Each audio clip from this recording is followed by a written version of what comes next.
Greetings and salutations, my Vikings. Welcome to our Void Shop. Welcome to our Rogue Traders Let's Play. We are heading into the officer's deck to observe our enforcers at the work. Abluation in blood. A brazen attempt of the Rogue Trader's life took place in the bath chamber. Someone filled the bathtub with blood. The culprits must be found. As we remember, that little bathing incident. Officer's deck. I am taking all of you with me. Yes.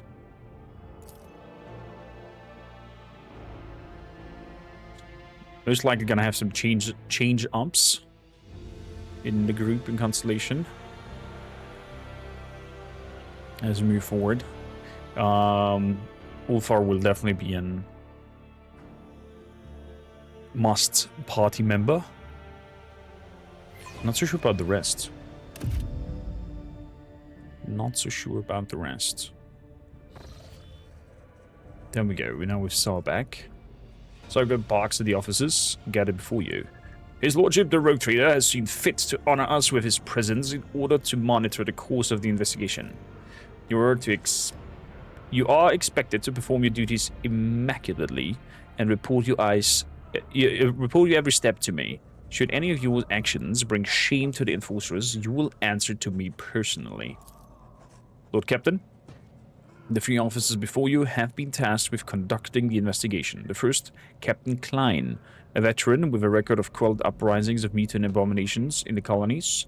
Captain Ginevry is young, but she has already preempted several mutinies among the ship's rabble. Lastly, there is Captain Krotko. His interrogation skills deserve credit, and he knows how to instill fear and respect firmly in the minds of the riffraff. You see fear and respect in enforcers' eye. After all, not only must they prove themselves to the Rogue Trader today, but also as a true master of investigation. Before becoming a Rogue Trader, you were a marshal of the Adeptus Arbites in the Canning sector. What are the findings thus far? We've discovered a worker's corpse mutilated and desiccated. We're all still working into the man's identity and position, but the chirurgical reports have confirmed that among all the blood that was pumped into your bath chamber, the blood-carrying mutations was indeed his. The workers from the nearby decks have all been checked for genetic aberrations, but the mutations identified are all within the norm for laboring masses. They are rounded up for interrogation as we speak. Even taken into account the neighboring decks only, that constitutes hundreds of people. How do you plan to question them all? Our interrogation techniques are broad and varied. However, nothing loosens the tongue like a corporal punishment. Beatings, mutilation, torture, public execution. When combined with psychological pressure, such methods work wonders. You did not answer the question of how you intend to organize this process. So far, this looks like a fire in the obscura then. Although, I don't know what else one could expect from amateurs. Our methods may not be up to the high standard of the Adeptus Arbites, but they will get us the results we need. I swear it on my honor as Master at Arms.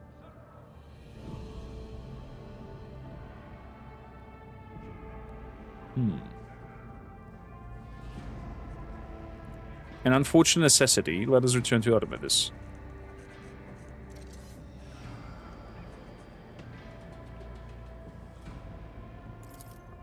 Indeed, Lord Captain. Most unfortunate. She has a bloodthirsty smirk. Hear, hear. Do you have any working theories going on? The mutants are plotting. They've been breeding like void rats, so they're getting cocky. Must have wanted to infect your lordship with their plague. It wasn't to attempt the lordship's captain's life, it was a threat. The rebel are planning a revolt, so they're trying to terrorize us. Soon you will drown in blood. Insurgent pride themselves in such metaphors. Meanwhile, Captain Rodko is convinced that it was the work of Void Victor's surviving cultists. However, I believe this to be a warning rather than a threat. What we need to establish is who is trying to warn us, and of what. What do you propose to investigate first? The body. Once we've eviscerated the dead's main identity, we'll be able to locate his associations and narrow down the number of suspects. Captain Klein is in charge of examining corpse. Yes, your lordship, I'm most done with my report. As soon as it's ready, I'll deliver it to you. Well, let us begin then. While we wait for Klein to report back, please enjoy the refreshments that have been prepared for you, Lord Captain.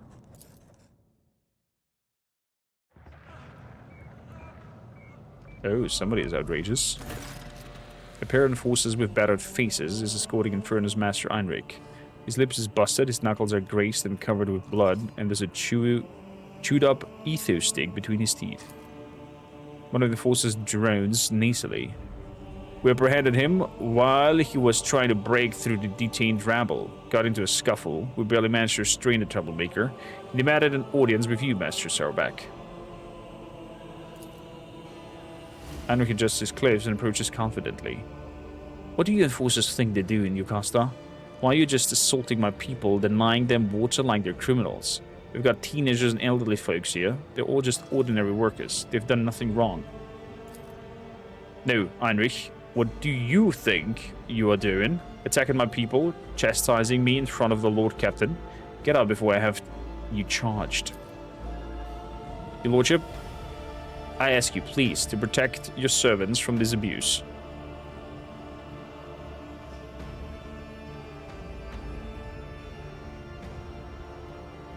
Explain yourself. The enforcers are reveling in their impunity, treating the crew like cattle, especially my clan. Men in our custody are dying of thirst or injuries. My sister and niece are there too. I don't expect them to be exempt from the investigation, but I'm begging you to put an end to the assaults and let my people have some food and water. This is why the procedure demands. Intimidation loosens tongues. Torment erodes the sedentary will. The rebel are to know only awe and terror. The Void take your procedures. These are not sedatorians. They serve the dynasty, just like you and I did. Did any of them confess to anything useful? Nothing important, or indeed worthy of your attention. You detect a slight hesitation before the reply. There's something you are not being told. I'm interested in all the statements, even the most outlandish ones. Outlandish. One of the authority was found to be missing his pass to the room housing the work-lock conjugator. Losing such a pass is a serious offense, but the scoundrel claims an enforcer took it from him. He could not specify the name and rank of the enforcer, but he did give a description. A man, tall, blonde hair. Obviously he's lying. He either lost it or sold it for a bottle of Rotgut.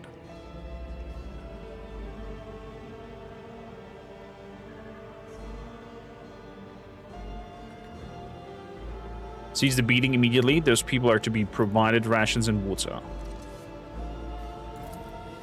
I will not dare disobey your lordship, even one I disagree with. Thank you. We won't forget your mercy.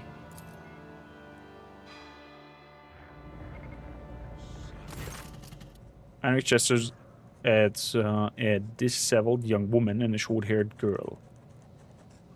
Lord Captain, let me introduce my sister Nemi and my niece Mia. Ladies. Interesting looking.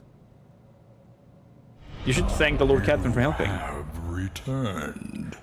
Dress! Cormac wave eerie love. Hello there. Thank you kindly for 25 months of support, tier 1. Adley, welcome in. They fixed the DLC after I finished my full dogmatic run. Until they release 4 more DLCs and fully patch the game, I'm not coming back to it.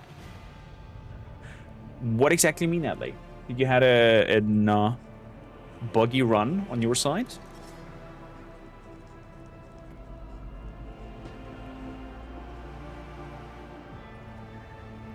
Is that what happened to you when the game released?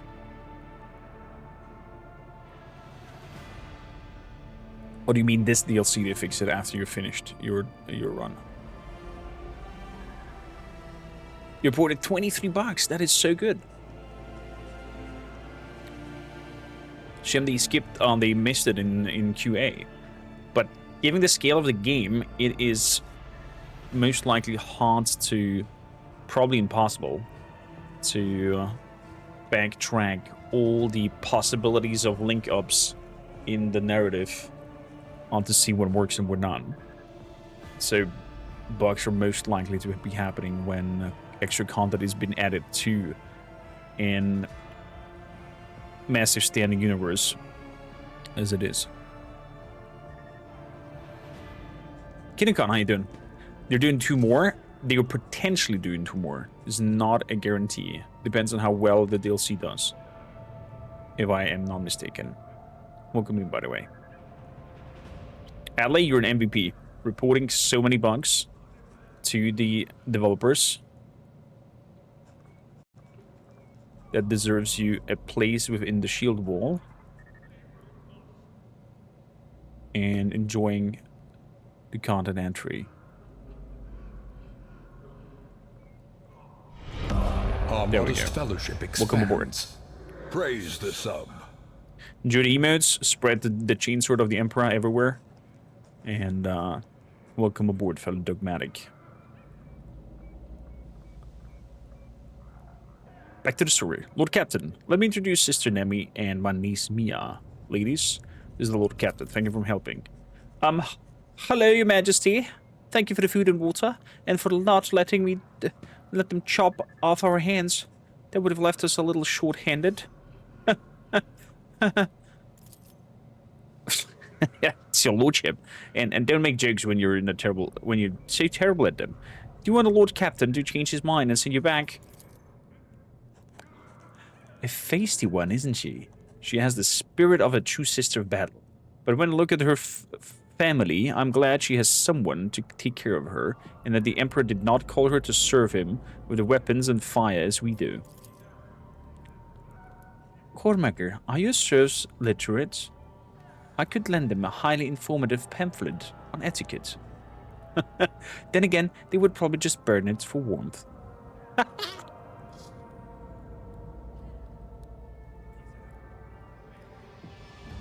This was indeed terrible. This one gets no rations and water. Oh my god.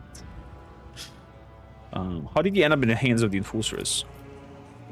My status as a senior officer exempted me from being arrested, but the same privilege did not extend to them.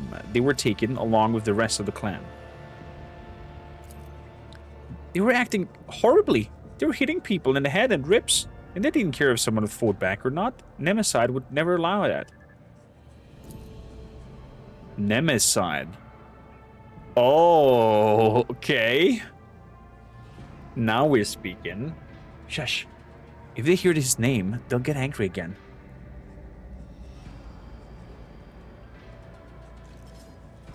Nemeside, you say? I wonder who that is. No one. Just a hero from a tale my grandfather used to tell us when I was little. That's enough, Nemi. You are not a child anymore, so stop bothering people with those silly rhymes. Forgive my sister, Lord Captain. That was inappropriate.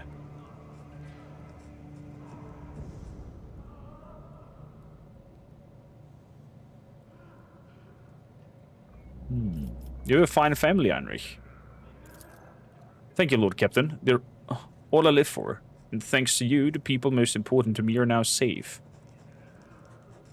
Nemesis. I don't know. But at least my giving them a little bit of bread instead of the whip gave me some interesting information. Identifying the victims has proven impossible.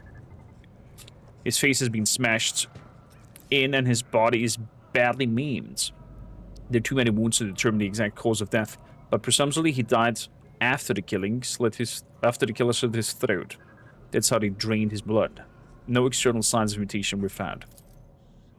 In other words, we have nothing. Klein, this isn't a report. It's a declaration of your incompetence before the Lord Captain. You'll keep digging around inside the corpse until you have produced some results. Let's study his face. Ginevra looks at Klein with sympathy. She clearly cares about him, but does not wish to trample on her comrade's honor with words of comfort. Hrotko regards Klein with contemptuous smirk while Klein scowls back at him. Okay, so Ginevra likes Klein, and Hrotko and Klein have a little bit of a beef going on. No external signs of mutation, you see. What about the internal signs? Performing an autopsy was inadvisable due to the danger of the contaminating the area of a genetic aberration. You see a flash of genuine horror in Klein's eyes before his gaze turns glassy. You've seen that look before in the eyes of veterans. It is the expression of someone reliving painful memories that have left a deep scar. They cannot hope to overcome such trauma in their own. They would need help, or a partner, or perhaps some strong emotional stimulus.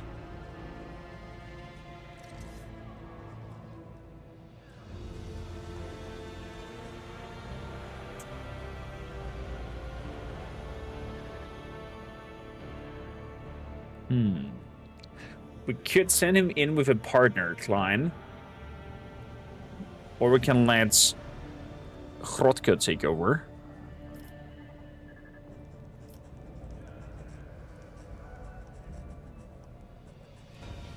That could send them... I think I'm gonna send Grotke in there.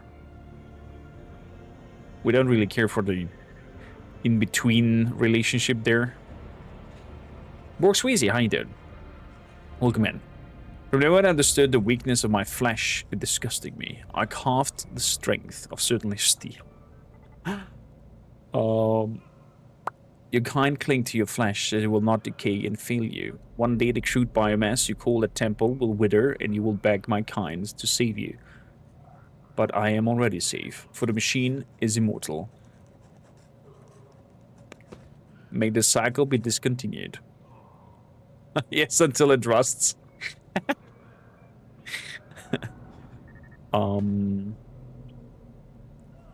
By the way, do we want the text up there to be white or rather black? Quick questions to you. It would seem that I had exaggerated opinion of this veteran's courage. He should get some rest. Let Grotko take over his duties. Indeed. Klein, why don't you go to take a break? Maybe it's time to consider asking for a transfer or less demanding posts. Your best years are behind you. You should make way for the younger generation. Shut your damn mouth, Grotko. The things I've seen, the filth I've crushed. You want me to gut another one? You want to see its mutant blood on my hands? I'll show you blood. Well played, little captain. It has been some time since I last saw this kid on fire. Since I saw this kind of fire in the old man's eyes.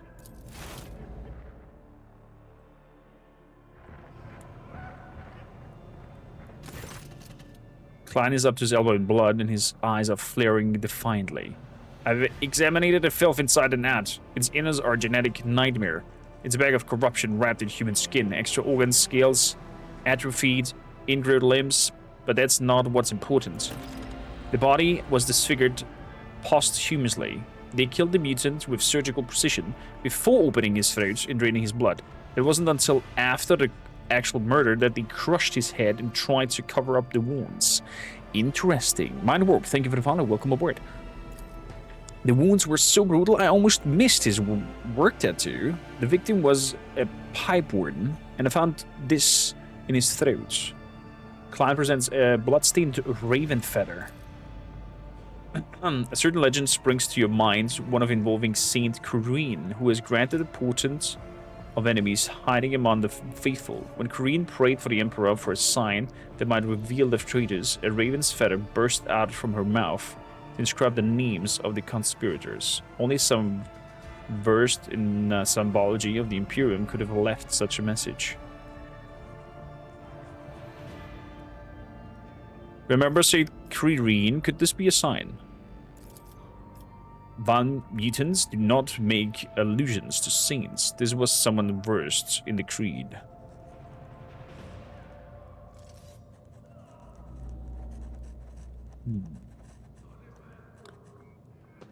For what purpose was the corpse mutilated? Someone wanted to hide the cause of death. What I failed to understand is why they would have left the body out in the open instead of disposing of it. So we can find that feather, probably. After going through this mission on a different playthrough, the Soul Ridden, it feels very interesting so far. Lessa, welcome aboard. How you doing? Hello to Dragon Lead as well.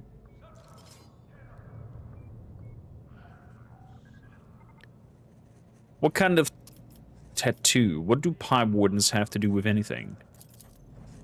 The pipe wardens are a workers' clan that serves the ship's sewer system. The 2 indicates the worker's status and personal number. This one was SP24601, senior pipe warden. Klein, I wish to gift you a glass of Emmersag for your good work. You look like you need it. Klein accepts the glass and downs it instantly. Evidently, he is in not a state of savor the banquet and taste of the fine drink you have offered him. Okay, so I did drink. It's imperative that we find whoever mutilated the body. I concur. Would you like to give us a specific instruction, Lord Captain?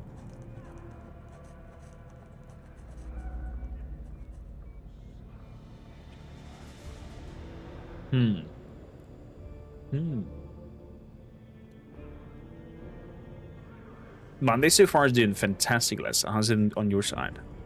Have you played anything nice over the weekends? Widewarp asks, who would win? A Space Marine or all of Mordor? That's an easy answer. Space Marine. Because no weapon of the Orcs would be able to crush the Space Marine's armor. He would just walk through there and smash everything.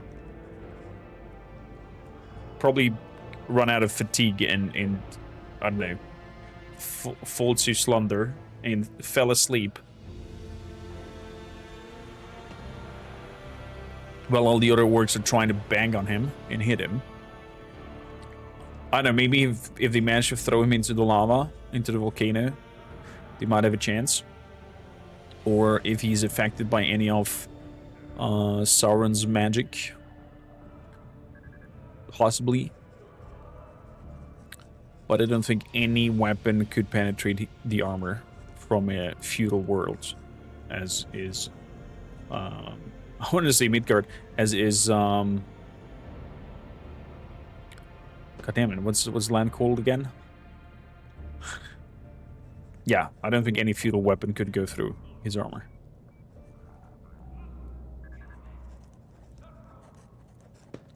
Do you think he will be overwhelmed?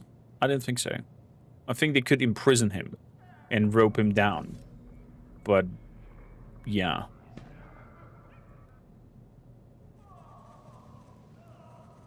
I think to the Horrors of the War, it is child's play as well, but could affect him. I think that's the only weapon that could work in any sense. Anything martial would have no chance to penetrate. Maybe a ballista shot could knock him out, or a catapult boulder could do some damage, but highly unlikely because you can see Space Marines charging head on into driving cars and bicycles and just headbutt the vehicle into destruction. Yeah. Interesting question there, man. Interesting question. So, back to the story. Let's focus on this detective work here. With a body that has been his throat slit, his organs are in genetic horror, extra organs and whatnot, and the thing got killed. Got mutilated after the kill and draining the blood. And it got a feather put into his throat, similar to an saint from the Empire that has asked for a sign, and then a feather from the throat came out, which wrote down the names of all the traitors. Why cannot disfigure a body like that and stay clean? Look for any bloodstained garments, rags, or the like. We need to find a weapon or object that was used in the mutilation. Look for a lunatic. Only a madman would butcher a corpse in this way. I don't think a lunatic. I think somebody's precisely doing that. So there is a chance of bloodstained garments and rags to be found after such mutilation.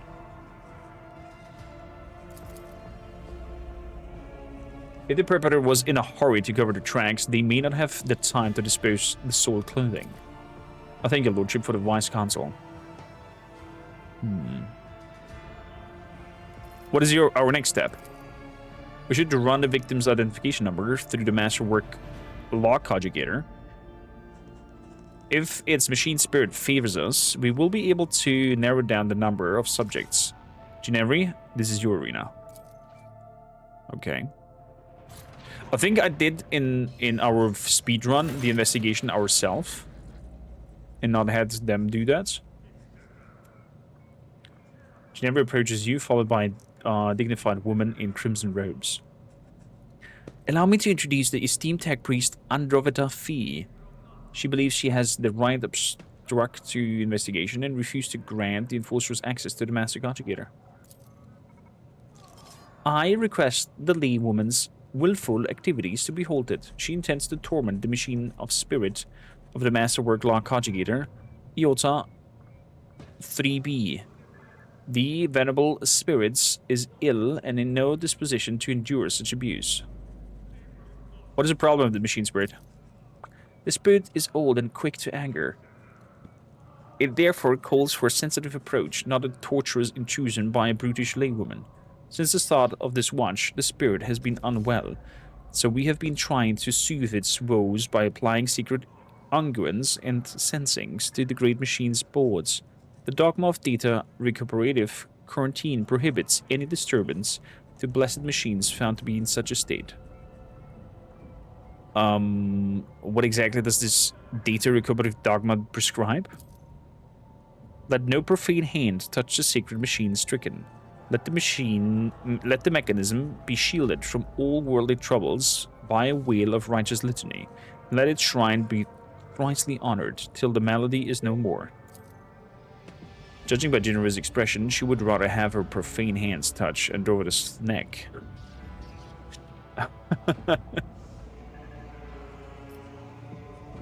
Pascal, how profane would you say your hands are? I am Magos Explorator, and this vessel's engineer's prime. The profanity of this unit's hands, as well as the rest of its limbs, organs, and augments, is null.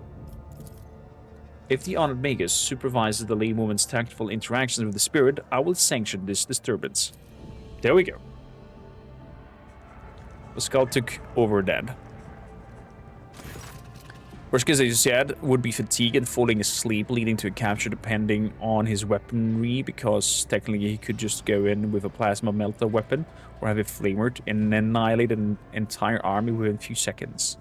I mean, of course, depends on the weaponry, yeah. If Chaos Cultists and Brood Brothers with autoguns can kill Space Marines, a Space Marine armor is good, but it does not make them invincible. An Orc Chopper is just a heavy sword, and they kill it easily. You're forgetting that that the material that is being used and the orcs' interesting magic of belief is at play as well. That's why their weapons and their guns work. It's because there's a belief factor that magifies their weaponry in a sense of the orcs. That it is possible to do so. I think normal steel and whatnot would have a very hard time to no effect at all to get them. Maybe a ballista, if shot a piercing arrow, could penetrate a soft spot in the armor, but very unlikely. Very unlikely.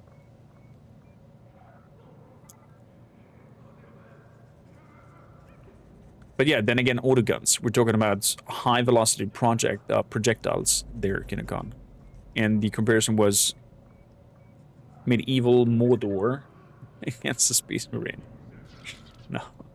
No arrow can be shot fast enough to penetrate. Maybe, as mentioned before, again, a ballista might be able to do that, but highly doubtful. Omni Messiah preserve us. The Great Spirit was infected by a layperson. That is the culprit you should be searching for, not some pipe warden. Sacrilege. Registering a Category 3 act of sacrilege resulting in a Category Epsilon Quarter transgressive scenario.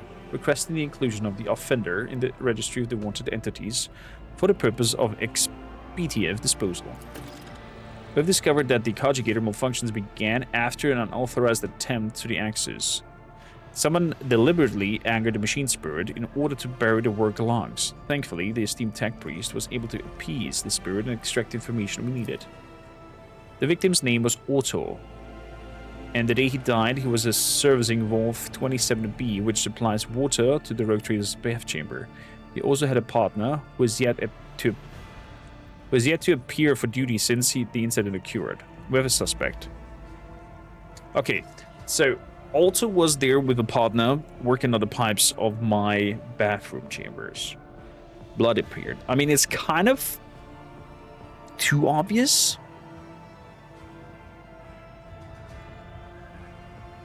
What if the furnace said he had his pass to the maintenance room to get away by an enforcer? Our villain? But how did they get past Generva's guards unnoticed?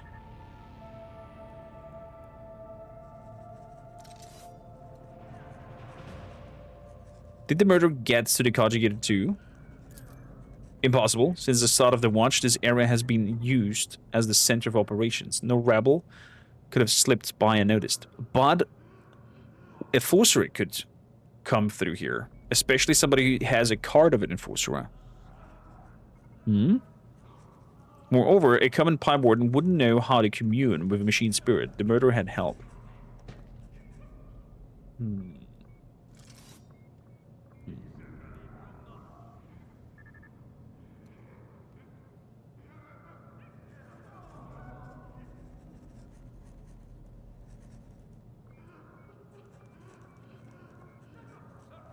Ballista would be the closest thing getting a bolter to a bolter, but the rate of fire would be so low to penetrate the armor since a single bolter shot isn't enough.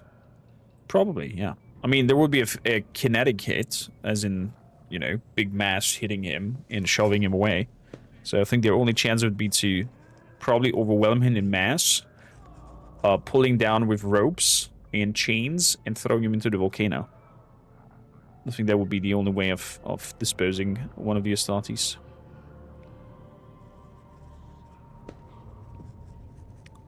The murderer helped to commune with the machine spirit. Okay, I mean, it kind of makes sense, potentially. Who's the partner? Senior Pipe Warden Gwedon, number SP26855.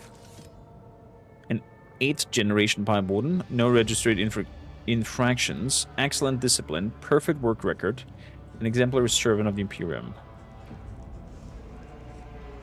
I mean, we've met already some gene stealer codes, and they incorporate other people, so potentially. Also, could that be a chance? Since we have gene stealers within the within the sector. Master Arms, how do you propose we find our new suspect? Your Lordship, there was a man named Gwedon among the rabble waiting to be interrogated. He immediately struck me as suspicious. Please allow me to question the man in your presence. Bring him in now.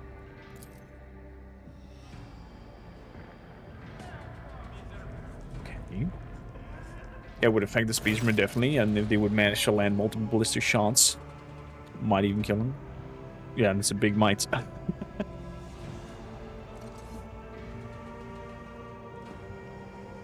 Exactly, Dras. I share that thought process there. Before you stands a gaunt man in work clothes. His face is swollen from bruises, and several of his fingers are broken and sticking out at odd angles. He stares vacantly into the distance with watery eyes. Did they beat him up before coming in here? It's not talking, you miserable wretch. You tried to kill the Lord Captain, didn't you?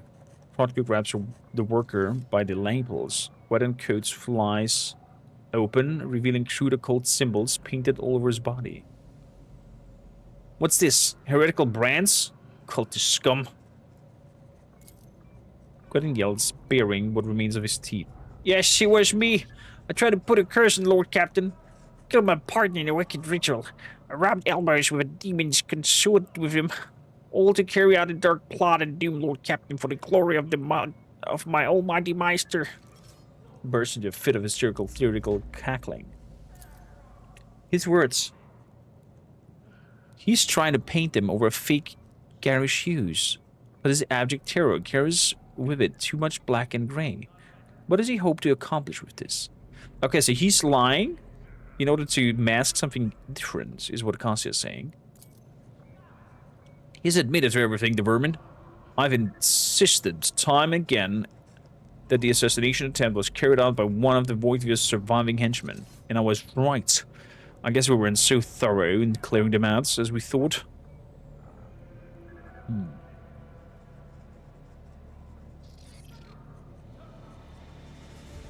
Assess the enforcer's reaction on the confession. Kotka looks proud and self-important. Dinnery is biting her nail, as if hesitant to see anything. Sarbeck is observing the workers in silence, apparently sunk deep in thought. Meanwhile, Klein merely stands still with a distrustful grimace on his face. Other than Rotko, no one here seems to believe that you are looking at the real culprit. Yeah, I think so too.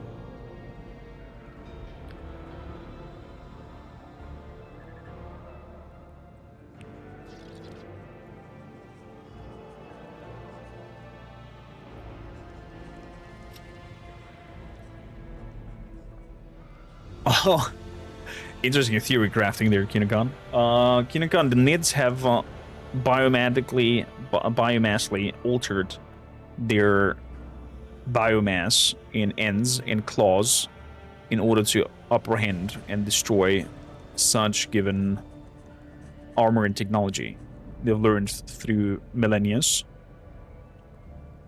Maybe a Nazgul has a strong enough jaw and strong enough teeth to bite through and do some damage there.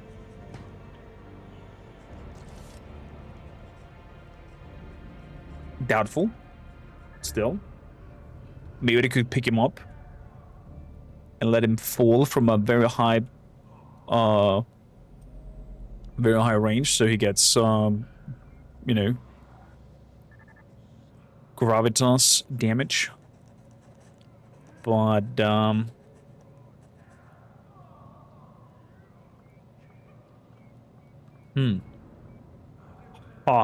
hard to say. Hard to say. I don't think a rabble of orcs from Mordor could dispose. I never thought I would theory craft about if a Space Marine versus Mordor would be able to survive. So, Krotka looks proud. Everybody else is not really liking that whole.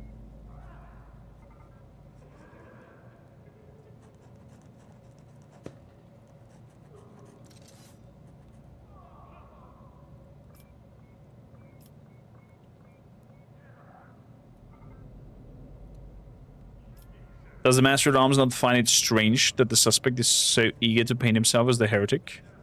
In such a preposterous fashion, no less. I agree, Lord Captain. I want the truth. Who are you, and who told you to give us this pathetic confession? The man blanches and starts bawling.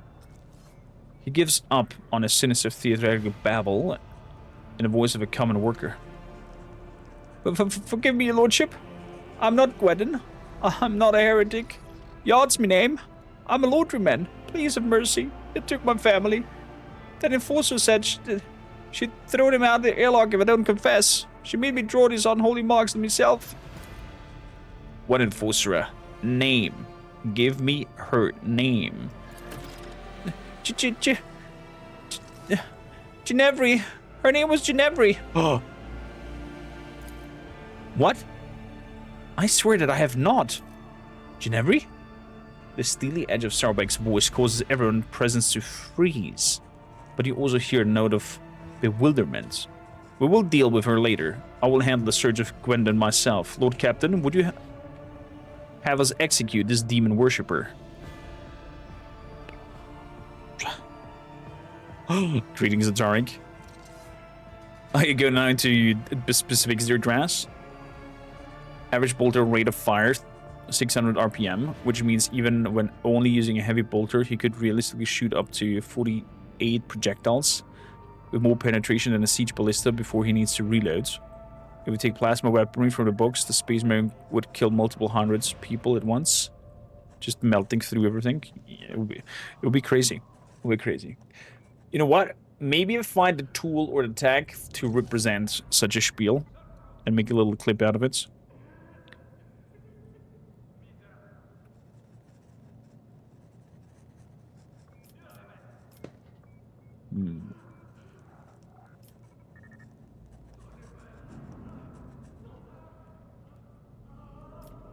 Hold on. He has lied to us more than once, and maybe he's lying to us still. Gennari, do you have anything to say? I have never threatened his family, and I certainly did not force him to lie and draw heretical signs. I barely even remember his face. I have interrogated him beforehand, but I was someone else who put him onto this. And yet he knows your name and pointed at you out right away. Do you not find that funny? And do you not find it funny that your head is always up your arse, Rotko? It's obvious that someone framed her. Cease this bickering, Lord Captain. What we have here is a liar. And a well-coached one at that. He will never confess on his own. What do you suggest we do?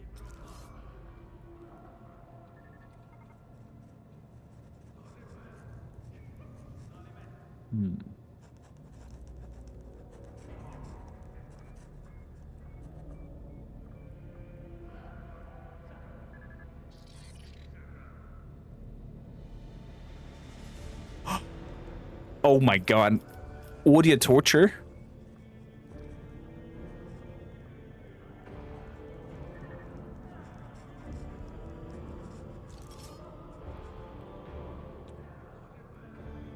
Pensively take an appetizer. Faith changes people. Take a book of Psalms and read it to him until he confesses. Undoubtedly inspired by your idea, Sarbeck rolls her eyes and fondly mutters under her breath. Emperor grant me strength. It will be done, Lord Captain. We will recite Psalms to the prisoner. What do you want us to do with him when we're done?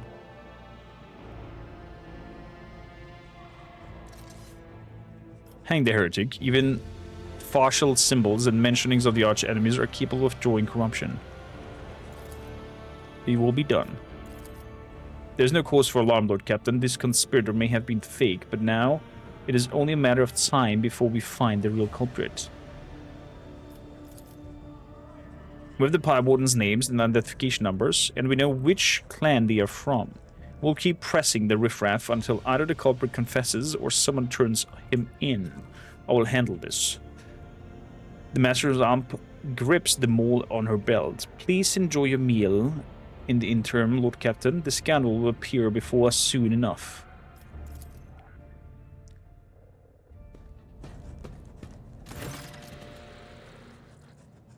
Lord Captain, the real Power Warden Gwendon has been found and is being escorted here as we speak. Are there any remaining questions you wish to address before we hear from Gwendon himself? You can start by reporting on the results of the additional investigation efforts. Absolutely.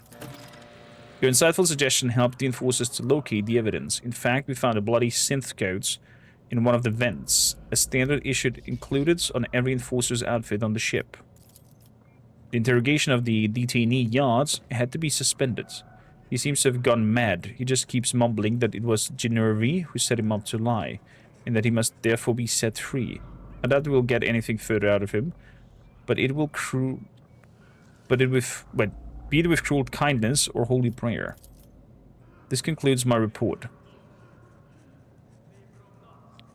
Someone attempt to mislead our investigation. We cannot let this go without consequences. Undoubtedly, let us go over the facts we have on this sabotage and compile them. The body of the deceased was mutilated after death.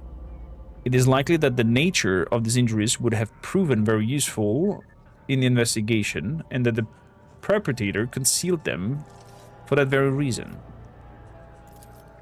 Someone sabotaged the work log conjugators, so it would be harder for us to find the victim's partner, who might have information valuable to investigation.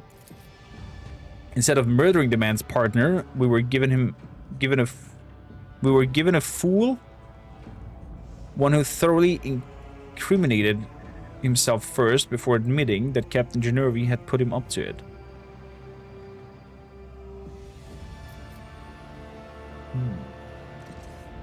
Who was guarding the body? It was Genevieve. I relieved her when I came to inspect the corpse, which by then had already been cut up.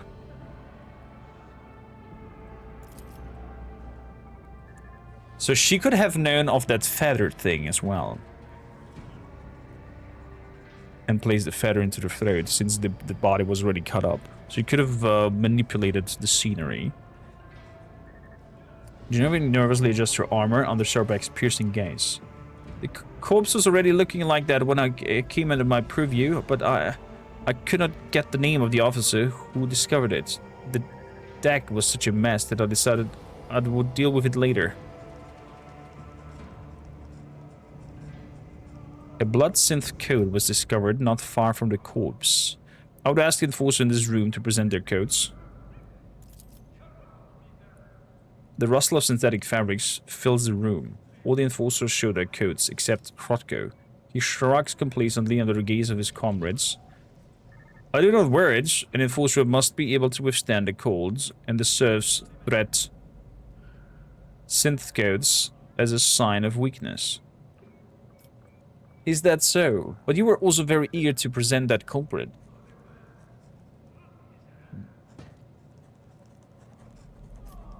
Or he's speaking actual true and is just a badass and doesn't care. Could also be a thing. Behind the armor of affected indifference, his thoughts ooze grimy hues, like blood mixed with umber. It looks vile. Oh. Who had access to the Wurglar conjugator? The tech priest did not let anyone near the conjugator. They even tried to prevent the enforcer's investigation. Genevieve, were you there the entire time? Yes, ma'am. Since the start of the watch, I went there right after I handed the body over to Klein. The only time I stepped away was to retrieve the data slate from my quarters. I left the watchman, but he went missing. Most likely one of the officers did not realize he was on duty and sent him off on some errand, but was only gone for a few minutes. Very convenient. A missing sentry, a data slate misplaced against regulation. Krotko drums his fingers on a holster on his belt, where his own data slate sits tightly nestled.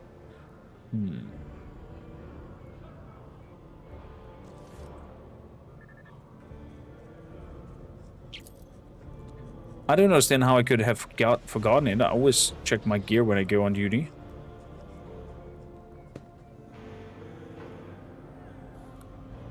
One of the further complained that the enforcer had taken away his pass from the room with the master conjugator, and it was a man. A blonde one. You kind of look blonde, mister. That it wasn't her, just one of her accomplices. Will you give us a name, Genevieve? Shut your mouth, Krotko. Nothing has been proven yet. Klein goes red in the face and brushes Genevieve's side with his shoulder.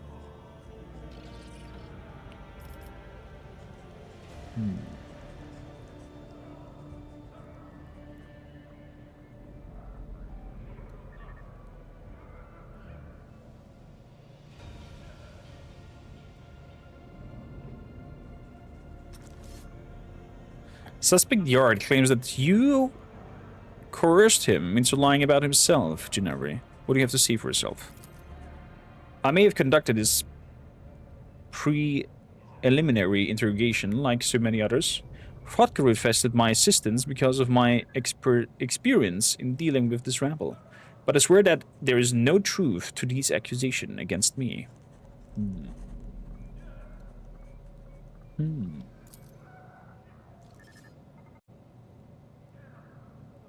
I've never threatened his family, and I certainly did not force him to lie and draw heretical signs.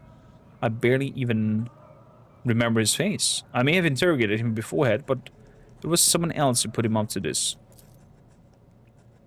The transcript says you conducted Jan's interrogation alone.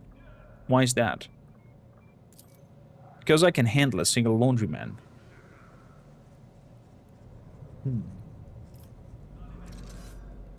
I think it's Krotko. He has no synth clove on him that is missing in his blood in the vents. He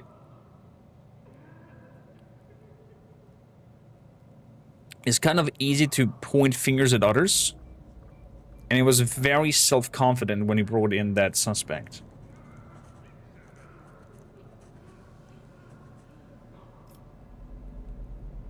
Trotko, this is all you doing, is it not?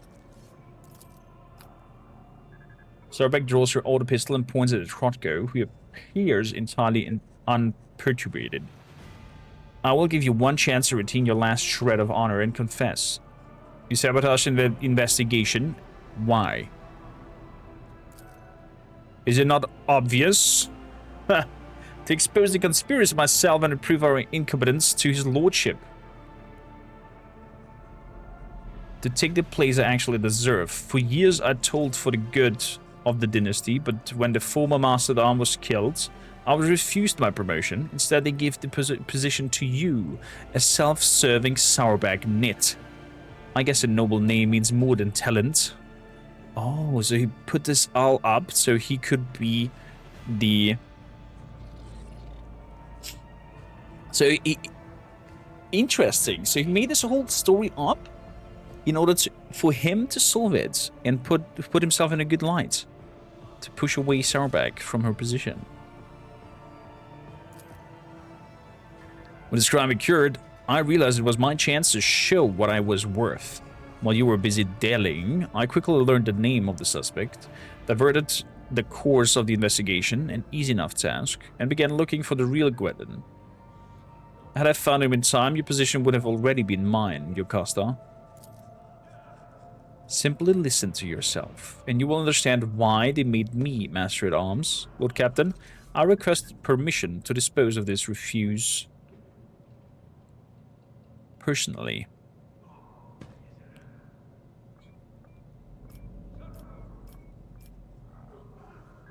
What do we get here? Triumph of Justice. The flagship shield strength and invasion rates are increased by 5%. The gruesome execution of Captain Hardco has unseized the diligence of both the enforcers and those who have been entrusted to supervise.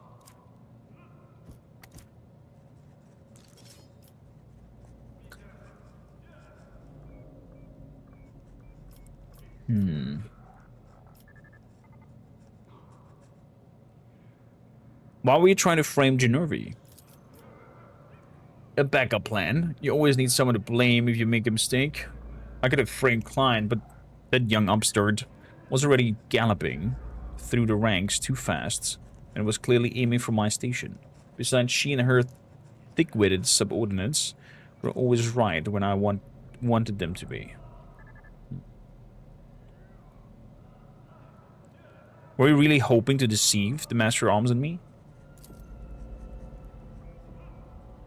I had every chance, but you were shrewder than I expected. My little trick with the body did work. You still don't know who was behind it all, but I already figured it out.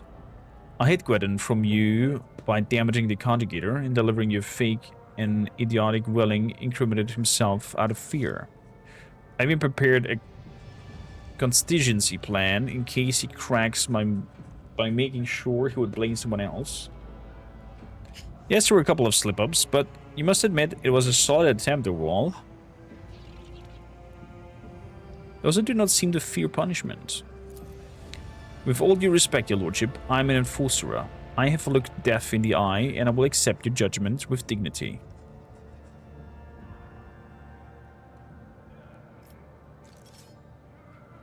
Oh, I could use him as a spy, but not as in as arbites backgrounds here. That is... Trotko, for your crimes of sabotage of slander, I hereby condemn you to death. Master at Arms, carry out the sentence.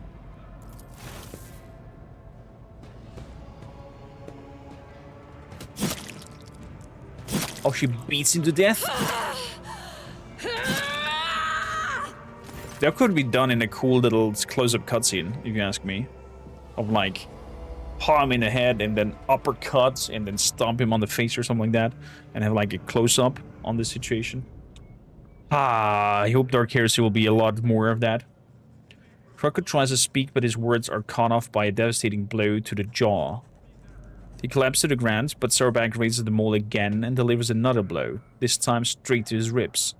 She stretches out the pleasure Wait, she stretches out the pleasure, slowly crushing his bones and severing every scream.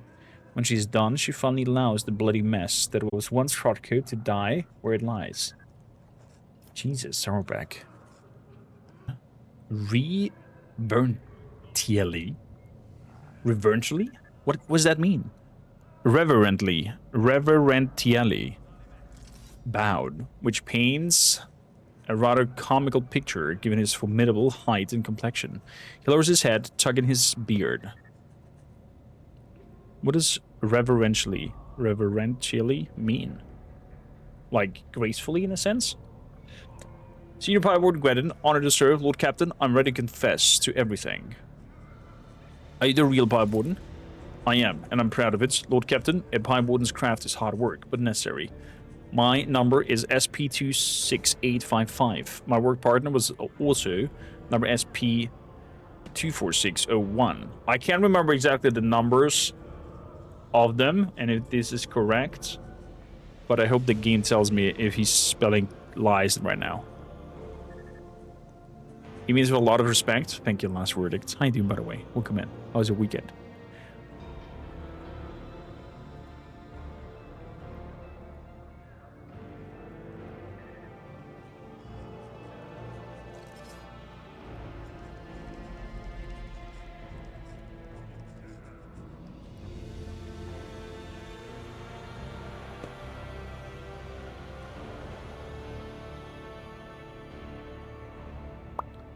What's a new episode of Kaiju? Ooh, interesting. Might have to check that out as well. Kiddicon, I agree. He will probably succumb to the numbers. Most likely. Most likely.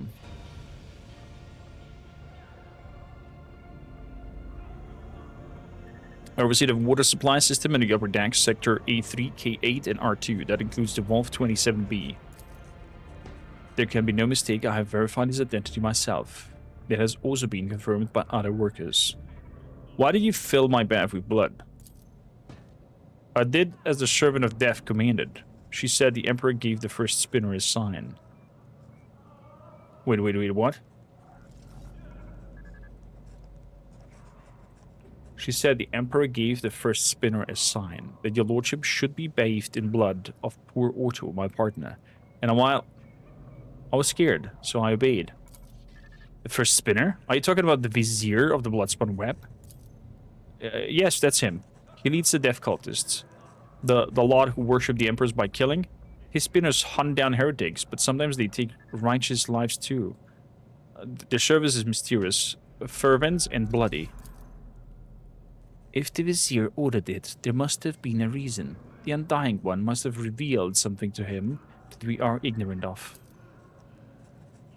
With an acerbic smile, Heinrich blows a steam of smoke in Sarback's direction.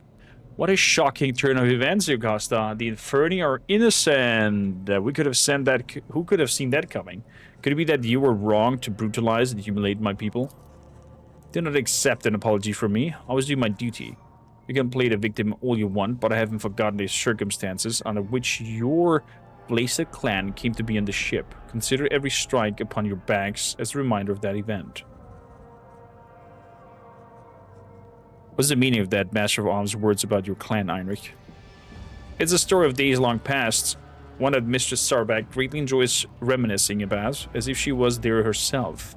My ancestors committed a trespass against your ancestor and were made Inferni as a punishment. I'll be sure to tell you the tale some other time. I must concede as much, Lord Captain. The story can wait. We should first find out why Bloodspun Web thought to bathe you in repugnant blood. Did you kill your mutant partner? I didn't kill him, and I didn't know he was a mutant. Otto and I always got along, even if he wasn't much for talking. But then, a servant of the death came from the darkness, ended him quickly but harshly. She bled him dry and put a black feather in his throat.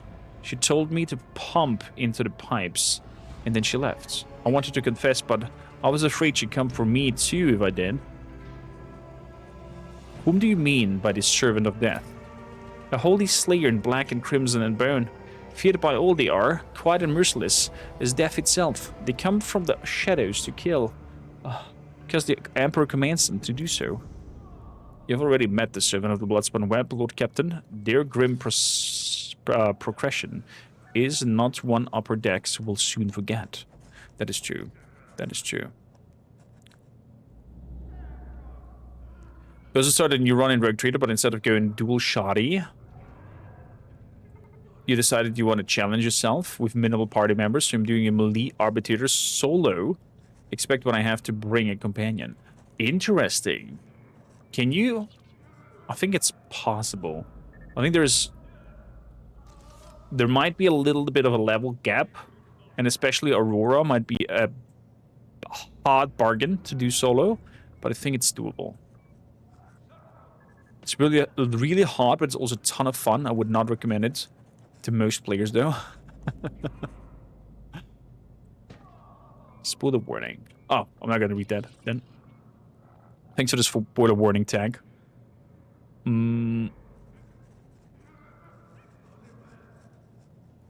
Somebody is here on Bloodspun Web. I wish to hear his explanation. As you will, Lord Captain. Your Lordship, if I may ask, what happens to me now? I've never meant to anger you. I thought I was doing the Emperor's will. I'm a simple man. I know pipes, and I know them a lot better than all these people business. My eyes aren't what they used to be, but I can still smell rust and metal, though not so much in people's thoughts.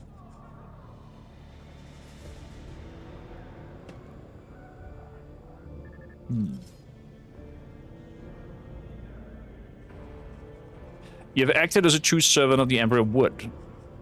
I will have you provided with the best ocular implants for your work. Thank you from the bottom of my heart, your lordship. I serve you faithfully and never forget your mercy. Definitely. Definitely. Rank up. Hold the line. This hamlet shall not fall. There is the Vizier. MP, welcome in. God Kiri, welcome welcome aboard. What have you been up to? Thank you for the raid. Welcome in, MP. For those who are here for the first time, I'm Kormakr, or Korm, if that's easier for you, or Kormaker. I'm a voice actor. I am in the gaming industry myself, implemented, and also do a lot of my RPGs and strategy games. If that's your jam, hit the heart button. Follow us. And if you miss anything and would like to see more, you can find them on the tubes. Naruto games. Are they good? They kind of looks very licensed garbage to me, to be harsh. Domin Kormaker willed to see me, and so have come. I have summoned you to discuss the actions of your apprentices. Let their deeds be weighed. Investigation has established that the Bloodspun Web has orchestrated an attack on his lordship by means of pouring unholy blood into his bath. This affront, the old man murmurs, drowns out Sarbeck's relentless voice. Domin Kormaker knows the truth, so it was done, for so I did will. It was not affront, but a prophecy. For my hands to divine, unsullied martyrs offered their souls and bodies into his imperishable embrace. I gazed into the red rivers of their smoldering lives, and I did see a roiling unclean stained the base, reaching for the anointed lord of the ark. In my apprentice's last sighs, I heard the undying one's whisper. He bid me, bathe the Domin in the blood of he who must go, and they who have been righteous for his will shield the Domin and strengthen his body against the roiling unclean. I obeyed.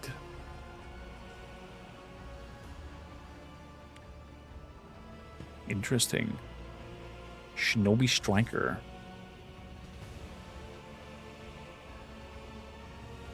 Okay, interesting. Never played them because they all looked kind of weird to me.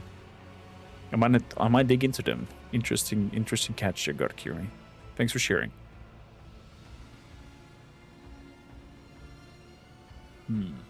What do you mean by the roiling unclean? It did not reveal, but it is corruption itself. It offends him. It tastes as sweet as fetid waters in old pipes. Its promises are the deception of an enforcer's smile. Its face is elusive. The man you killed, who was he? I know not. I heard only the name, and I knew he must go. Yes, we need no more knowledge than that. Do you claim that you did it because the God Emperor willed so? I speak, move, and draw breath because he wills so. I defy not the undying one, neither in death that gifts and takes, nor in my living existence. Could your vision have been false? I held the cards of his tarot, washed in the blood of the righteous. They make no mistakes, and neither does he send false visions. Only mortals are they who read the sign, they who interpret. Master Arms, are you convinced that we have found the culprits? The situation is clear, your lordship. The Emperor has sent us a portent. The protector of mankind guides the hands of his holy servants to guard us and warn us of hidden threats.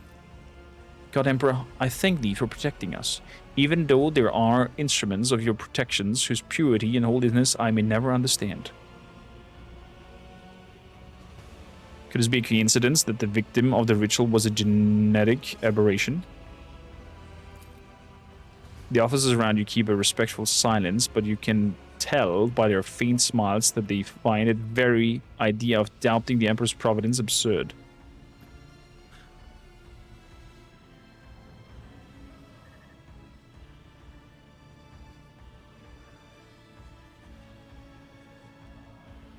The cult of the Bloodspun Web will face no persecutions for their deeds. Yeah, we're very dogmatic. I think that's that Dread Kormaker would very much buy into this whole "this has been the Emperor's will." The Euphrates listens to silence, then nods to nothing. Yes, yes, I will tell him. He turns his sun-shut eyes to you once more. We have seeds in your hands, giver of life. Whether you keep us or scatter us, we will remain grateful. Be that as may, we have hit a dead end. We hope that exposing culprits will lead us to the aberration's lair.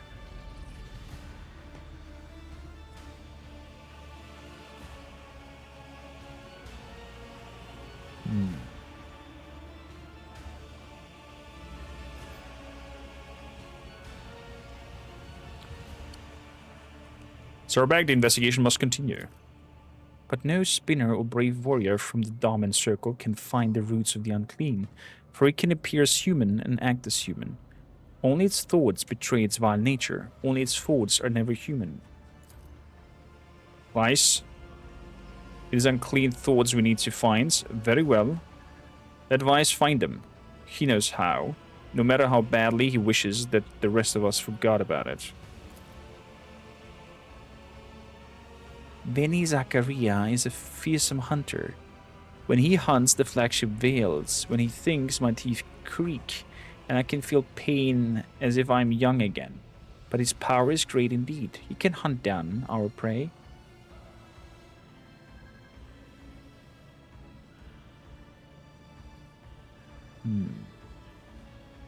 How can the Chore Master be of use to us here? Greetings, Jareth. The esteemed Zachary Weiss can perform the ritual of thought reading. This practice lets him do a cursory examination of the minds of thousands of people in search of a certain individual. A ritual as rare as it's dangerous, and only someone as worse as Master Weiss can accomplish such feats. Has he done something like that before? Once, Lady Theodora made use of his services to expose spies on board, who apparently had been in the employ of the Lord Inquisitor Kalkazar. Oh. Correct me if I'm wrong, but it seems that not everyone here is eager to leave this matter to Master Weiss. I would say The one least eager will be Master of Vice himself. Last time, his effort caused some severe warp manifestation. The ritual truly is perilous. Okay.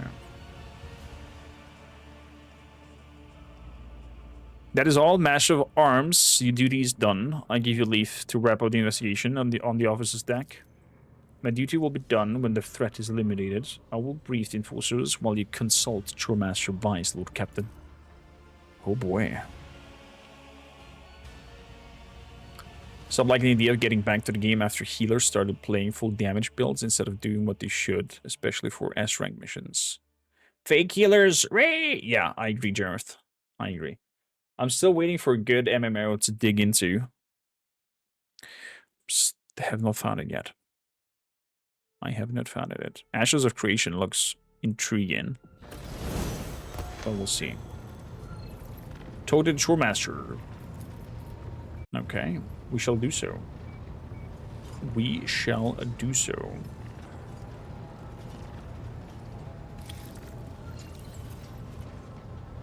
So, this goes over here.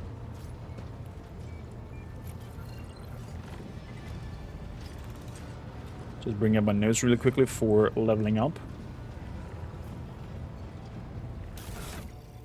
So, let's start from here.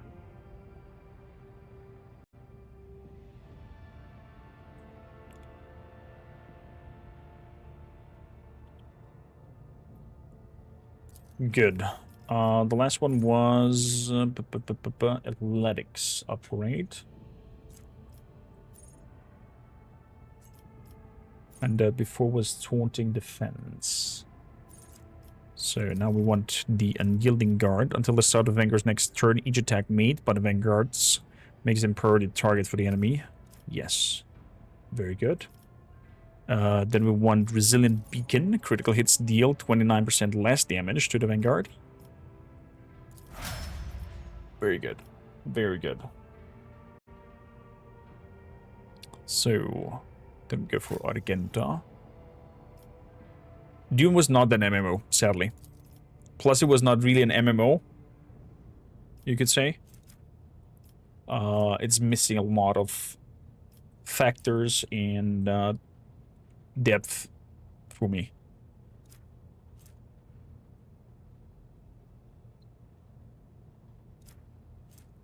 Star Wars: The Old Republic, isn't that is it free to play now, or is it paid to play in, you know, weird shops and whatnot?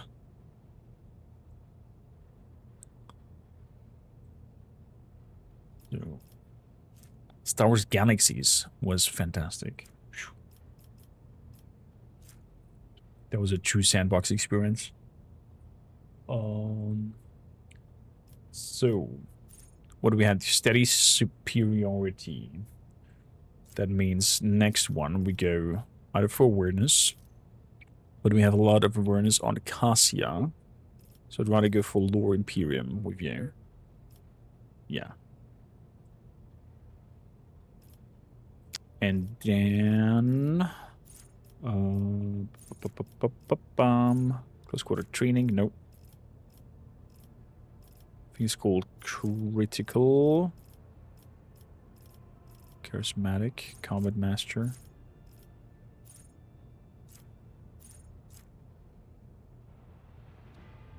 Shield Mastery. Oh, there it is. Missed it. The Archmilitant gains plus bonus to critical damage. This bonus is kept when the Archmilitant uses cautious approach or confident approach. There we go. So, Cassia. We had the take and holds. Now we want the Guide of Souls. The Navigator starts all turns, including extra turns with additional movements. And we'll give you a bonus in Fellowship. Good. Then we want Pascalos. You can still free to play it on a certain degree, but to reach max level and do raids, you would need to do the subscription, but it still gets new content every now and then. I don't like needing subscription to do raids. You get half XP if you're not subscribed. That's weird. So, overcharge was our last one. Good. Now we want emergency stimulation. Once we're in combat, the Server Skull Swarm can save an ally. If that ally suffers lethal damage in a force radius around the Server Skull, the ally regains maximum wounds and remains in combat. Then the Server Skull Swarm suffers shock damage. Depending on our Medicae. Oh crap. I'm not sure if our Medicae is very high. But it's good. We want the overcharge protocols. Every time Pascal uses plasma or melter weapons, his damage with this weapon increases by 11%. 11 is the int bonus, and it stacks. If Pascal does not shoot for 1 round, he loses all stacks. So the more often he does DACA, the more DACA he does. If that makes any sense. Heinrichs. Let's see here. Till the end of combat, each attack makes you priority targets. Yes, please. Thank you kindly. And then we go for the same thing. Resilient Beacon. To not get crit hits in. Kibellah. It's kind of like the same build as Abelard. That I'm using here. Both shields. Oh, I don't mind if it's a subscription based either. Like if it has good content and it's interesting to watch. I don't think people would be interesting to see me play you know, Old Republic.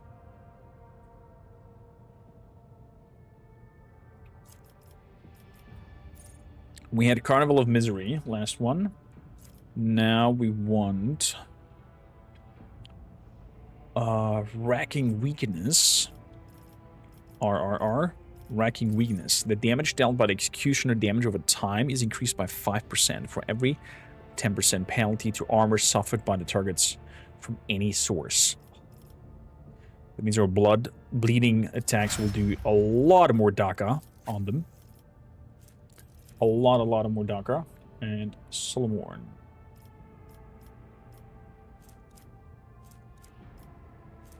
Good. We had last the Shotgun Mastery. Now we want, of course, Ballistic Skills to go up. And we go Demolition up with you. For spread damage.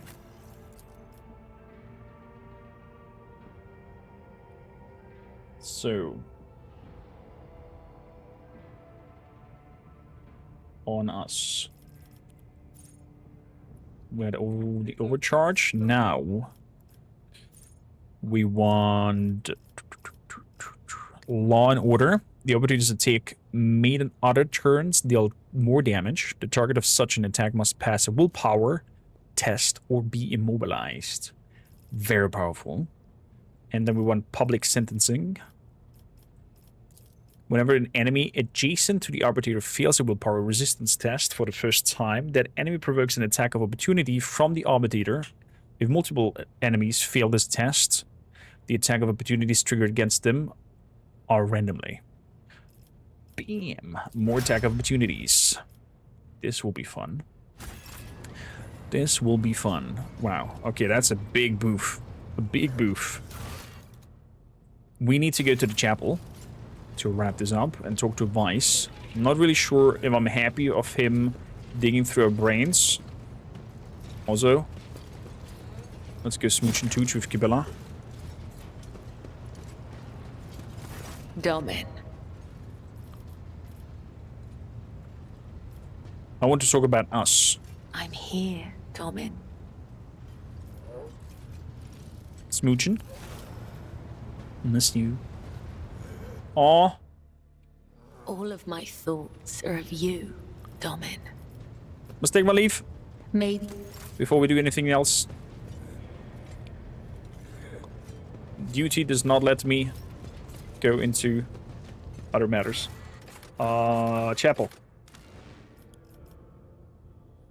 Yeah. The classes in Ezra Tour were really fun gameplay-wise. They all felt very unique. Yeah, I played it for 2.5 years, I think, when it came out. We played it on a German hardcore roleplay server. I had a group called the Task Force 18.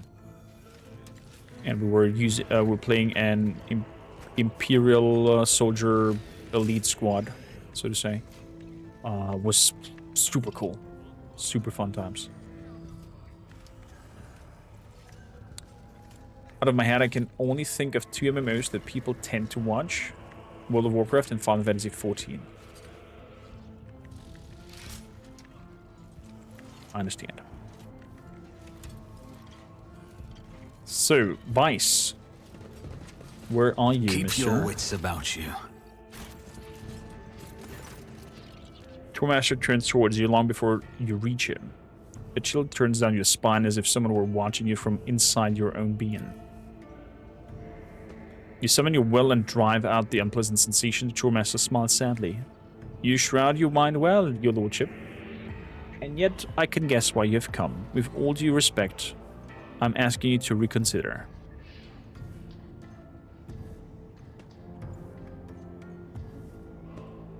So you would rather not take part in the search of the mutineers? It is my wish to be useful to you, but what you have come for will put the ship in peril. A ritual of this kind can and certainly will get the worst way possible. Your predecessor came to me with the same orders once. Nothing good came of it. Please believe me, Lord Captain, when I say a mountain of corpses was the least of the problems we faced that time. So you say you have performed the ritual before? Many years ago. It was time when Lady Theodora had become anxious. Perhaps the Lord Inquisitor interest in her affairs advisedly affected her, shall we say. Trust in her own subjects, she was expecting a betrayal, and eventually her paranoia brought her to me. I performed the ritual, but the chore ceased to exist. What was the nature of the ritual? It takes the entire chore's power to invade such prodigious number of minds at once. I weaved their voices into a chord and steered into the murky sea of other people's souls. Together we read tens of thousands of thoughts, emotions, and intents, looking for the thing we are after. The seed of corruption you are interested in. Why is you worried about the ritual? Lord Captain, do you know the proverb about staring too long into the abyss? What you are asking for is a tantamount of plunging into entire chore into the abyss. A ritual like that will require incredible focus from each of us. It will take a single careless thought as a single glance in the wrong directions for the way back to be lost. Humans' minds fusing into one and into another. Vitrified organs inside still living bodies. Perverse fantasies manifesting into the flesh. Nothing will stop the horrors of the warp from spreading all over the ship in the blink of an eye. And even if I agreed it would be impossible, I would need a second powerful telepath as a defender to shield my mind. The last time my best apprentice, Adeline, did it, but she's no longer with us. She was exceptionally talented, rivaling even myself. Now, I know of only one psyker in the entire expanse who is her equal, but he's bound to the service of the House of Winterscale planetary governor, and thus unavailable to us, which makes your dangerous enterprise an impossible one. How bad was it? Worse than you can imagine, your lordship. It only took a fraction of a second lingering inside another mind for one of the astropaths to lose control of their own.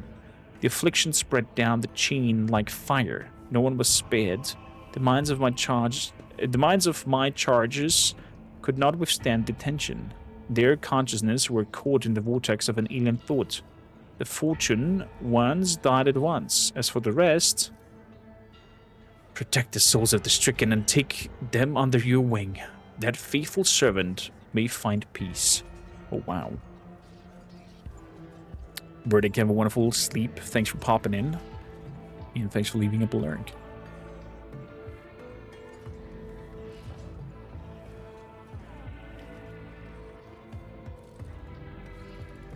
For me, I would like to, speaking of MMOs really quickly, I would like to have an MMO that forces, in a sense, players to come together and play together. I would like it to be immersive. I would like it to be hard.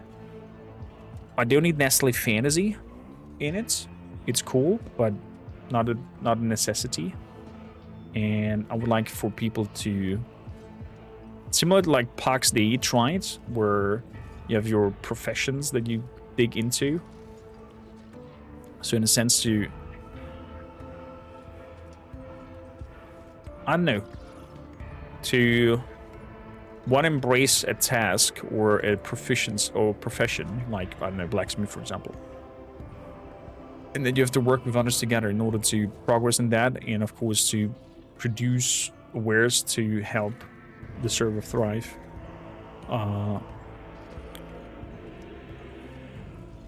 Probably hard to make it happen, and also hard to not make body counts a thing, and twinks and whatnot, so you end up people playing on their own again.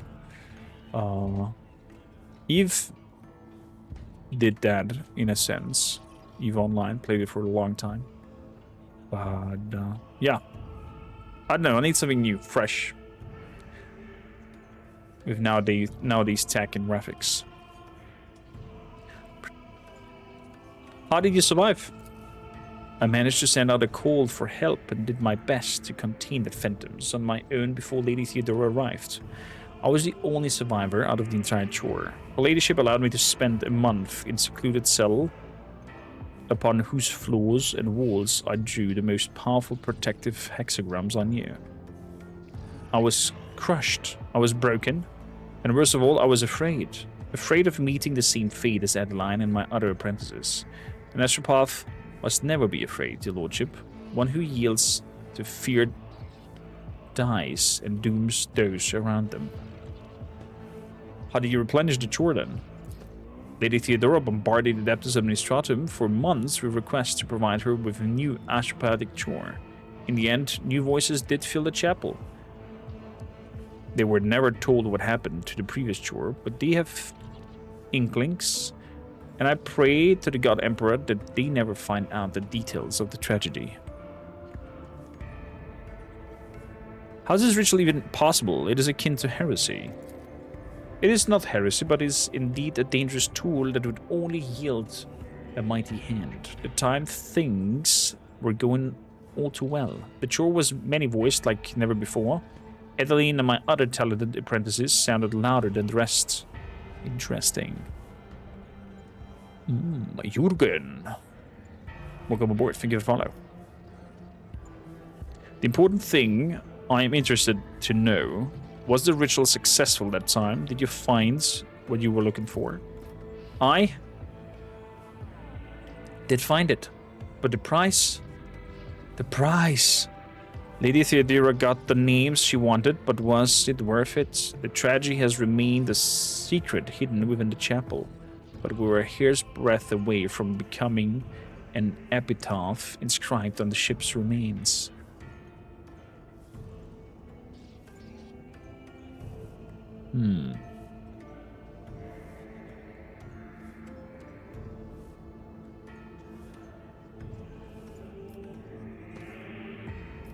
It is fair to say my predecessor was Bean herself there. Hold the line. This hamlet shall not fall. Interesting. Jester Corpse, welcome aboard. How you guys doing? Welcome aboard. Greetings from Spain. I'm an RPG lover that played BG1, BG2, and I expected to start in the world of Alcat games, so I decided to start with Pathfinder Kingmaker. Is it a good pick? You good, Jester? How was the stream? What have you been up to? Maggot Master, welcome aboard. Welcome aboard, Raiders. For those who are here for the first time, I'm Kormakrtv, or Kormaker, if that's easier for you, or Kor. I'm a voice actor, I'm in the gaming industry, and I do love my RPGs and strategy games. Welcome aboard. If that is your jam, hit the heart button, and also, if you're watching this on the tubes and whatnot, you know, do the good things. Support. We're playing Vintage Story. What is that all about, if you don't mind me asking? So, was it a good pick? Asked Barbudo in terms of Kingmaker. Yes. It has been patched a lot. It has been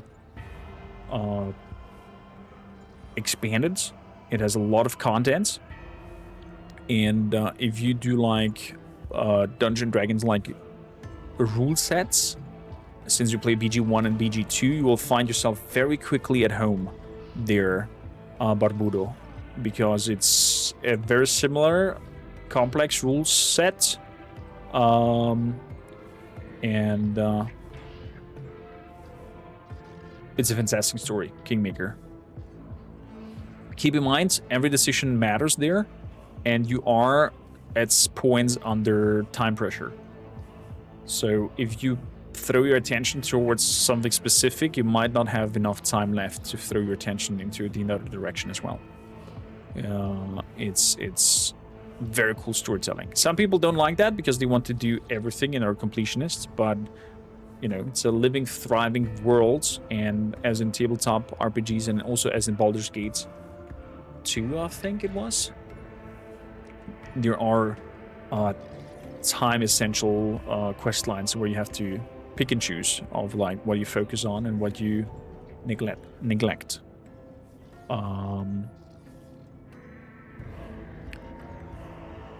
Look for choices and romances. Oh, you will have plenty, my friend, in the wildest stories. Wildest stories. You're in for a journey now that you've joined the Alcat family. If you have any questions or want to nerd around and talk to us, hop in our Discord, and I'm more than happy to help you, or to nerd along, or to be joyful upon your findings and experience. Hardcore Minecraft. That sounds intriguing. You have to look into your builds for Rogue Trader still. Are you getting prepared into a run, Jester Corpse, when you when you play a game or make a build? And once you finished Kingmaker, Barbudo, oh boy, Wrath of the Righteous, the next installment, is a huge step up.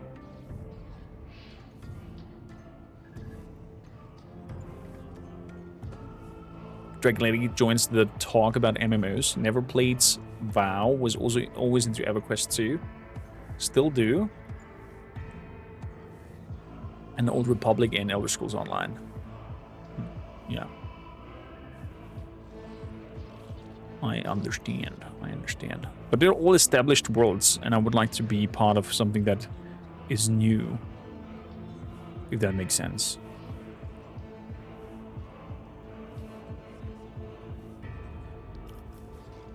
Please look up and learn from her mistakes instead of committing to your own. That is the harsh truth, Your Lordship. It must not be done. It seems the risk is too great. We will not perform the ritual. Thank you, Your Lordship. I realize that this ritual may be your only chance of finding the mutineers. But is there a plot to be so threatening as to risk dooming the entire vessel? I do not think so.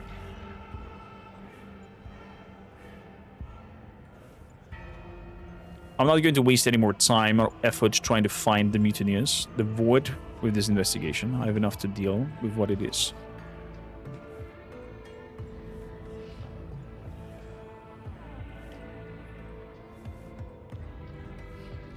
Do I want to leave the investigation alone or not?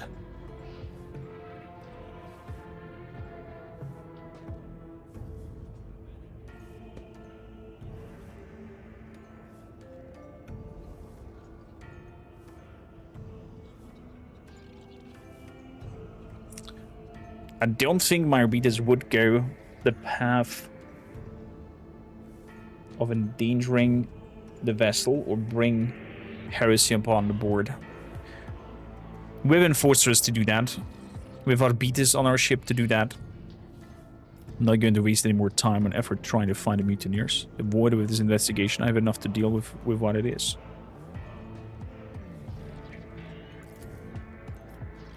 As you will, the Lordship. By your leave, I will return to my duties. Always keep your eye on the prize.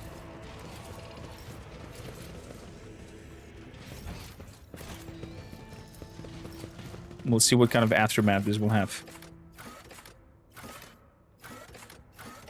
Witching Bridge.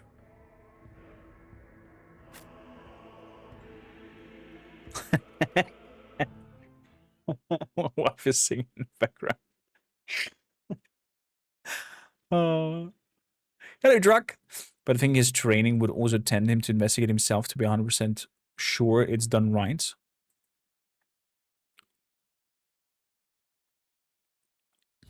What do you mean by that dress?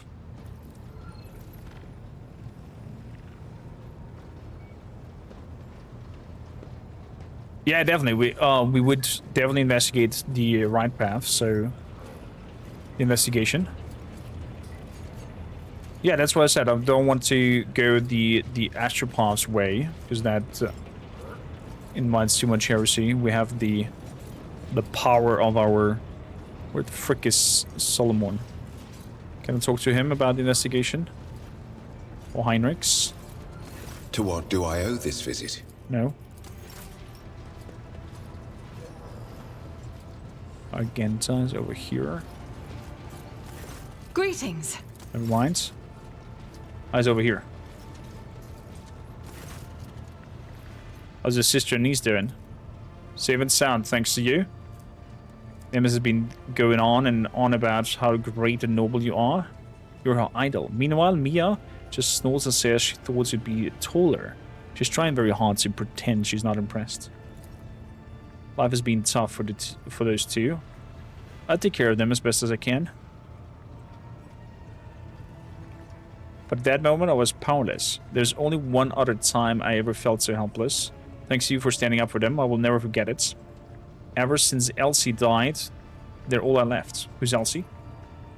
Elsie Nora, my wife. She died saving the ammo depot back in Lady Theodora's time. Oof. Okay. I've heard great things about Persona. Rogue Trader. Should we bring this as a let's play on our channel? Type in 1 in chat if you would be interested. And for those watching this on YouTube, in the comments down below.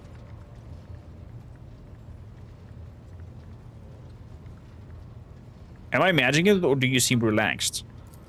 I doubt such a word could ever be accurately used to describe an arbitrator, but there is some truth to your observation. Since we're not in combat, I permit myself to stand at ease, which is to say, I'm standing by on full alert. Make the hand signal for understood. Someone responds with an equally curt gesture, signaling his assessment. Hello, Glato. The cybermassive picks up his ears, examining you with an intelligent look that seems anything but bestial.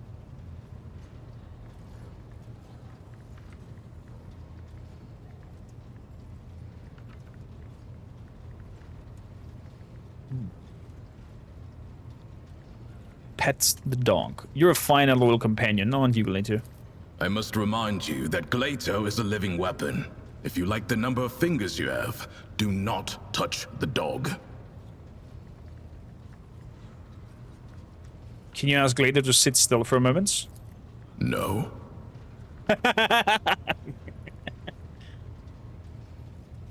Would it kill you to do me this small favor? If I had a throne for every time I turned down a plea, I would have enough to buy your flagship. For your own preservation, drop this idea of yours.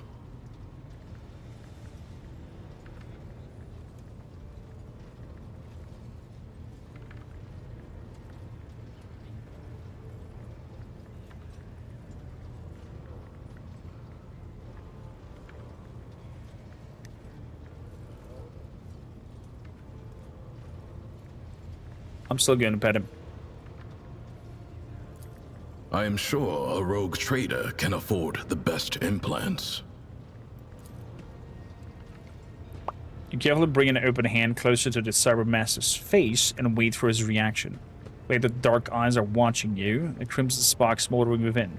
At last you touch the back of his neck and start stroking his rough fur, your fingers brushing against the cold edges of the dog's augmentics. Have you decided to make an exception for the Emperor's anointed, Glato? Fine. Congratulations on your achievement, rogue trader. Glato has never allowed anyone to do that before. Always happens to me as well in IRL with dogs. I don't know why. Serve with duty and honor, Glato. You successfully petted Glato achievements. Pet the dog achievement. Nice. Must feel strange to be without your unit. I've never been a part of a rogue trader's escort before. That said, I adapt to change more quickly than you might think. And as long as Glato is with me, I can handle any transition. Very much love Persona 111. But you have to see if they still have a copyright block, especially on YouTube, for the final part of the game. Some time ago, it was not allowed to stream post videos of the final act or something like that. Is that so? Interesting. Have they fixed Glato problem yet? What was the Glato problem, Kinikon? And they did a big patch just recently. So, most likely. Tell me about the Adeptus Arbites. We are servants of the God Emperor's law, made manifest in the Lex Imperialis. The Adeptus Arbites uphold order on the scale of the Imperium and bring merciless punishment to offenders. Let us talk about the Lex. I'm curious to know how you interpret its essence. Testing me, are you? That is fine by me. Yeah, I The am. Lex Imperialis is both a code of law and the word of the God Emperor himself. For millennia, his decrees have been amassed and preserved on Holy Terra, in the Hall of Judgment, alongside the High Lord's orders. It is at once a titanic collection of edicts and a holy text. And how flawless is your memory of the core statutes of the Lex Imperialis? Like any arbitrator, I know the Injuncta Cardinal to the letter. Not a day has passed when I didn't recite the sacred laws from beginning to end. They are carved into my memory as distinctly as they are into the walls of our precinct fortresses and the casings of our ammunition. I would sooner forget my own name than a single word of the Injuncta Cardinal. Hear, hear. Well, those words definitely sound very religious to me. As it should. The codes of the Lex Imperialis are my prayer, and I believe that every arbitrator's service is sacred, for it brings this imperfect reality closer to that inscribed in the Book of Judgment, closer to the God Emperor's will. The book of... Was the book of from the dwarves in Warhammer called? The Book of Grudges. His claws disappeared on the equipment screen, and its post stopped him from attacking in combat. Interesting. I'll check if his claws are back. Let's talk about something else. I'm listening. What types of crimes do you usually handle? The most significant ones. Beyond the Expanse, the arbites not only enforce tithe collection, but also ensure that every planet obeys his law and that the Imperium's authority remains unchallenged. Corrupt governors, crime syndicates, rebels. Not a minute goes by without some parasite trying to take a bite out of the Imperium. We destroy any who dare trespass against the law. Very interesting. So if, for example, someone's trying to murder an innocent man whose life is irrelevant to maintaining order in the Imperium, you simply walk by? Unless said man's innocence has been previously established, such as during an investigation. In any other scenario, murder is just a common disturbance. My intervention is only required in the case of an attack on an administratum functionary or some other important figure. Then I must take measures. However, if I have an assignment to carry out, I will ignore any distracting factors. Okay, The yeah. duties of the arbites are above everyday crime. We collect the tithe that feeds the military might of the Imperium and sustains its authority over many worlds. To be bogged down in trivialities is to commit a criminal waste of time and resources that have been granted to us to serve the absolute of the law. Well, Racket Minoras did fall on your watch. Your suggestion that I could have prevented the disappearance of a star sounds almost flattering. And yet, I never dodge responsibility. Let the Emperor, in the hour of his final judgment, determine the measure of my guilt in what happened. What about witches and the arch-enemy's cults? Those are indeed the greatest threat to the Imperium, and I never leave a heretic I meet without a bullet lodged inside him. but such matters are primarily handled by other forces, which are influential enough so as not to be mentioned out loud without a reason. So bottom line, the arbites are just there to collect the tithe, or in terms of the administrarum issues, if they have anything or are attacked directly, they intervene. Everything else is law enforcement and Sauerback's work. So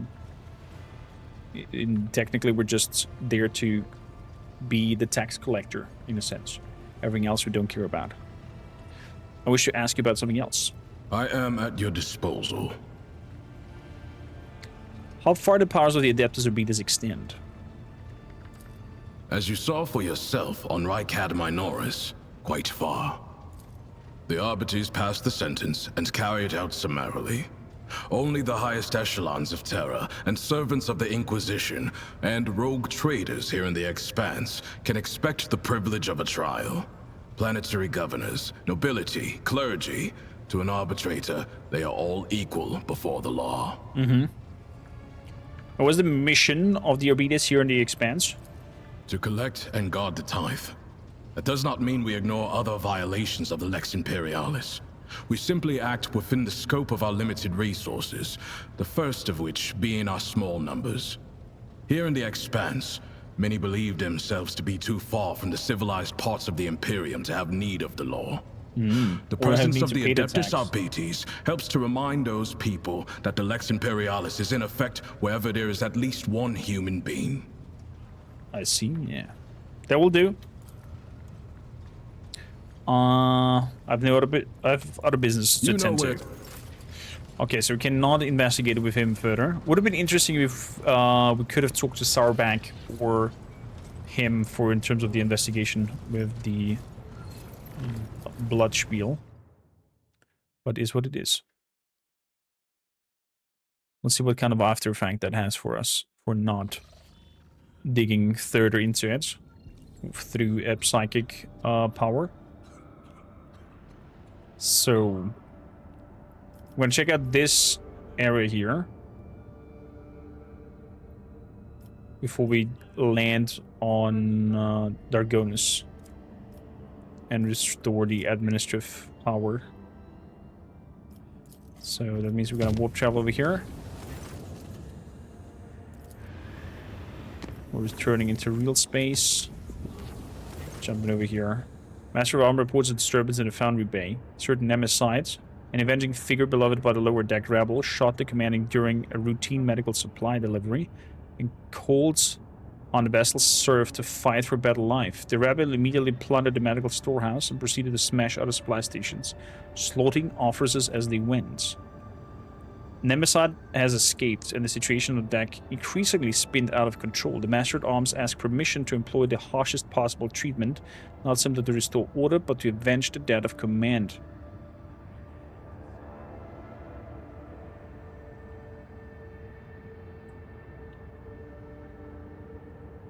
Let's go to the details of the commandant's murder. Nemeside's reason for the attack had to do with the widow of a respected foreman. She delayed the queue by begging to be given medicine for her afflicted children, which the commandant refused because her request exceeded the expenditure quota. The widow persisted and was given then 10 lashes on the spot. That was when Nemeside fired the fatal shot that set off the mutiny in the compartment. Learn more about him. The Master of Arms reports that this is the 4th Nemeside to operate on the lower decks over the past few years. The previous 3 were captured by enforcers and each openly identified themselves as Nemeside. The public executions evidently have no effect. People continue to rally around their hero as soon as he emerges and always believe in the invulnerability of their champion. So somebody's always picking up the codes of Nemeside. Interesting. Seneschal points out that all Nemesides act in the same fashion. Whenever the rebel is feeling oppressed, they step forward, serving as the spark that ignites the fires of sedition. They target the officers most hated by the workers for their strictness and adherence to order, with every murder bringing cheers from the commoners. The Voxmaster shares the rumors about Nemeside that abound on the lower decks. Some say he arises from the blood of the oppressed laborers. Some that he is the vessel spirit of justice. Others still believe he's an immortal hero. Such veneration makes it very difficult to capture the refreshed champion.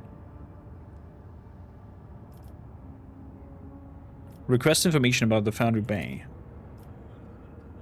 Is a place of unbearable heat and poisonous air, where scrap metal is melted down into plates that are later used to repair and refit the hull. There are no critical facilities here. The bay is fairly easy to isolate. This opens up opportunities for quelling unrest with no casualties among the enforcers.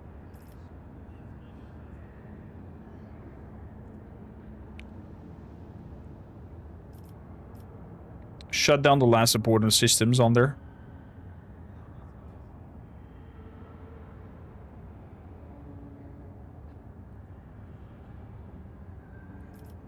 Or we could try to bribe them. Crush the unrest by shutting down life support. The people dying gruesomely, suffocating in pitch black, icy cold, but the harsh lesson has been learned. The survivors bow their heads and return to the work without complaint. Them inside my ass. I need to get heavy armor to be able to wear this beauty. Armor of the final thresholds.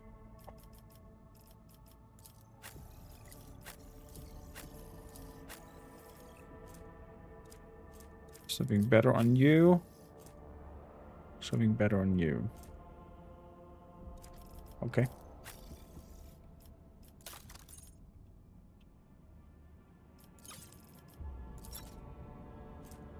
Ancient Force Sword. Oh yeah, we found that one. I remember. What does that do in comparison to the other weapon?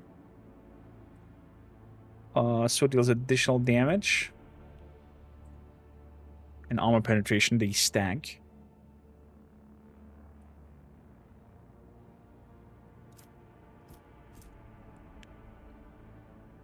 So this one reduces the veil degradation.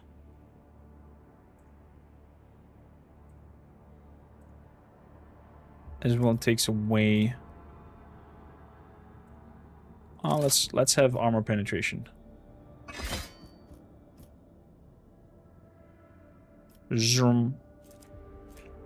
Righteous anger. 10 shots, so 70 damage. This is 8 shots, 80 damage.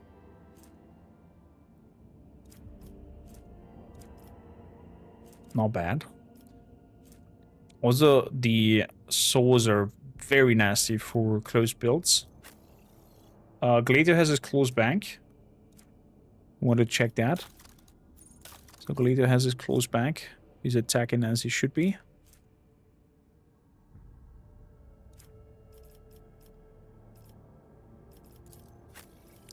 What do we have here? Chains of Domination. Whenever the wearer kills an enemy, they receive a stack of willpower until the end of combat. That's something for you. Let's take that 10 away from the awareness and give you that stack of willpower increase.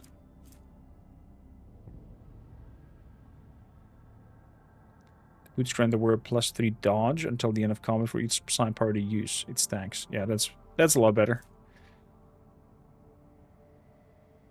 That is a lot better. This cape lowers all enemies' perception by a fellowship bonus within a 5-cell radius.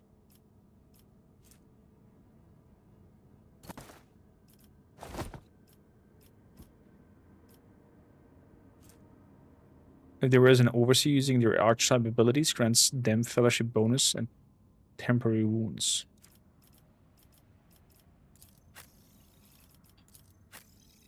I mean, I could get myself some temporary wound thingies, but I'd rather have the carouse bonus. We have so many great things. Cheapest. So we're not going to Janus yet. I'm going to make it a little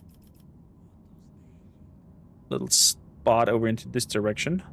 We have a connection already also to Kibellah Gamma, where Heinrichs want to go. Ship left hostile material and returns to real space. There we go. Chart new possibilities here. Please be yellow. They're yellow. Okay, beautiful. 100 Dreams Crossroads. What do we have here? Enemies of Humanity. Let's do some scanning. Scanny Ranny. We have some phlogiston.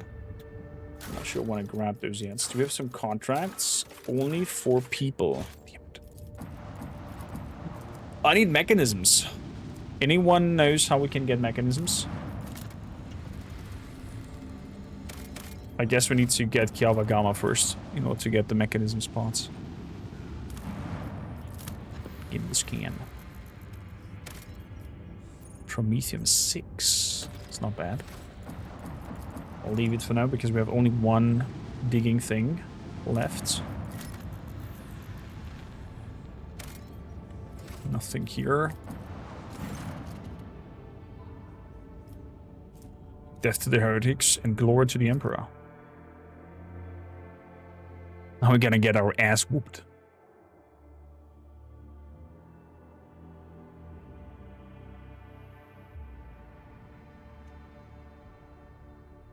We'll see.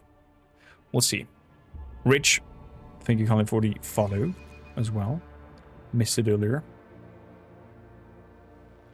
Mighty machine spirits, lend us a modicum of thy power.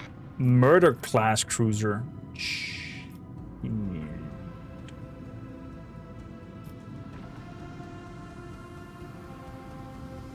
It is a chaos ship. Or no, it looks Drukhari from this infidel class. Could be not. Could be actually.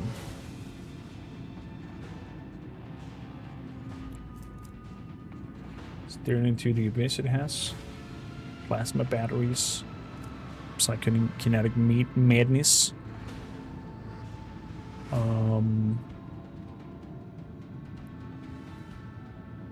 It's chaos, yeah.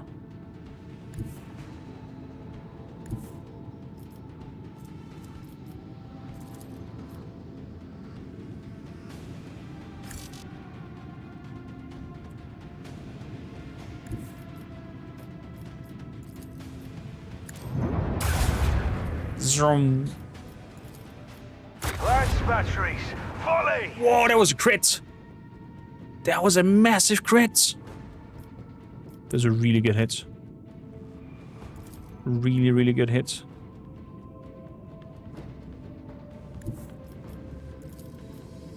Gonna throw in a sideways attack as well.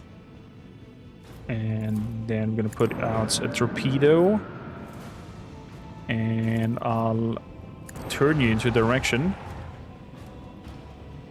Nice. That means left side shield improvements.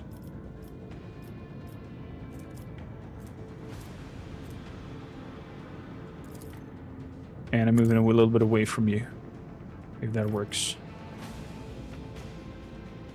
Good. They're coming in, throwing in torpedoes. He's throwing out some boarding class and interceptors. Oh, this is good. This is good, this is good, this is good. This is really good. We can take out the cruiser before anything really bad happens. Can I do this with the torpedo? Explode. Just 10?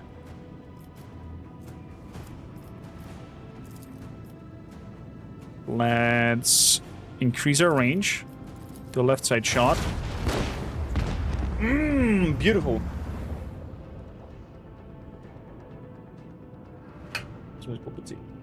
China for Marseille. I've just brought me some food over. Our ship is burning though. What is that meaning? Infernal fires. Okay. It just do a little bit of damage. We took out the big ship already, so we're good. We're good. That crits saved our booty pretty much. Pretty much. Take a shot over there. Dorsal fire. Surround. Our dorsal gun is super powerful. It feels like. Let's move closer. And swoop you around. Let's do shields to the front. And we're good to go. Okay, got some shots from the front. The Heartless is getting some hits. The Heartless destroyed whatever that was. So we're gonna do a turnaround.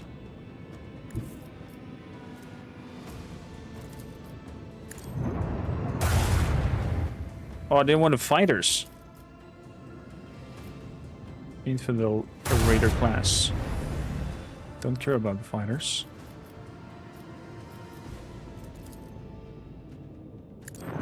Let's move you forward. Can I do this to the warp channeler? There we go. So I can turn you around. I'll turn the fighters away. God damn it! Why we're sticking over another?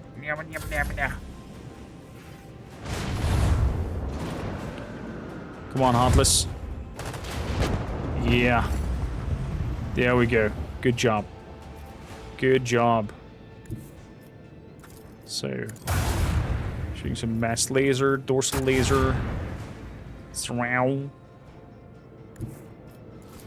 flank shot, missed. Damn it.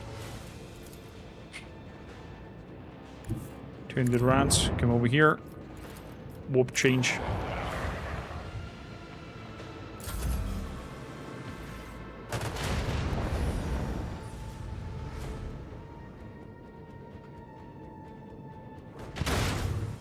Destroy these little ones. And we're good. We're good. We got an pattern to be engine. Plasma drives. Provides 12 speeds. Strong acceleration and braking. Low acceleration and braking.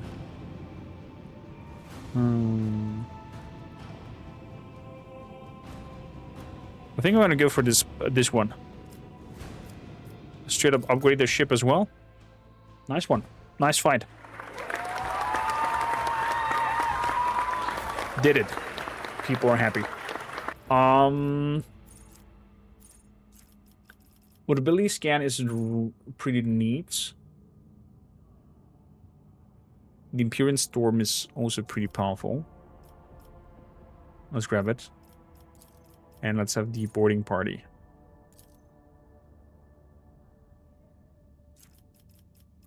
As well. Flagship launches a boarding party, starting internal fires, causing engine fires, and cripples the ship for 1 turn. Exactly. Exactly. So, components. I would like to install the new engine. There we go. Oh, it looks different now. Cool. Cool, cool, cool.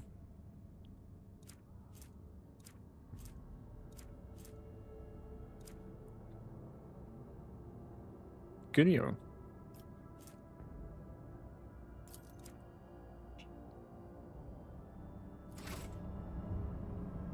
So, that was that.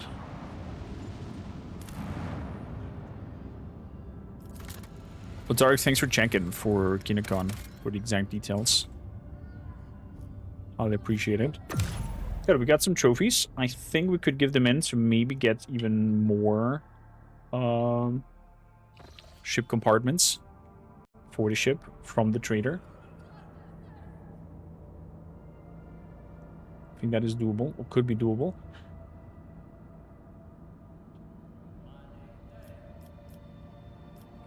Pillars of Veriside. Let's have a look up there. Lord Captain, an urgent report from the vessel Shrine. A group of unknown assailants has invaded his temple and plundering the incorrupted relics of the ancestors, slaughtering devout worshippers as they went. The high factotum is among the casualties. What? Had Master Montag and Mistress Sarbag not arrived in time, fortunately Master Danrog survived and remains conscious, albeit in great pain. He implores your lordship to come to the temple and hear his confession. Master Danrog. And so it comes to pass. I performed the reading of his tarot after the morning watch siren The visions sent by the Undying One were too indistinct. I saw rivers of blood flowing towards the bones of the dead, and a blurred figure laughing, treading upon the ashes of the fallen. It is now clear.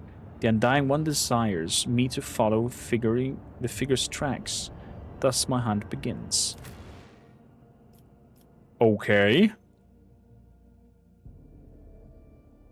Is that the artifact for us not going for the Psyker and finding the culprits?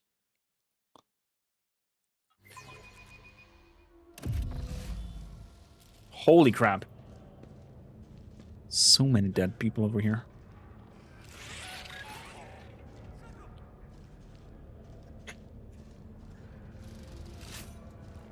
Wowzer. Your lordship, pyramid is secured. The enemy spotted. Is there money to be made? Okay.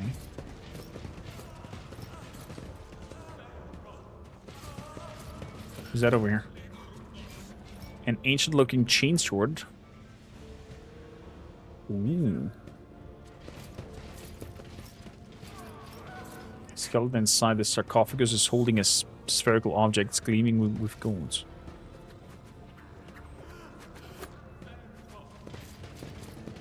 Enforcer's officers. Your accomplices, I want their names, or else I would be starting with breaking bones. Whoa. I always have a backup plan. So look, Trader's vermin, I'll get you wherever you are. On tack? Lord Captain, the great relic has been stolen. This is sacrilege. Medici officer. Don't move, Master Danrock. Master at arms barking orders. Confessor Abelard. Adalbert is murmuring a prayer, and the Infernus Master is circling the chapel with a keen eye, as if watching for a threat. Kibellah quickly sweeps her gaze over the destruction before focusing on the bloody footprints that stretch from the ruins of the reliquary. Forgive me for not greeting your lordship with a bow. I must tell you, Nemesis has stolen the great relic. Nemesis, yet another spin of that old wives' tale? This old wives' tale was blessed with amazing corporally. Whoever the bastard is in the red scarf was, he went by the name and spoke very impertinently of your lordship. He dared to threaten you and promised that for every death you suppressed the unrest on the lower decks by shutting down the life support. Oh. Every death served from the Foundry Bay, 3 occupants of the upper decks would perish. Just another arrogant rebel wrapping himself in crimson rag and wreaking havoc. Not this time. No one has ever dared to raid the upper decks before. Never in the ship's history has the fury of the rebel been so blind and fierce.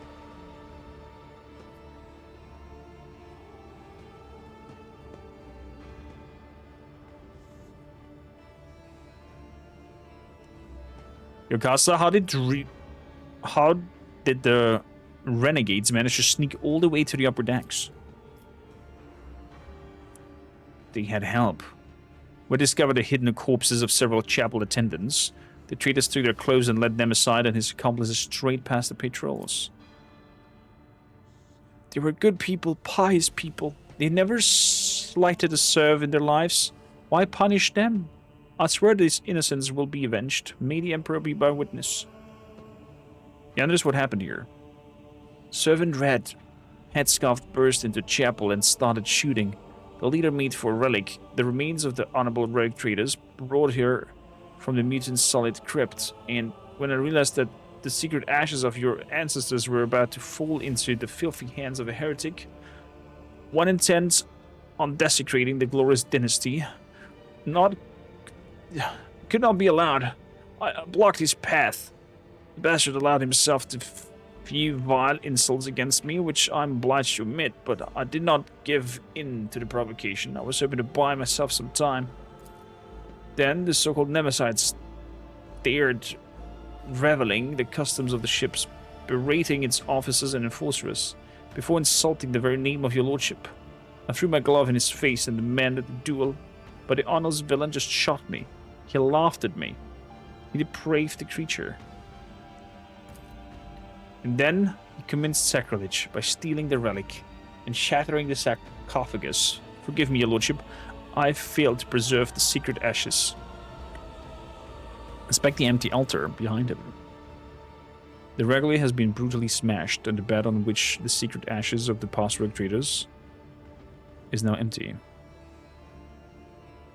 How exactly did he insult me?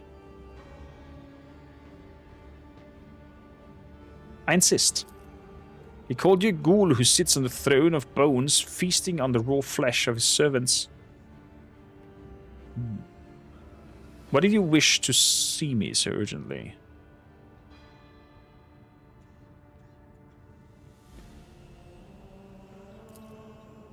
I had to apologize to you. I had to repent. For many years I did my best to serve, but at that most crucial hour I failed. Shame scorches my pathetic, cowardly heart, your lordship. I had to tell you how deeply remorseful I am.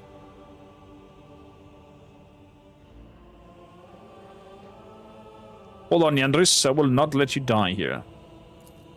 Proud to serve the dynasty. The papers, your lordship. Have the clerk double-check the freight bills.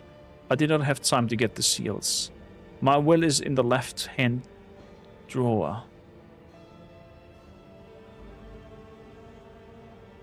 How badly is the High Factotum wounded? He's losing a lot of blood.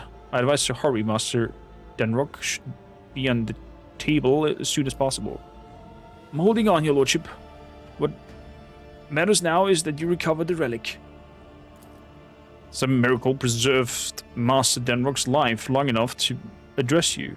His fate now rests in the hand of the Emperor. Heinrich, did you see the attack? I did not. I was on my way to offer a prayer when I heard gunfire and ran as fast as I could. When I got here, I saw Master Denrock, and I think the next thing was to press his wound and spout curses. So much for being a heroic repairman. I wasn't much use, was I? I will still strangle this Nemesis with my own two hands. May the Emperor protect your... The Factotum's eyes roll back as his enormous frame gives a convulsive shudder. Medicae offers snatches of stimulant and speaks decisively. Apologies, your lordship, but we're taking Master Denrock away. He is unable to tell you anything more. Every second of delay could cost him his life. Master Denrock is succumbing. Okay. Interesting.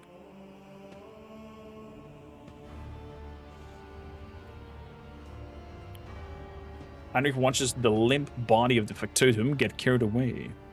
So what do we have so far? Master Denrock is on the deathbed. All the attackers are dead or have absconded along with the secret relic. And the witnesses all agree on this one thing. Nemesis and his accomplices came out of nowhere and struck suddenly. Only the throne knows where we can find these bastards now. We will find them. We'll turn this vessel inside out if we must. There's nowhere even a void rat can. There is no need. The Blood Whisper will lead us to Nemesis.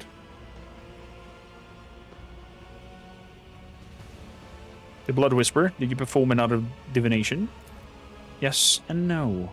His chariot guided me here and told me of the evil that lurked in the shrine. But beyond that, the bloody path carelessly tread by the raiders will reveal the truth. With all due respect, Spinner, the enforcers have already questioned all the witnesses and compiled an extensive list of evidence. Kibellah, tell us everything you know. Kibellah sharply turns to face the crimson splashes on the floor and the walls of the shrine. Her pupils dilate, threatening to drown her irises in darkness. The expression turns distant, her voice becomes low and strange. This blood is drawn in a pattern of retribution. The one who spilled it appeared later. They moved swiftly and ferociously, numb to their own wounds. An enforcer who was drawn to gunfire and witnessed the sacrilege. Probably. As of this pattern, it was made in fear and desperation. The one who left was wounded, but they did not flee. They fought back while they could, and then they retreated into the darkness. into the darkness of the maintenance tunnels hidden within the walls of the shrine.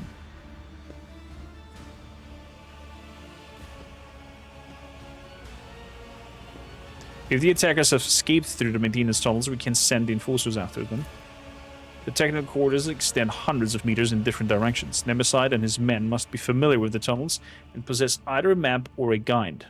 Without a clear trail, the enforcers risk getting lost and wasting valuable time. Not to mention the fact that those narrow tunnels are perfect for an ambush. And you gleaned all that from a couple of bloodstains, or did you have a vision? There's no need for revelations from the Undying Emperor here. For one who has dedicated their life in understanding the tenets of the web, death speaks a language clearer than any words. Blood writes the chronicles of the final hour, and it holds all the answers. It speaks to me. It can tell me with what instrument it was spilt, what its owner felt, whether he struggled in terror or as cold as the steel of a blade. At what moment and how the thread snapped. For Spinner, not two wounds are alike, and each scarlet drop carries a message from the Undying One. I'm glad that she's on our side. So we still have no idea where to find this Nemesis. The tunnels only answer the questions of how he left. Now death will tell us where he was heading. As he entranced, Kibellah leans over the dead body and peers into its eyes. He stinks of smoke. The smoke of singed coveralls, vile eho sticks, burned sacred unguents, and charred meat. She slides a pale hand along the dead man's skin and snakes it under the sleeve of his coveralls, which she pushes back to reveal a fresh burn, bandaged with a torn scrap of shirt. Her steel claws dig into the dead man's arm. Your wound holds the answer. You dressed it carefully, not inside the shrine. Before that, something struck you, ripped the tissue apart, burned you, turned your hand into a worthless lump. It was no fire, no. The fury of the conductive charge. It has marked you, heretic. I recognize your wound, for I myself have encountered it on those I take to the other side within the plasma drive chamber. Plasma drive chamber, are you certain? The Undying One has blessed me with the ability to see the truth in death. How can anyone doubt the revelation his blessing bestows? I can see if it's worth drawing conclusions based on the conversation with a corpse, but if it is, I concur with the esteemed Spinner's findings. All that about burns and conductive charge and the smell of cheap IO immediately made me think of the plasma drive technical departments. Makes sense to me. Sarback, gather reinforcements. We will follow Nemesis's trial.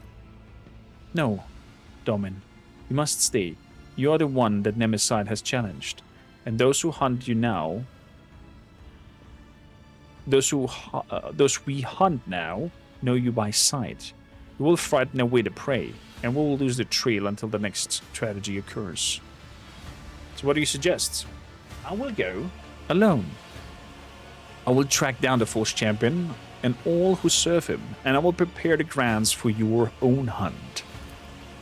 Out of the question, an enforcer squad will certainly scare off the vermin, but I am not letting you go alone, servant of death.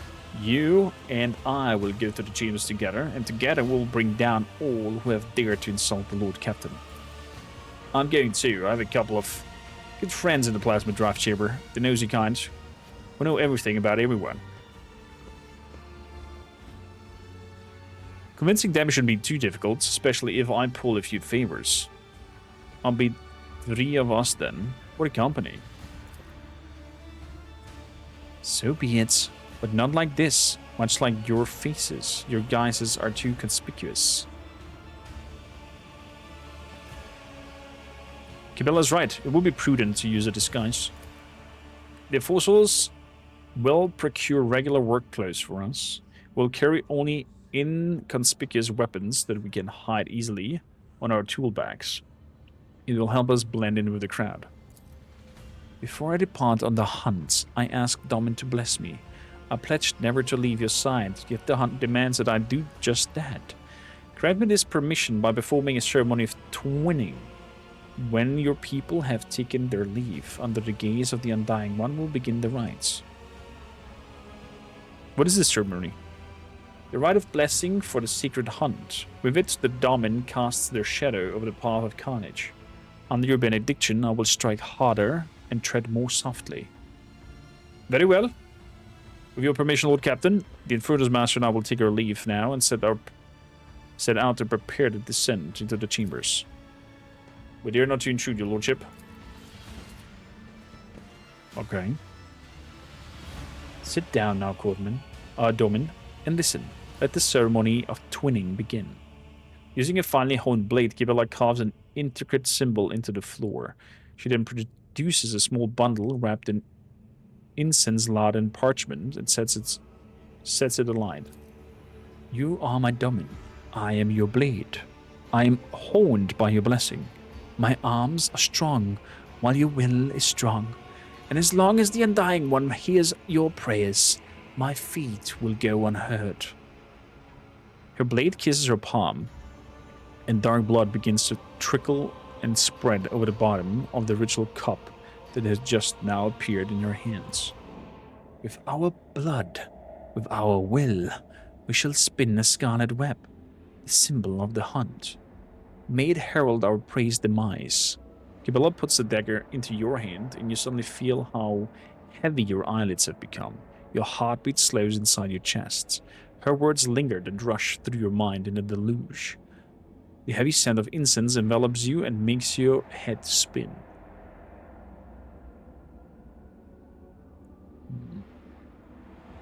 Make a small cut in your palm. The pain gives way to a burning sensation as Kibellah grasps your hand and squeezes it over the ritual cup. But this new discomfort is quickly replaced again, this time by a dull numbness and faint warmth of blood flowing from your open wound. The twinning is the blood oath I have made to my lord. Kibellah dips her finger in the spilled blood and traces a symbol, first on her own forehead, then on yours. It appears to resemble a blade that is cutting through an intricate knot. Anoint me with your blessing, Domin, and may the ceremony of twinning commence.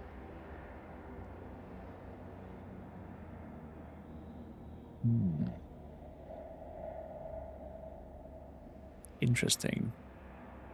Put it into this pipe and smoke it.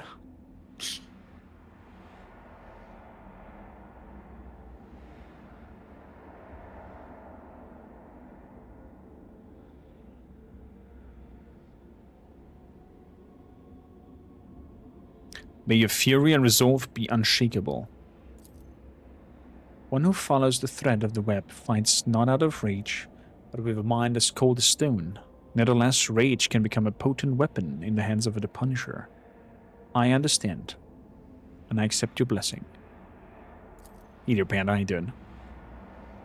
Your body cannot accompany us in this chasen, but your spirit. There's nothing the spirit cannot do. The twinning is complete. You and I are now bound by blood oath. Think of me while I hunt, as I will think of you. Become a thought flowing through my mind. If the Undying One is gracious to us, he will send you dreams, and in those dreams you will see me. And if he is more gracious still, these dreams will be truthful.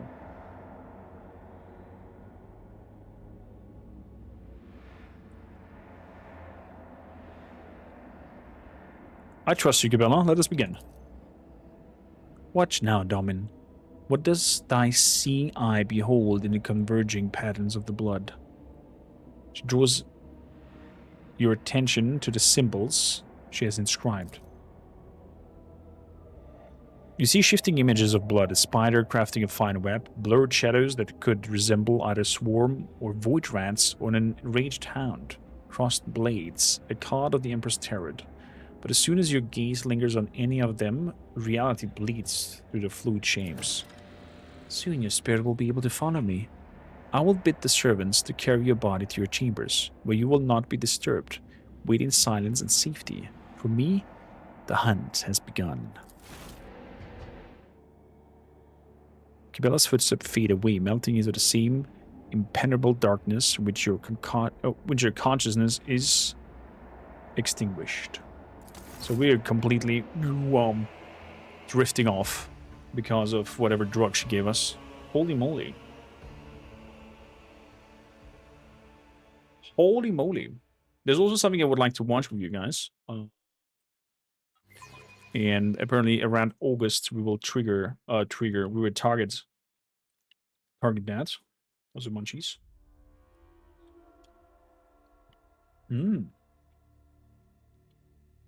Really good. Potatoes and shrooms. All thoughts. Display rings of tension. Is the powerful energy coursing through the cables, or have the wheels of the workers merged into cacophony of indignant whispers and desperate prayers? Lost, mired, and petty trouble, unmindful of duty, their voices creak as if covered in rust, and their eyes are dimmed by the endless drudgery of lack of light here in working the decks of the Domin's great ark. 80, so you're 10 years older than me. I've seen it before. In these murky depths, people become creatures all too ready to devour each other for worldly gains, fleeting pleasures, or imaginary freedom from obligations born from the abyss of spiritual emptiness. The Undying One punishes them through me. Disgusting mutations, abominations, reflections of vice are born in the shadows, and I will be their doom. The thread shakes, the web is taut. I step silently. May the great hunt begin. The thread shakes, the quarry always leaves a trail. We may not see it, but we can feel it. I taste the air, the scent of fresh with a subtle note of sparks. This is new. This is pleasant. The upper deck reek of luxury, but here I feel comfortable. There is something else. This is it. Recognize the smell. Unguent, io, and burned meat. Just like inside a shrine, the time has come to spin the scarlet web. The web is taut, knowing the hunting ground. Find the enemy, I must listen. Must inhale, exhale, inhale. The rhythmic beats of engines and pumps. That is the ship's breathing. That is the ship's heartbeat. It is strange that I feel at home among workers of lower decks who pass their time like living dead. Warmth spread through my chest. I like to think that it is the connection with which the Undying One bound my Domin's fates together. He has blessed us, and we hunt as one. I step silently, darkness is our ally, merge with the shadows. In the twilight of the chamber, barely illuminated by flickering candlelight, I become like them, the lost, mired servants. They will become unwitting allies in my hunt. Their hopelessness, their desperation, their thirst for survival will become tools for my use. Is that Sourback and the other one? Where's the second spinner? We're supposed to meet here. You know that feeling when you're being stared at, but you can't tell who by where from? Footsteps. Two are coming towards me. Familiar gates. These are Domin servants. I wouldn't be surprised if the cultists set out the trail of Nemesis alone. Spinners are arrogant. We're just another soul to them, a gift to offer death. She's very, and she should be, for we serve the Domin, not one another. Does this remind you of anyone at all, Yocasta? This man is enamored with fire. Even his words sound full of biting flames, and he himself enjoys playing with fire, too much so. They bicker again. Their mutual enormity may disrupt the hunt. Examine them. To the laypeople, the two are now scarcely distinguishable from the common serfs. In a world where status and privileges are defined by appearance, a single piece of rotten cloth is enough to lower your standing. We will become spectral hounds and follow the trails without drawing attention. I am here.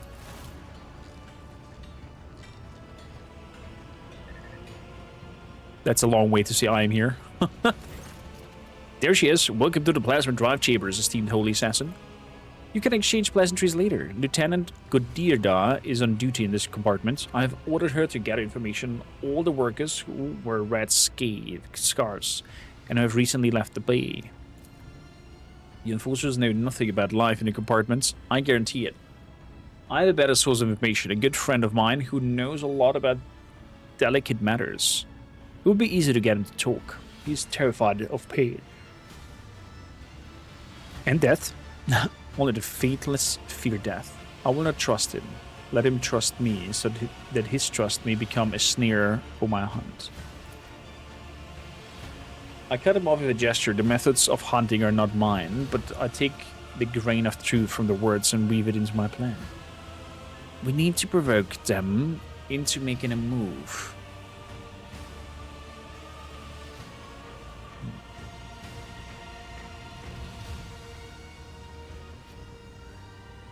Strike out the spark that will ignite the flame. I feel them lurking in the crowd. My enemies, they are cautious. I must find them and let them believe their luck. Then they will shed their masks, and I will take them down. Install a full sense of impunity, convince them that they can and must act now. The enforcer who answers to Steel Mistress is the symbol of order and obedience in these chambers. She is standing in the way. When she disappears, my enemies will believe it is safe to strike, and that will be a costly mistake. Intimidate them with an impending threat. Flaming voice rallies on a talker, one who keeps no secret and fears pain. An unreliable vessel is bad for holding secrets, but good for spilling them. Through him, I will whisper lies to the enemies. Such is my plan. They look at me in silence. They do not understand yet, but that matters little. I am on the hunt.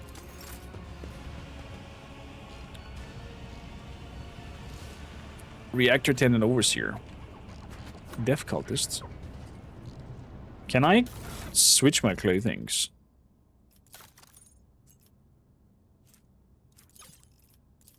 No. Okay.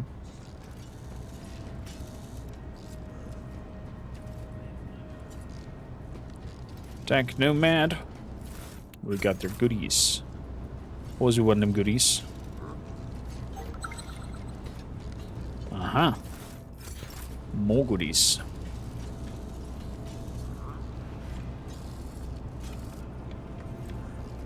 Reactor attendants, engine seer.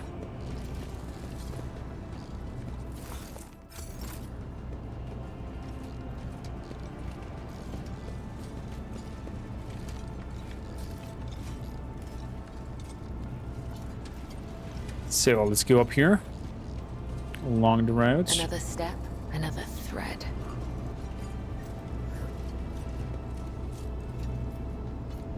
Give a shadow and hides for the voices of the crowds. Good idea. Let's all look what they're talking about. The people have huddled together like a herd being chased by predators. Faced gazes, bent backs, a crimson kiss of baton on their bodies, and yet shadows of smiles touched your dirty, burned lips of strange pair. What are those two talking about? Hammer and anvil.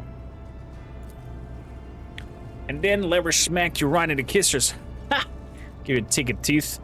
This is nothing. Bruises, burn cuts, it's just life. Just remind yourself how to come home after your shift, having exchanged your ration cards for a bowl of soup. Our little ones gulp that bowl down and they fall asleep, feeling a little bit better. I'd say that's worth a hard day's work and a punch in the face. He smiles broad-shouldered with a rusty beard. He's not afraid to share laughter with others, and so the crimson shades form. The beatings never leave his face. His voice is bright and sonorous and listened to. Not everyone here is as chipper and thick-skinned as you. A bowl of soup is great, he says. What about having to choose which of your 3 kids gets it? Is that great too? Beatings are nothing, he says. Remember when the enforcers break your arm? It couldn't work. Your wife had to pull 3 shifts. She collapsed at the lathe, and a conductive charge burned her eyes. None of us deserve that. I'll come back later. My hunt has just begun.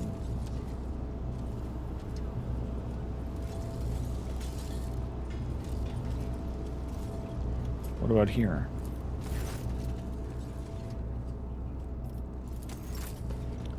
Same thing. Reactor attendant overseer. Stein.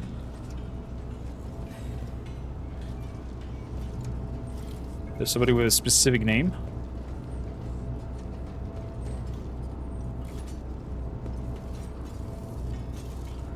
I think I know this map. There was oh,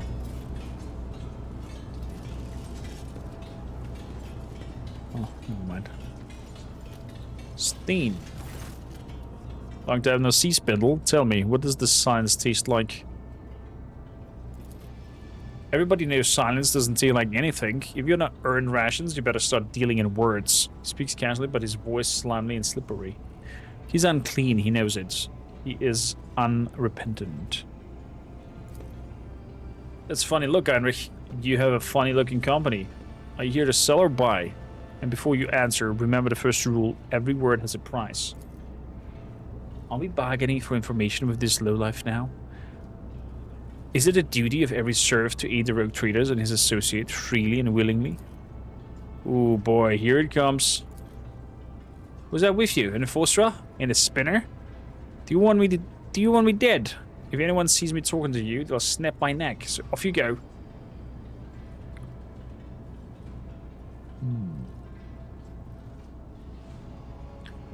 The quelling stimulants on the needle's tip will loosen Stein's tongue. What is this feeling? So calm.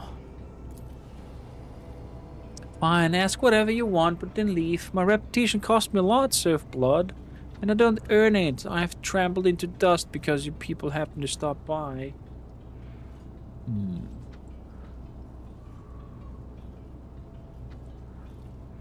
One glance is enough for me to see your true self, Stein. You're a liar and a manipulator, peddling other people's secrets and not knowing how to keep your mouth shut, or become a bait, sowing confusion among the minions. What do you think stand in the plasma drive chamber? Speak briefly. Speak sense. There's a bunch of workers in that far corner who now gather between every shift, whispering to each other. They don't invite me. They say I talk too much. Well, if they're scared of my tongue, that means they have something to hide. Of course, everyone's talking about Nemesis' side. Sure, the foundry and the chapel were big, but he's been helping people all over. A lot of folks are sticking with him now. You can knock my teeth out if I'm lying. Don't get many of those left anyhow. But I'll tell you this. Even if someone finds him, they won't rat him out. There will be a raid soon. Be careful. I warn you in appreciation for the cooperative nature. What are you? That information is not meant for his ears. Really? I see. Well, if that's all you wanted, then I can... Can I go? Go stay in and be my heralds. It's difficult to admit, but I do share Master at Arms indignation. We came here to get information about the traitors, not to reveal our secrets. When the renegades hear of the coming retribution, it will make them nervous, prone to mistake, likely to give themselves away. But for them to take the bait, it must be compelling. Yes, I see. There we go. There we go. Scared somebody. Scared somebody to know.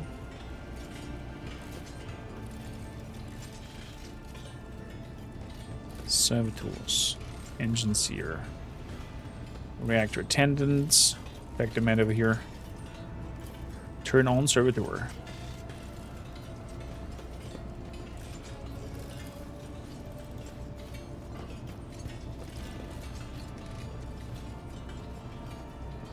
With a pitiful clanking sound, the servitor clacks dogs and manipulates. Wait, what does he manipulate?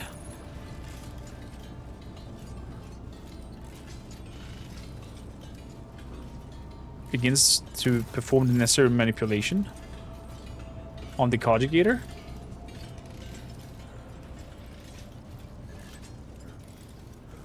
Call the cargo lift.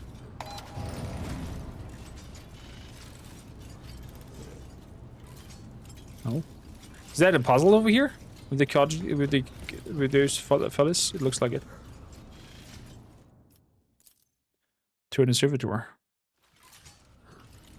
Repeatable clanking sound that makes not the necessary manipulations. Same goes for him.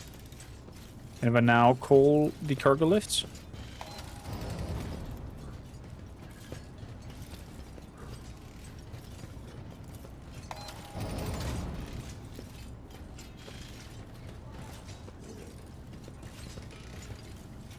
So it again. It's down again.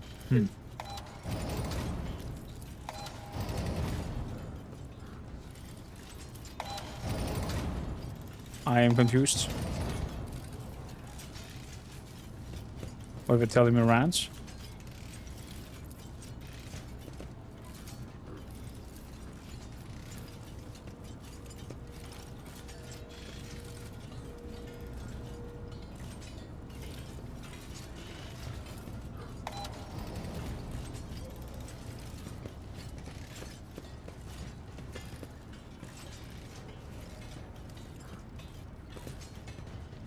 I have no clue what that means.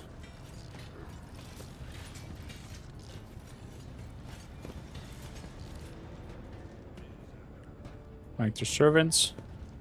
Nothing over there.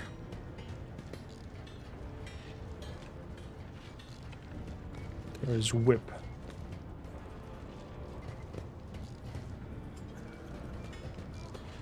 Hey, Mr. Whip. An old burn spread across her body in a scarlet blood. A look of contempt.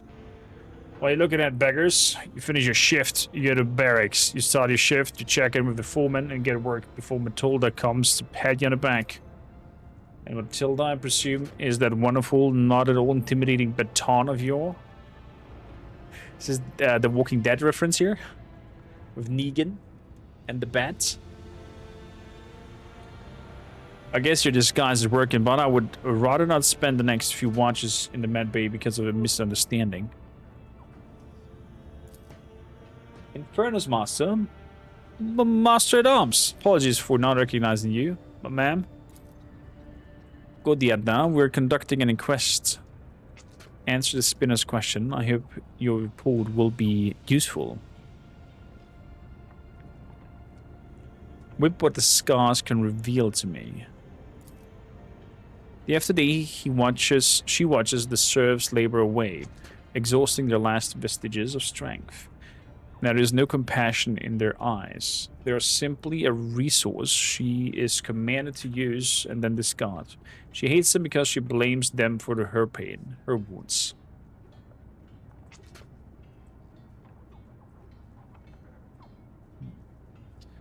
Nothing is unimportant during the hunt. Tell me what you know, and I will listen. A group of workers wearing red scarves were seen in the compartment just after the attack on the shrine. The foreman stated that they were at work on the front line. No gunpowder on their clothes, no fresh wounds. Too many of them have started wearing red masks, and it mulls the trail. But we also found some red scarves and bloody rags in one of the shredders, only shortly afterwards. We sealed off the exits and reduced an air supply of the maintenance tunnels an absolute minimum. Now you can stay in there for a few minutes without passing out. There's no way the bastards could have left the plasma chamber. They're definitely in here somewhere. Interesting. Welcome back, Dress. You missed us checking out the enhanced trailer for Dawn of War 1. It comes out mid of August. And I can't wait to play some Dawn of War 1 again.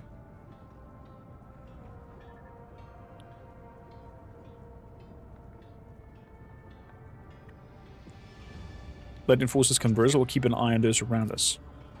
The workers hide their eyes. It can hear the murmurs echoing through the bay. There's an impotent rage in their hearts directed at Whip.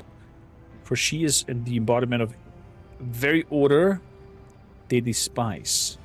Some of the people I escorted on the other side looked at me the same way. In the past, I didn't understand Do people see spinners performing the duty of the Undying One, or enforcers performing theirs to the dominant monsters? I do sense the touch of his will.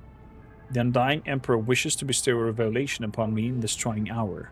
Let his terror show me the way. I breathe in the essence made from the ashes of blood. It enlightens me, granting the grace of reading his signs. A wave of apathy sweeps my thoughts away, pulling me into a blessed trance. My fingers move on their own accord to the secret deck and draw a card. It is the martyr. I see a tear of blood washed over the pale features of the image, and they shift, becoming a whip's face. A portrait of him. The Undying One blessed me to take whip. The minions of Nemesites fear her. When her soul is delivered to the Undying One, the traitors will feel invulnerable. I know how whip's thread will end. I cannot sever Thrip's thread with a blade, for the servers would recognize me as one of the spinners. A spark of the machine spirit in the plasma drive could do that. Okay. Interesting.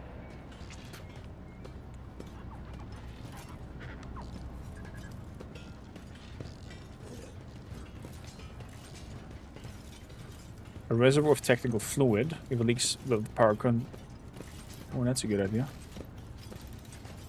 Some fluid out.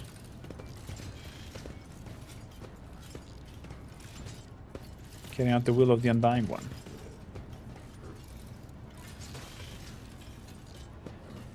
Make it go bzzzt.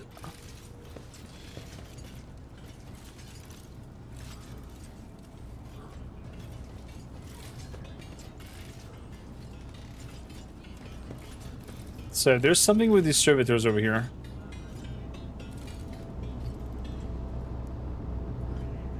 Definitely.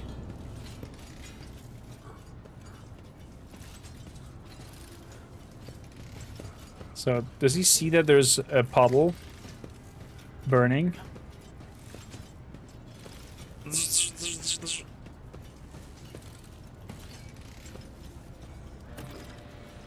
Okay.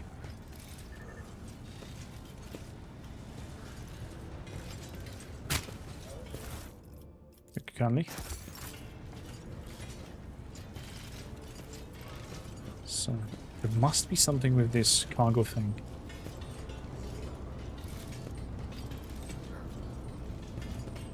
Is there another servitor that I'm missing?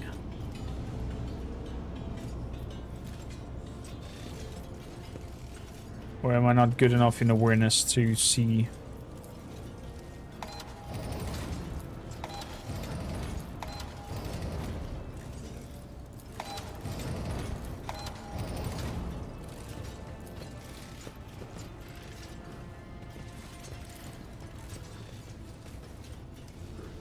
So with one manipulator.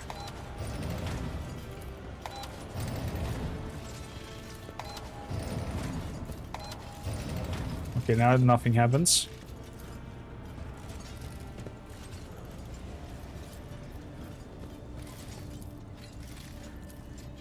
What do I put in the middle one?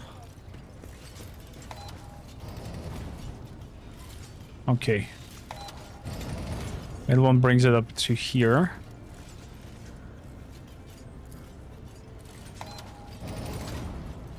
Oh, there we go. There we go, we got it. Tarnished breaches Aquila. Enemies within the wearer's area of attack suffer dodge, and allies within the wearer's area of attack gain dodge. Backpack with armor-piercing ammo. The wearer's range attack inflicts 4 levels of bleeding on their targets.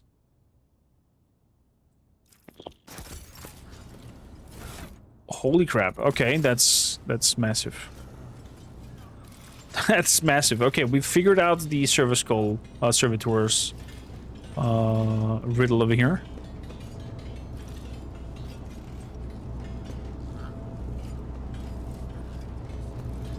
Anything else over here?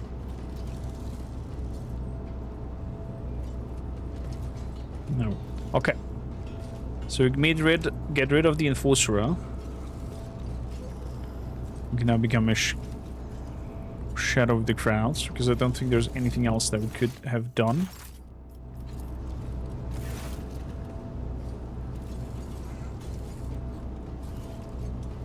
Did they put in Rodskov and become someone's enemy? The same goes if you do. The lay people are huddled together in a pile of sweltering bodies, filthy and battering for the enforcer's baton.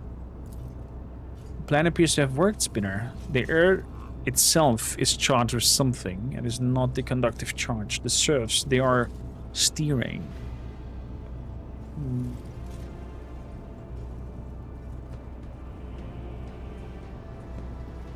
Listen to the rapid beating of the hearts. The lay people are frightened, angry. They feel impunity that sprouted like a weapon. They feel the threat crush them, both imminent and inevitably. What are those talking? I can hear the whispers and deafening. No longer they laugh with the others, no longer they pretend. The enforcer is dead. In. Punishers from the upper decks will soon follow Nemeside's trail. Is there a chance? We need to act. This is it. I can sense the prey is close. They have little fear for giving themselves away anymore. They need a spark to ignite.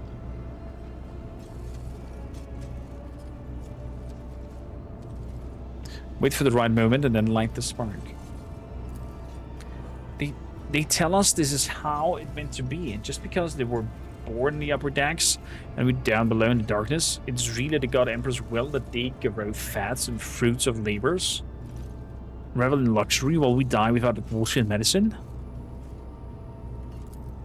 No matter how hard you work, they will wring everything out of you and give you nothing. Who allowed this to happen? The rogue trader, his name be damned, a Grox on the throne, a tyrant throwing our bones into the furnace of his protectorate. Shut your mouth, wood dog. Flaming voice? No, it's too soon. I understand your anger, but you must temper it. What do you say about the Lord Captain? The one who gives you work, food, and shelter, you insolent deadbeats? I can see why you have gathered here, and I will not let you start another rebellion. Why are you reaching for your Waxcaster? If you do not disperse, I will give the order to vent the plasma chamber. You have 5 seconds. 4. This tyrant lackey. If you do this, you'll die with us, you madman. To protect the Lord Captain and the crew, I see you've never met an infernus before. The faces are twisted with fear. Will they retreat? Will they flee? Will the hunt be thwarted? No.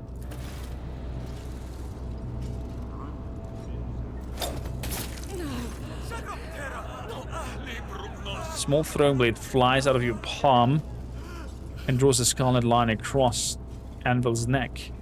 If I had wished it, she would be dead, but she continues to breathe and to bleed, and to scream ferociously as she looks for me. The rogue trader's assassin are here, look! They wanted to kill me! Find the assassin! The spark is lit.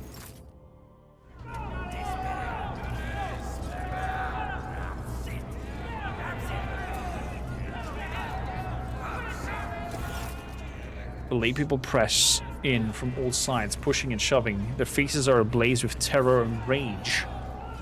This power will be difficult to contain. Frightened people are dangerous people. The hunt was meant to go differently, but such is the Undying One's will. One voice rises above the other. The voice of a burly, bearded technomant. Do we deserve to be executed, my brothers and sisters? Have we not labored with the sweat of our brow? Have we not perished from the outbursts of raging machine spirits? Why do they call us rebels? Why are we being punished?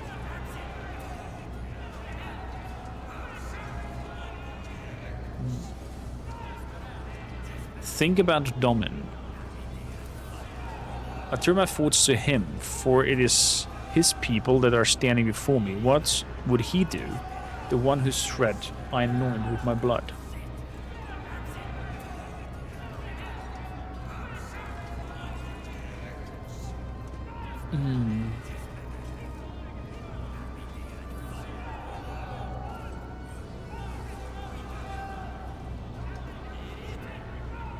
Already, you are riders in everything but name, and then you ask why you have been shown no trust.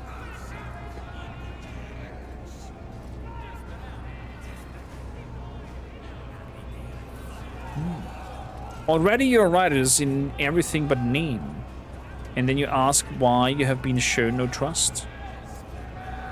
My words frighten them, wound them, because they're just, and that makes your anger swell all the more.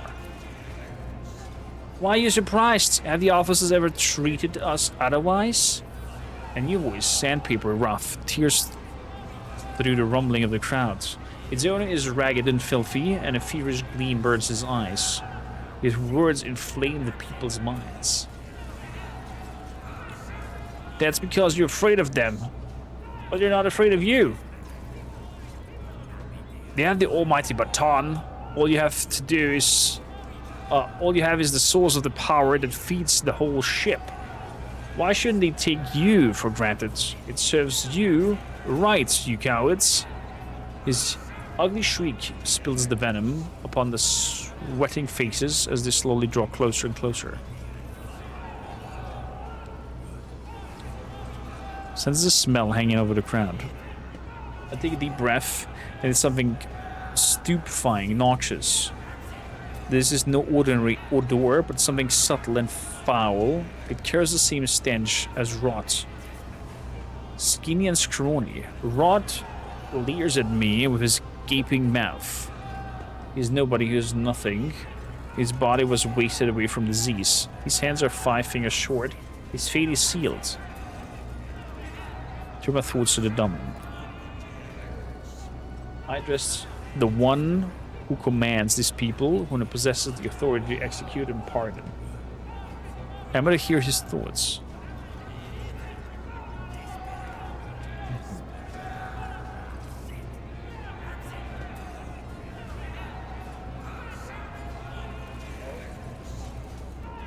The Daemon takes care of all, for such is his burden, but he cannot save everyone. He only cares about his flunkies. We will not commit rebellion, but we will not allow ourselves to be slaughtered by villains either. The law of the Emperor are on our side. If they want to crush us with their fear, the death, let them kill us. It will only prove our righteousness. Sense the fetid stench of blasphemy. That tantalizing elusive scent of rage is more than a stench. It is a tool, the weapon of despicable trio, which is used to influence the minds of all the laity, visibly intoxicating their minds. The crowd reeks of flowering treason. I delve down to its root and realize that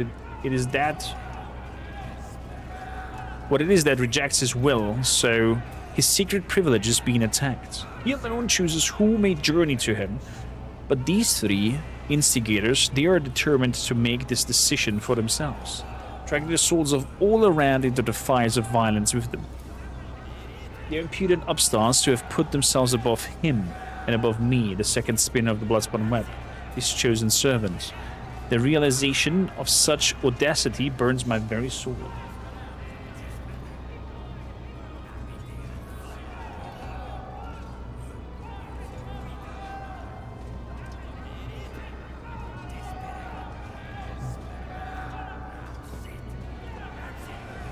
Appeal to Daemon loudly and excitingly.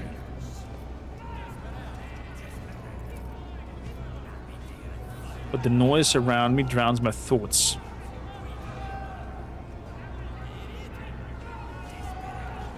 Look her up here in the eye. She's fragile, but there is a strength in her and authority taken for granted and understood by everyone. She's clearly ready to command, with legions willing to die for such maidens, beautiful and resilient as they are. She carries no banner in her hand, for herself is the banner.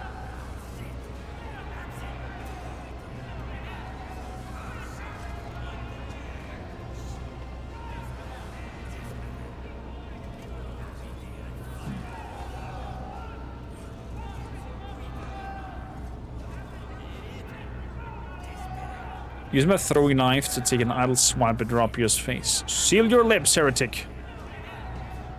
His split blood becomes the tipping point. The crowd erupts into cries. They no longer hear me, but the enemy has them in their grasp.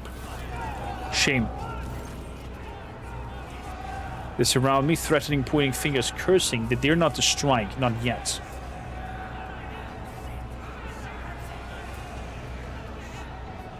stand firm and do not resist. The crowd presses forward harder and harder. My breath is growing short and my bones are crunching. Somebody's screaming in my face. I endure the stench.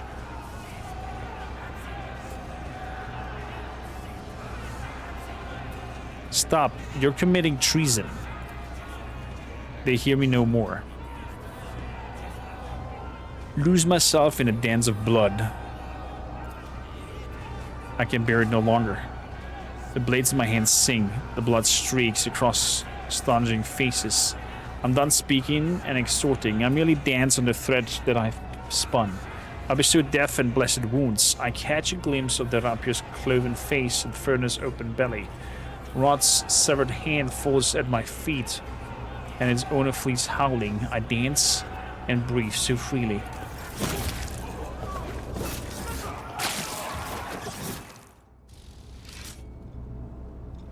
It did not go the way I had planned. The smell of blood lingers in the air like the stench of impending defeat. Two bodies are sprawled before me. I've severed their threads. The third blasphemer has managed to escape, but his disembodied hand also lies in the floor. Useless meat. Thoughts of Domin crowd my mind. Irrelevant and harmful thoughts, though they are in the secret moments. I do not immediately realize how foreign they are to the here and now. Why am I thinking about him? What can these corpses reveal to me? Very little. The faint traces of violent mutations that twist their bodies, the foul stench of corruptions, the deformed, strangely colored brains in their crushed skulls that spawned the heresy of sedition. What will the appearance of the survivors tell me? They huddle in corners ashamed of their own subservience. They try to convince themselves that the blood they so foolishly spilled would absolve them. Our flaming boys and still mistress still alive. The threads have not yet been cut. I realize with astonishing that they are standing close to me. Flaming boys is furiously reproaching all those who had only recently joined the revolt, while Steel Mistress booms like a siren, shaking her maul and threatening punishment. It's time for the next step. A thrill runs through the strand of my consciousness. Is this Domin? Can I truly feel him again? Or am I imagining it? I need to concentrate. I gaze at the puddles of blood and the patterns they form. I see a labyrinth. The Undying One has given me a sign.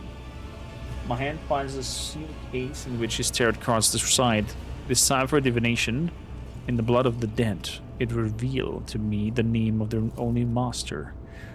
Thoughts of Domin creep up from the shadows and leap at my focused mind like a predator. They claw at it, robbing me of my concentration. Why? I must not think about him. I must not wish for him to be near me right now.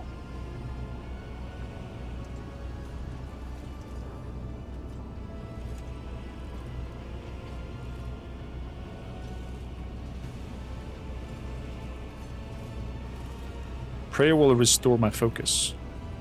I whisper silent prayer in a capsule soaked in blessed. Stimulant slips under my tongue. The fog of enlightenment hides Domin from my sight.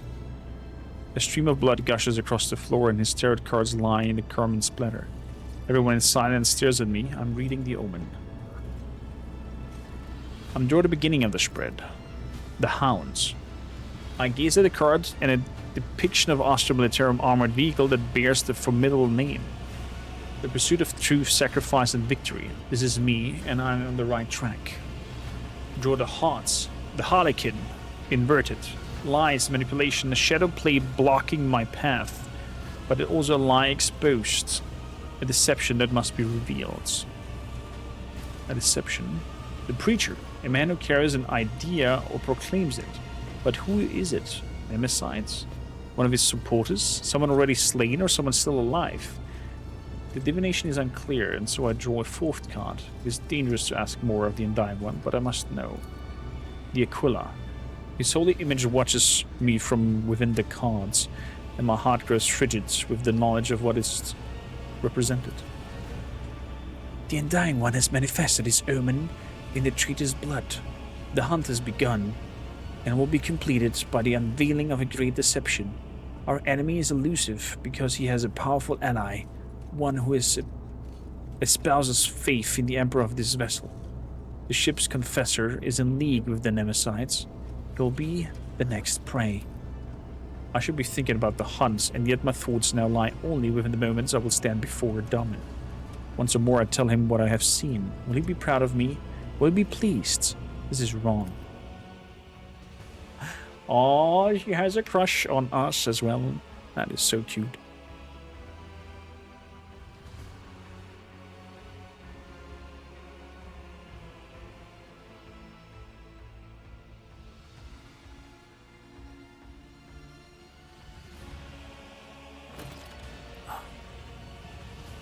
Interrogate the ship confessors. So... on the shrine. Okay. Let's get to the shrine.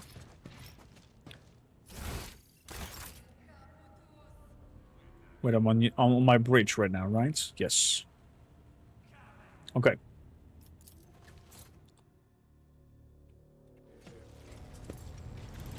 Oh, they could have just let me choose where to go from there. There's some pathway finding and some loading screens that could have been probably overstepped. Let's get to the shrine.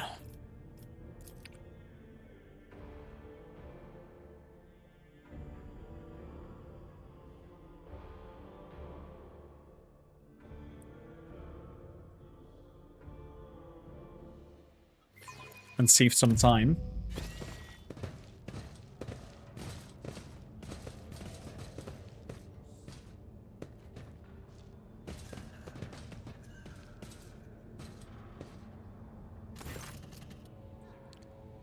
The divination has revealed that you stand beside the enemy Nemesite. Speak only the truth before the Domin and the Undying One. Albert? A defender of the people and a tyrant's minion are two faithful servants of opposing ideas. Two souls that have rejected everything else for the sake of duty. I truly see that your collision with him was inevitable. I was warned about your visit, kormakrtv, as well as its purpose. Who has alerted you? My son. The protector of those whose blood you feed upon, whose hard work has paid for your content life and upper decks of the ship. I demand an explanation, confessor. Your pet tormentor who extols death as right. I know Nemesite and I assist him. Just like him, I am your enemy. And I am also the enemy of your cruel regime, where life is dirt under the enforcer's feet, whereas a man has nothing to eat, rives in fear, and knows no hope. You treasonous impostor! To think that I listened to your sermons and was anointed by your hand. You will choke on your own words along with the teeth I'm about to knock out.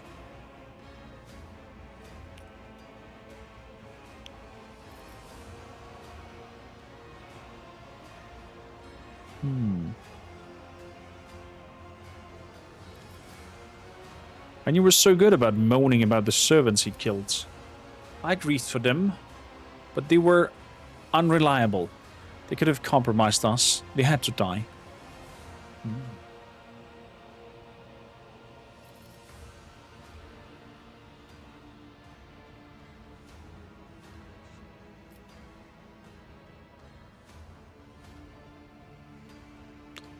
Face the facts. You are no champion of justice. You are a manipulator who raises himself up by standing on the corpses of others. I'm not judging you. On the contrary, I could use a man with such talents.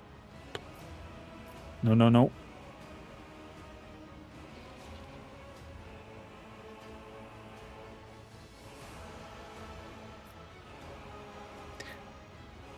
Any rebellion is a strike against the Imperium to the advantage of the enemies of humanity. Repent, for there is no fate worse than to be deprived of his light. I'm bathed in his light as never before. You worship lies while the true emperor desires otherwise for his children. Your light is darkness, and I'm sorry for you're unable to see the truth. You serve Nemesis, or you do command him. I follow him as once followed me. Nemesis is my son. If not by blood, then in spirit.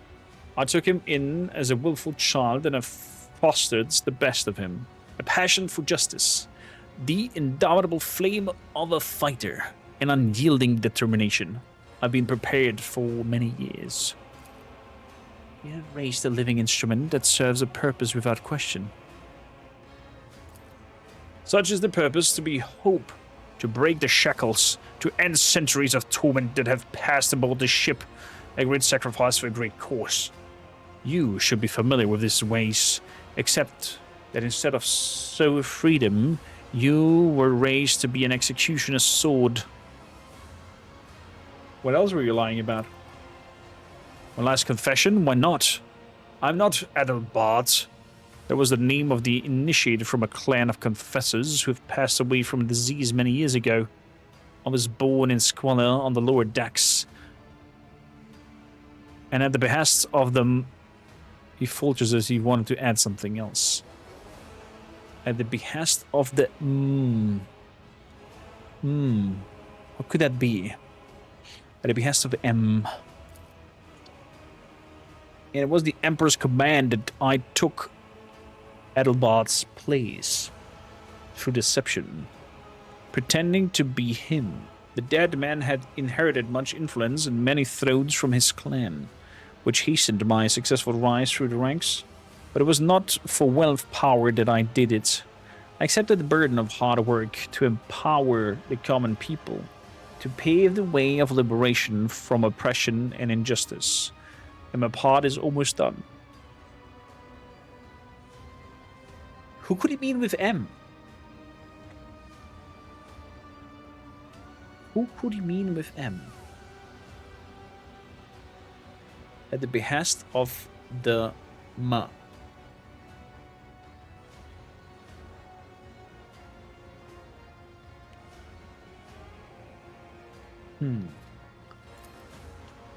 Kibellah whispers to you. I sense no lie in his voice or bearing. Domin, he feels and welcomes death with open arms. The moment favors us. We must learn more. He who betrayed his oath will not deliver Nemesis to us, but from his words we may divine knowledge of our enemies. How did your deception go unnoticed? You're not there for these years of pestilence. Confessor attended every deck and died in multitudes. Your ministers were recruited in every port, at every station. Their names and faces blurred together, and we recognize our kin only by their robes. No one who knows Adelbart's true face survived that time. The Emperor saved me from being exposed.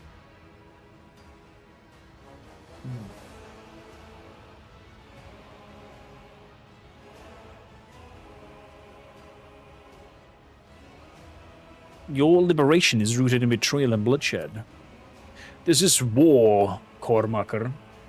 The war of our liberation, and we're willing to die and to kill for it, because our enemy is brutal and deaf to our pleas. You have deserved it. Robert reacts to this gesture with the due suspicion, sharply gripping a weapon, prepared to eliminate any threats to you.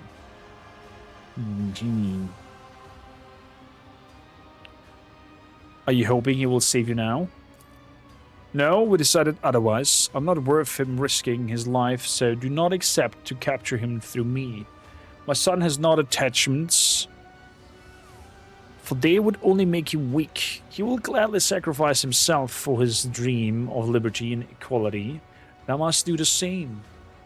I only grieve that, thanks to your efforts, I cannot be near my son and ease his burden. Attachments makes us weak. You made a weapon out of him, just as he made a weapon out of you. So Nemesis is just a man. Excellent, it is harder to kill a legend. Two words of a tyrant inebriating with power and impunity. Nemesis is an idea, and you have the arrogance to believe you can kill an idea made flesh. Any last words, Adalbert? The shackles will fall and there will be nothing left of your tyranny, nor of you.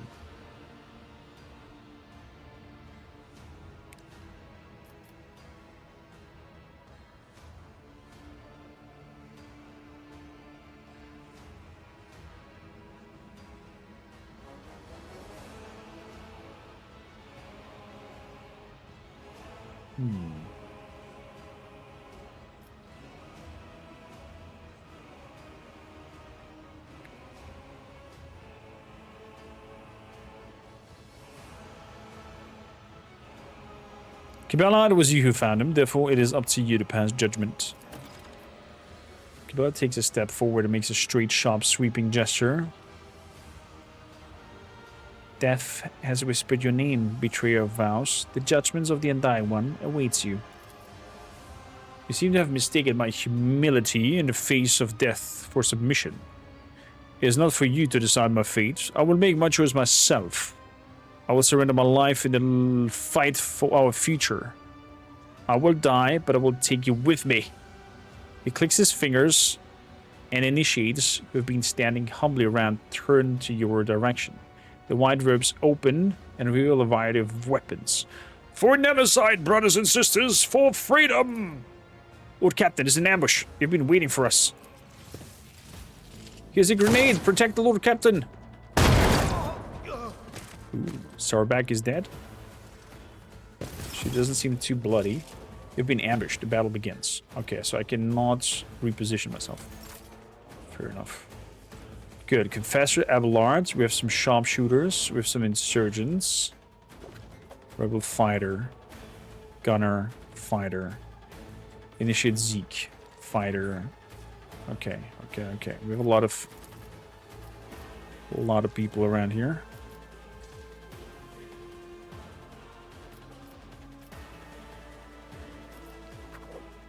Let's see if we can pull you guys in. Guides me. Last attack of opportunity there. So, other than that,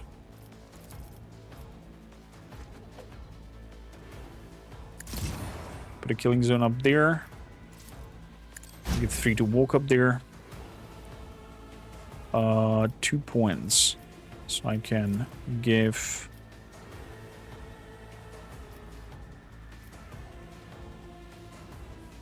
Can give Pascal and Galito some boost. So, brum. There we go. Let's make a provocation signal.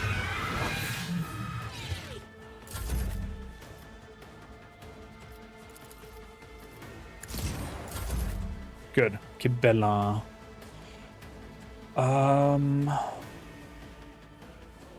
This is broken on the grounds.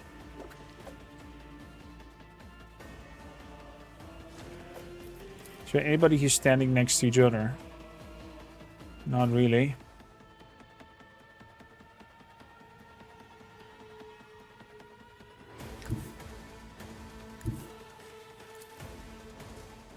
Okay, let's jump over there. Then move over here. Go for captive audience. The shadows will see it done. Exactly.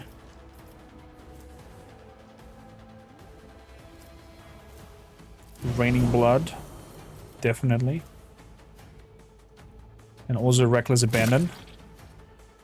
For extra darker. And now I have 3 more attacks. Yeah. Let's go for the dance. 38. Now we see where it hurts. Trust me. Swing! Jesus. That was like 300 damage or something like that. And you have the Promethium leak. Do you all have that?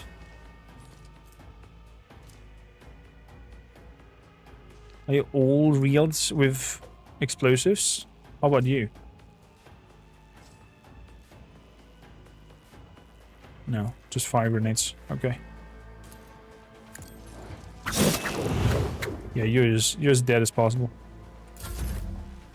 And we have 102 temporary health points from that whole killing.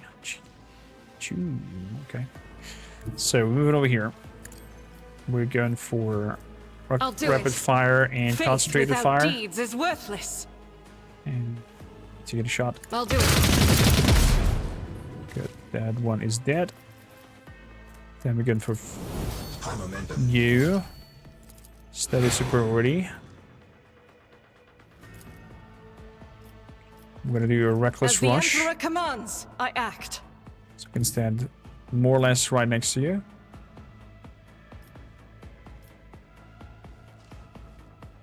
I could go down there as well and shoot.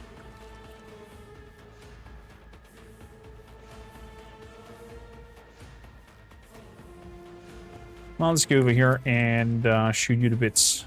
The enemies of the Emperor will be undone. Good. He has one stack of burning.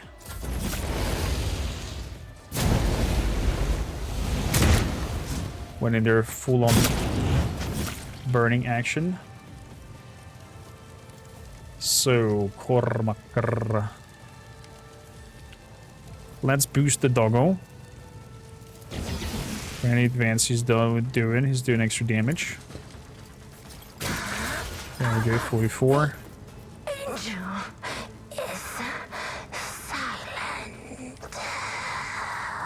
The angel is silent.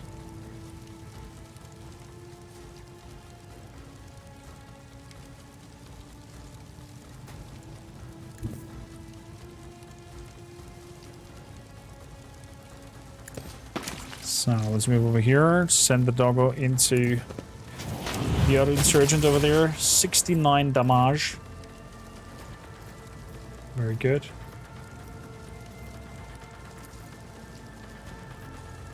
Can I shoot in a way that I not heal Kibellah? Is what it is. Nice, she dodged. Perfect. That's what I was hoping for. Moving over here. To get a shot. Beautifully. The Sire's song. A net cannon. Interesting. So, Solomon,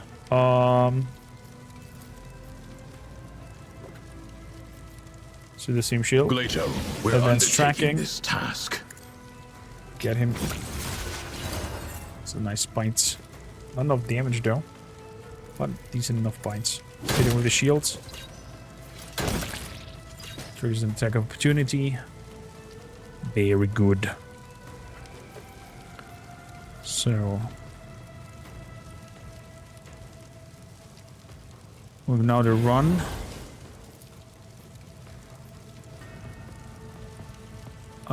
Telling me to protect me.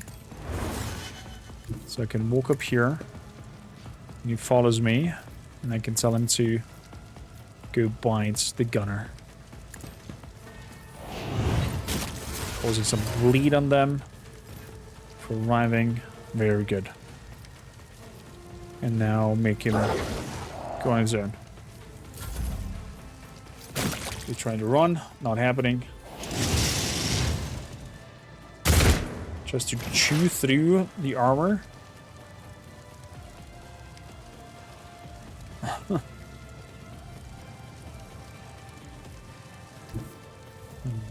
Let's move over here. Let's try to relocate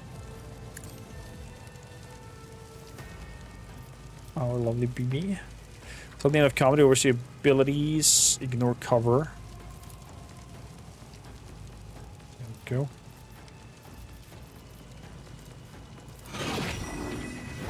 Medical signal, change.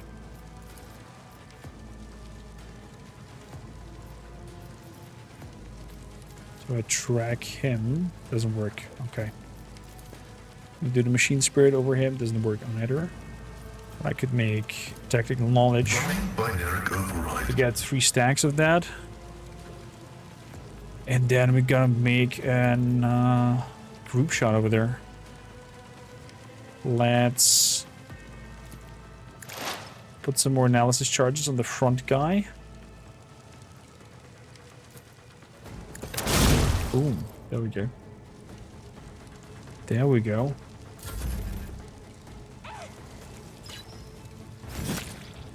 Glato's doing some attacks. So with that rebel fight over there, that means you come over here, you boost our Argenta. So Argenta, give us some full-on Daka. Jesus. Okay, that's that. And then we can pull them away from the doggo. Beautifully.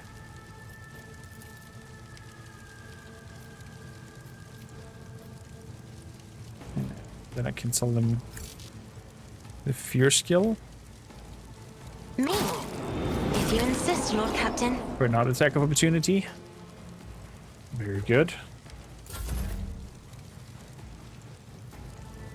So that one died over there, and we have 2 left that are up here. Okay. So, let's move up here. See the full program of There It Hurts. Run. There we go. But we did not get a jump session because of that.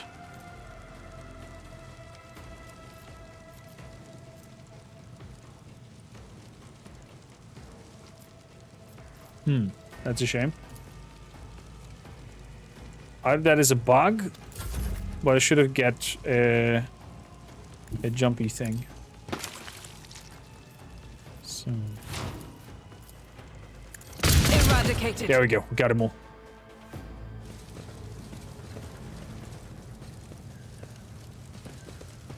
Would have guessed that the church is rebelling against the rogue trader filthy non-believers. It's weird.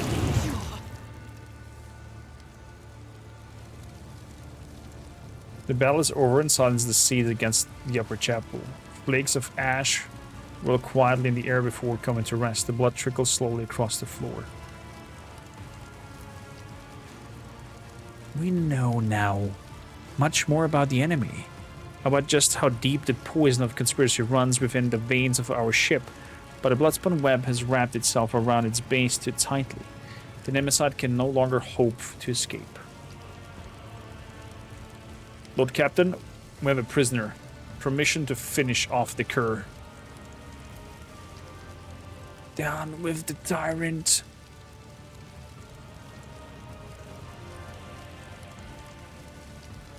I have questions for you, Trader.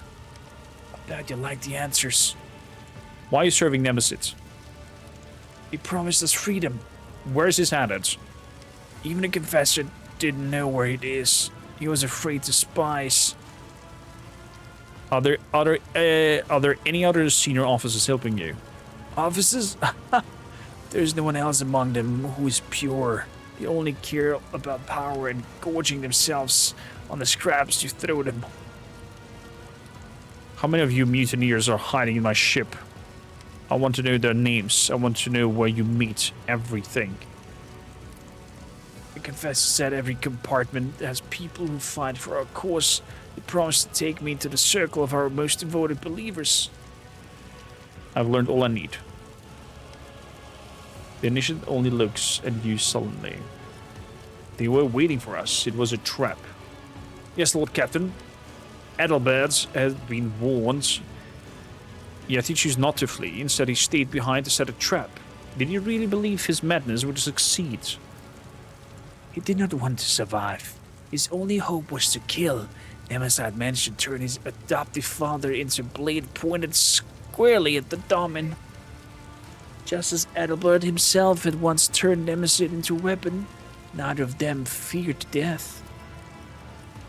The devious mind-twisted beast. I've been going through my predecessor's archive recently, and I may have an idea to what manner of creature this Nemesite is. We're dealing with a Kelomorph, a special variety of mutant filth in the service of a genetic cult. These creatures are made and raised to play part of the people's leader and inspiration for the mutinous rebel. A Kelomorph's purpose is to sow disorder and use rebellion to eliminate the ruling elites, those who might be capable of opposing the Xenos. Kelomorph? Chain stealers? Oh boy. Oh boy. There are NIDs on the ship, Agent Haydn. They're casually standing on fire. No, that's the righteousness just burning out of them. They're just so strongly believing into the God Emperor that everything around them just turns to fire. Do not kill him in vain. Those who follow the tenets of the web know that. Just as we serve death, so does it serve us. Allow the death of this man to become an instrument in your hands. Pass off the traitor's body as that of Nemesite. Instill fear in the supporters. The enemy will be forced to act onto this deception, exposing himself of its process. What would that accomplish? All warriors fight for something, be it fame, life, wealth, or their loved ones. Nemesite cares nothing for those things. He sacrifices his skins, scores glory, and amasses no riches.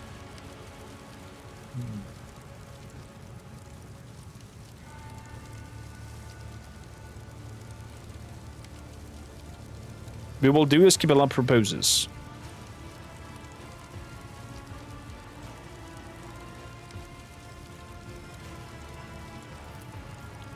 We'll make certain that the lower deckers believe their hero is dead. We'll leave the body to hang for a good long while, but the hopes of the mutineers may rot along with the corpses. Okay. I do an agent. Can we have a shout out for agent, please? Dude, she is one angry girl. There's one trainer dealt with Lord Captain, but how many more have been poisoned by the false confessor's heresy? A new spiritual shepherd must be appointed quickly to banish any mutinous thoughts sown by the traitor. Without the ship's confessor, the rabble will begin to whisper, the Emperor has forsaken us. Ooh. Deal with it yourself. Righteous fervor. Attack craft and torpedoes gain void movement points. The prayer of the confessors Arabella have roused the crew to purge any and all foes of the God Empress. I trust the Bloodspun Web to grant the cult the honor of guiding the Congregation aboard my ship. Merciless salvos. The flagship gains 15% critical hit chance. Bam. Appoint a loyal crew member who is known for the strength of the faith. Summon the children of the void will recognize as their own. We do not want any outsiders. We got blessed shields for that. Shield strength. The creed must be strictly observed aboard the vessels. Since the voidsmen are wavering in their faith, let the High Factotum find a true servant of the ecclesiarchy elsewhere. Righteous fervor. It's the same as earlier. Sarah back on rampage. She's nasty. I trust the Bloodspun Web and grant the cults the honor of guiding the congregation aboard my ship.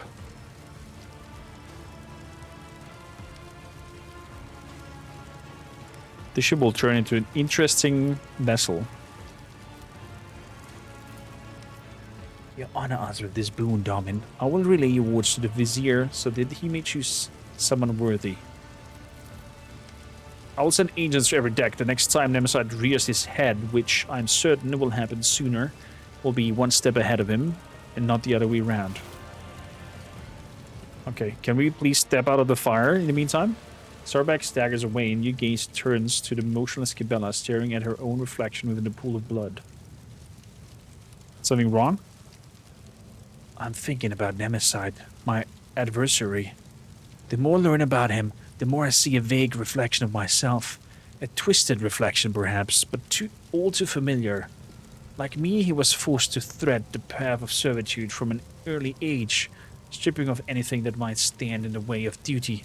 A champion and a zealot, left with nothing but an idea forged and tempered by his mentor.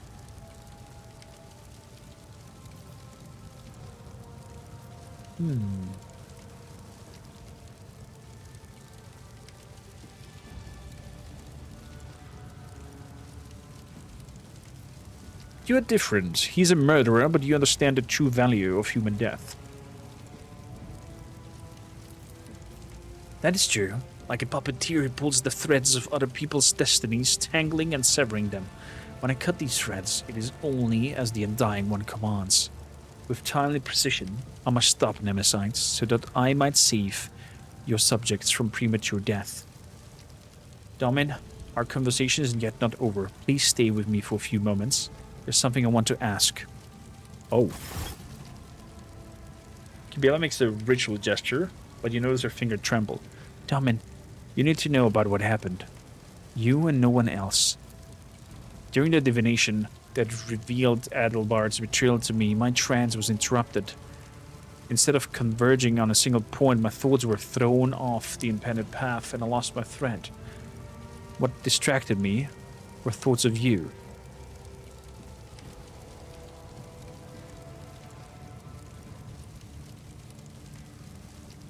This is quite a confession. You have submitted to an opponent who didn't even land a single blow. How does it feel?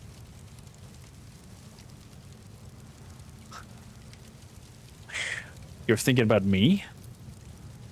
Your image intruded upon my mind when I was supposed to act as a blade seeking its target.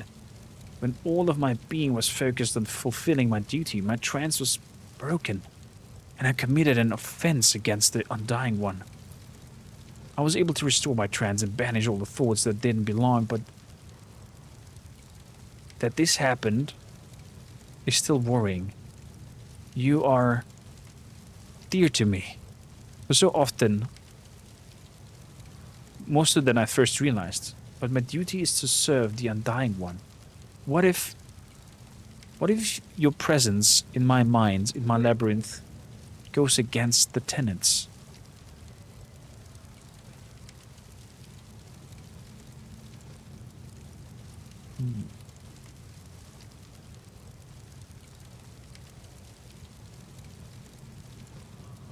Thinking about someone you hold dear is perfectly normal.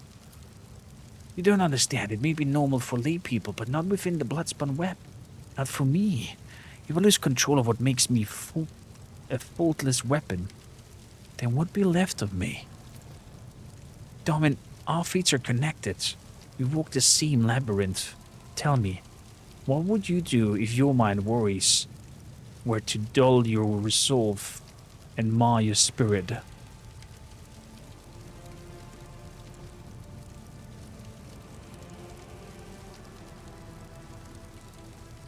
I would accept that the appearance of someone important in my life was bound to throw things into a bit of disarray.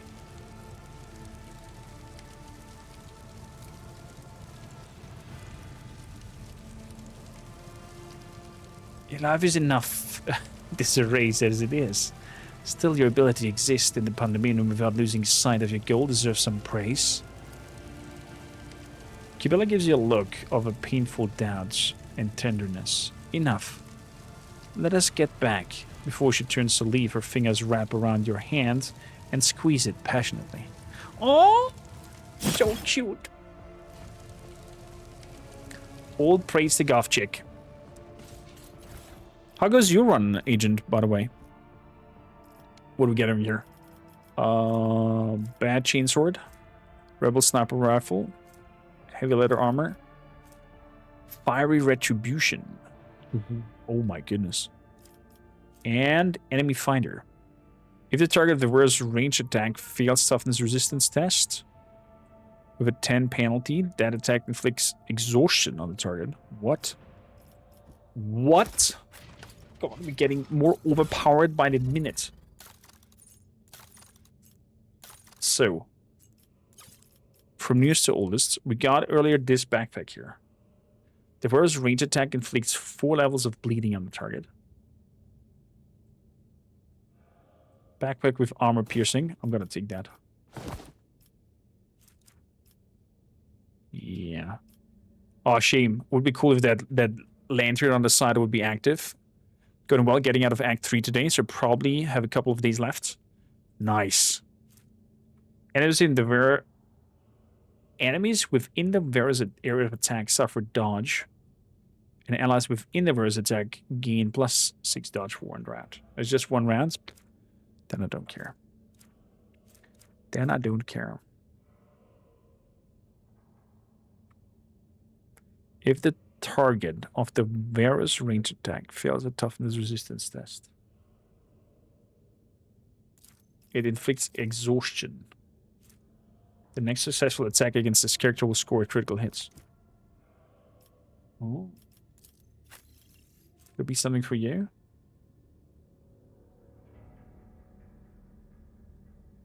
Yeah. Switch it out with the reload.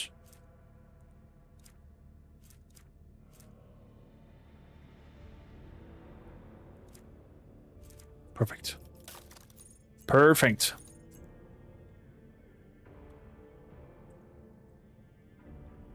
It definitely might be funny as a sniper class. Also, this freaking retribution flamer is disgusting. This heavy flamer has additional area attack called Scorching Retribution.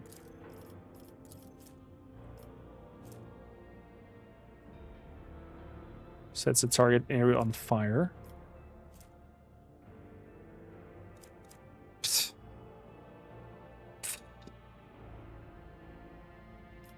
I mean, I'm very tempted for this righteous anger gun over here. Don't. But she's bolter proficient and not solid projectiles, so we keep the bolter.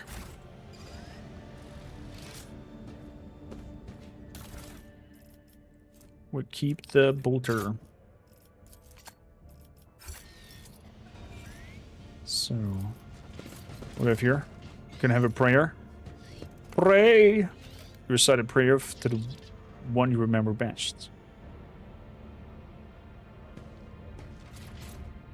Good. Call a buff for the next encounter. Heavy rock sword. Great sword. Put that away.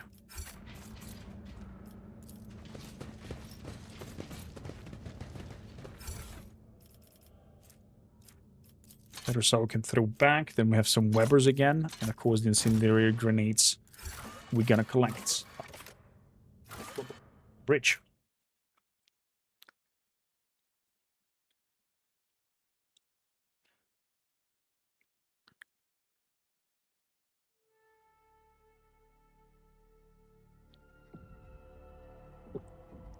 I think my heretic run will either be sniper or greatsword close-up fighter, and using that heretical swords that you find. Wait for the enforcer's report. Okay, so we're waiting for that report. Whew. So far, so good. Let's go out into the Corona's expense then. Ah, I forgot to talk to our high factotum. See how it does. Lots of good heretic bolters as well. That's true. That is true. So we were about to visit the Pillars of Virtue, or Veritas, something like that. I think for me the next act, Ancient, will be very fast because I have done a lot of the exploration of the map already in Act 1. Act 2's, I think, general very short because that is with the Drukaris, if I'm not mistaken, Plasteel. Inquisition Shipwreck.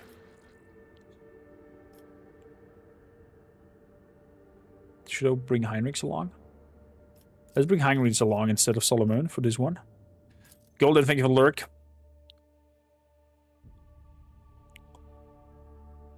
Note, if you go Heretic, do not pick the Heretic option for Foulstone. I don't get the colony because of it. I mean, it's a part of the story, right?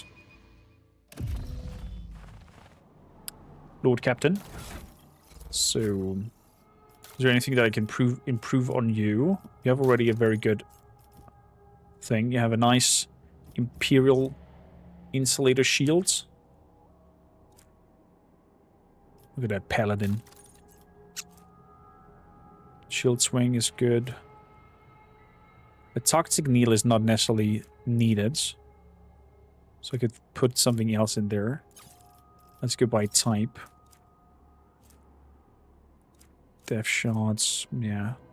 No overseer things. The where first psychic power used in the round is calculated as if the psi rating will increase by 3 and always trigger the psychic phenomena. Very powerful, but I didn't think I want to throw that out there on my people. Could give you a bonus on the awareness instead of the needle. Better than nothing. With the Grand 10 strength. Shebang. And for the rest, we're good. Pretty powerful. Pretty powerful man. So. Look at his badass.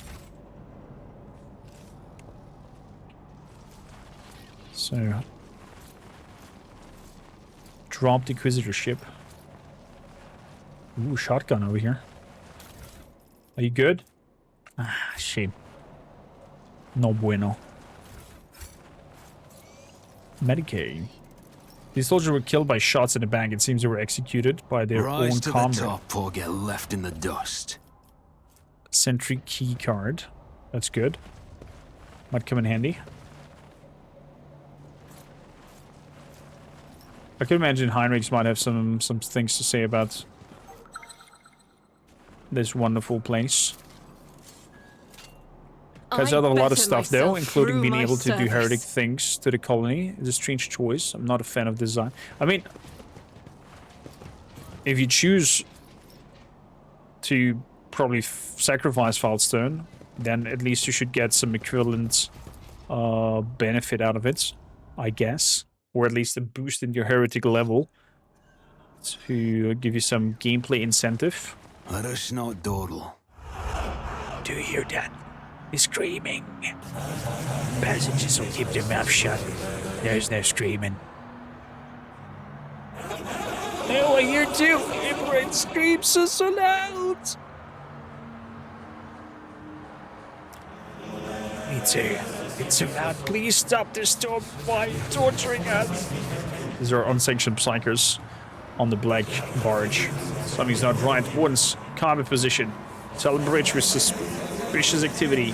Get back, damn mutants. This isn't right. You can't treat us like this. What are you going to do to us?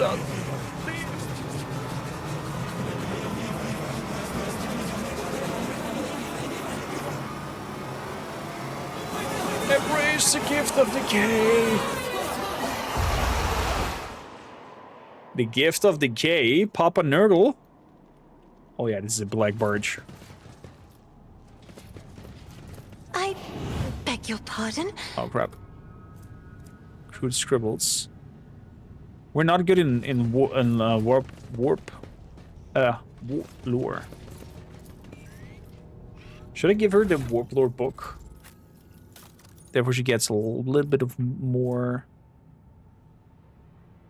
damage from psychic abilities.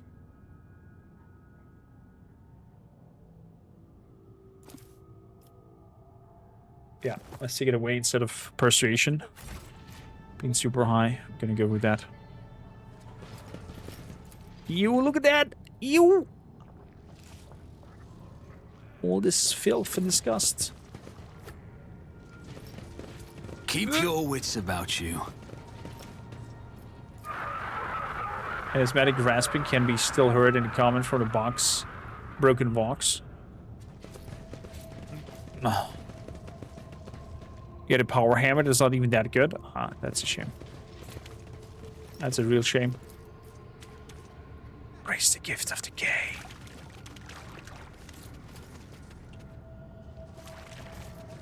lore warp stuff on the grounds.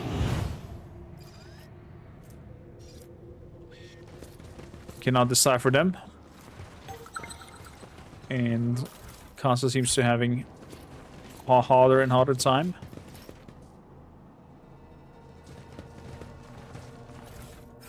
Well done, Doggo. Logic. Let's go, Pascal. The readings indicate the ship's reactor is still running, though perhaps not for long. This explains why the ship's interior is warm. Always keep your eye on the prize. Demolition up there. I just wanted to live. Why? After being shot, these poor wretches had their skulls caved in. Jesus. Melt the church. Blow it up. What do we have here? From time to time, tiny sparks of physical energy burst out of the cocoon. Ew.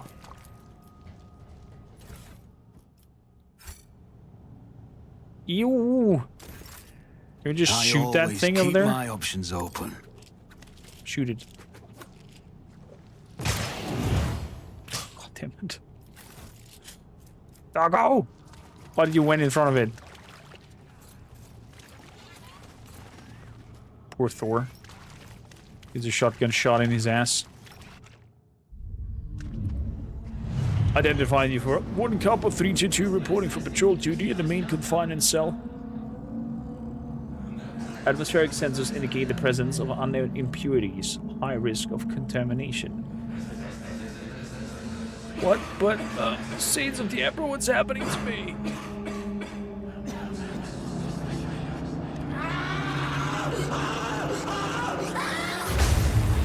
Oh my god! Oh. Plague Bearer. You just pop out of it. Disgusting. Inquisitor troop. Disgusting.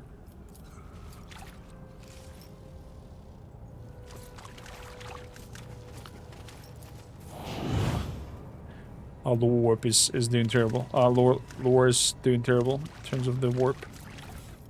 So some guns. Demolition things. That don't preserve us from the Arch-Enemy's machinations. Bad memories.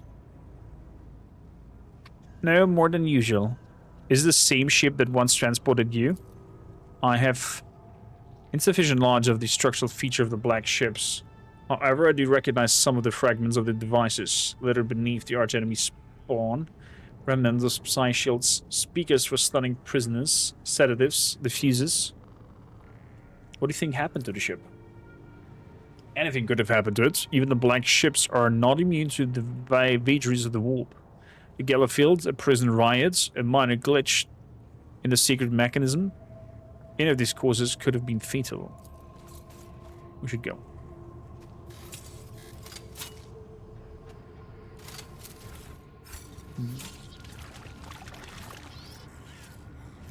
Is there money to be made? Bet. Duty prevails. Voidsman Diary. So, some explosion things. We need a key for this one. Interesting. I guess the key we get from the end room.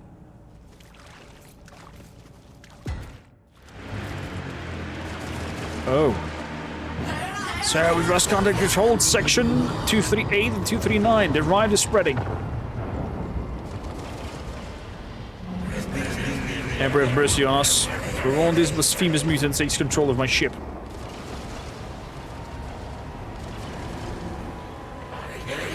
Broadcasters over all watch channels. In the name of the Inquisitor Utah Hall, all crew members are hereby ordered to take up arms and begin a total purge of the holds. Purge the heretics! You guys are shooting for a long time. Every psyker on board must be destroyed. Cleanse every inch of the ship with fire.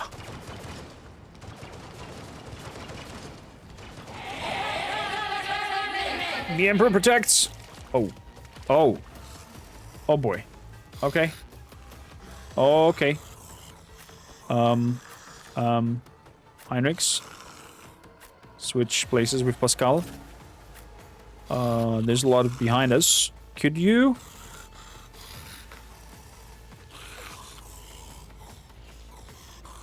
Again, could you take care of the rear? With Kibellah together.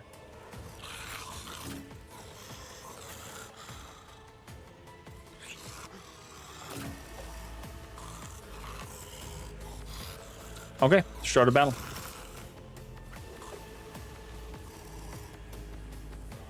So...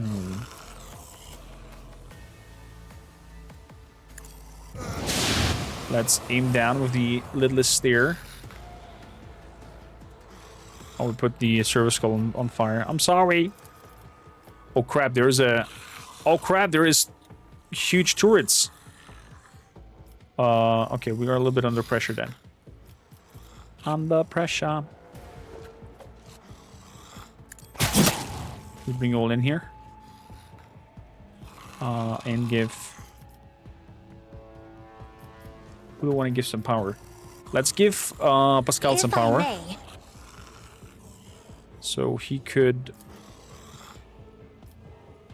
put the machine spirit on us all and activate the medical signal on that thing.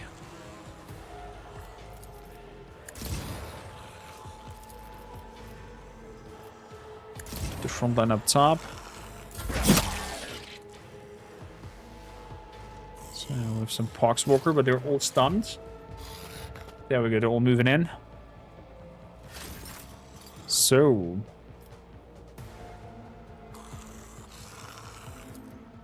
let's see here. If I move over here and then take a shot, that hits a lot of them. Another enemy down. Good.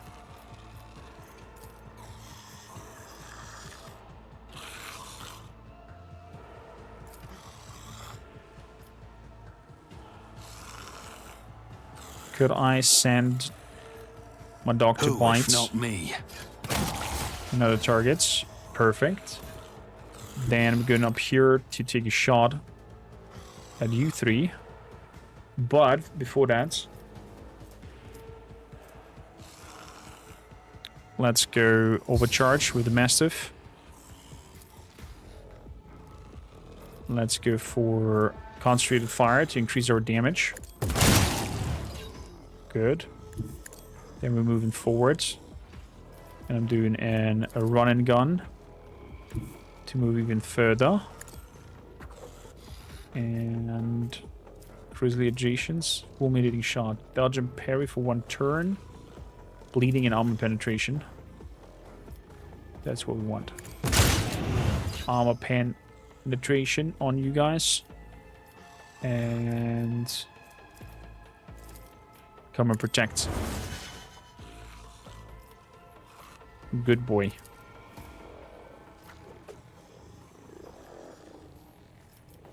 So, advanced tracking as well.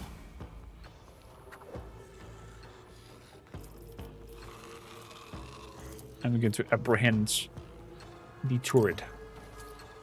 51 damage on the turret. Okay, that's good. I'm taking that. Some Poxwalkers who are coming in. Oh, Argenta, you're gonna have some fun times here, I think.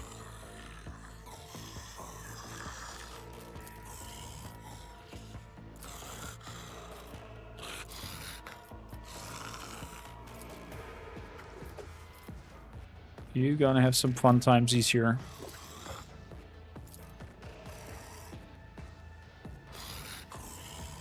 Burn.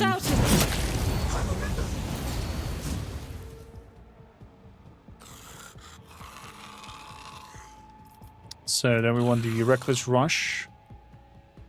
Come over here. Rejoice in battle. We're taking that. Switching weaponry. We're going for steady superiority. And we're going for concentrated fire and rapid fire. And Daka all the way. Jesus Christ. Oh my god. Is this disgusting?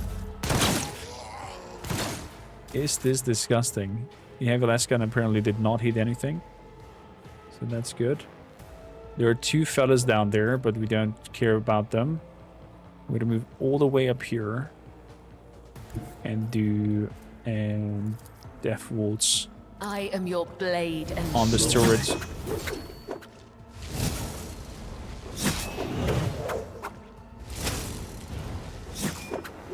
There we go. Put it on fire, burn it. Okay, the other one is also as good as dead. Yeah. Okay. Yeah, that was it with the turrets. Pascal.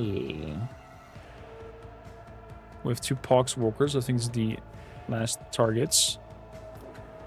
With 5 targets? Where? Move up here and smack them in the ground.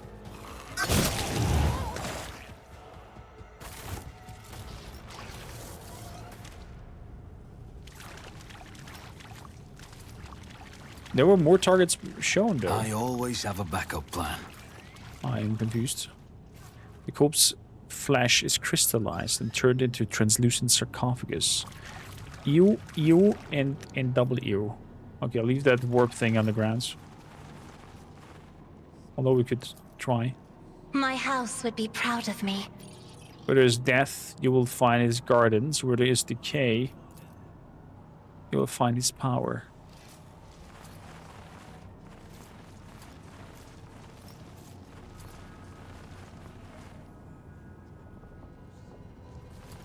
What is in here? It looks highly disgusting. And autosaves are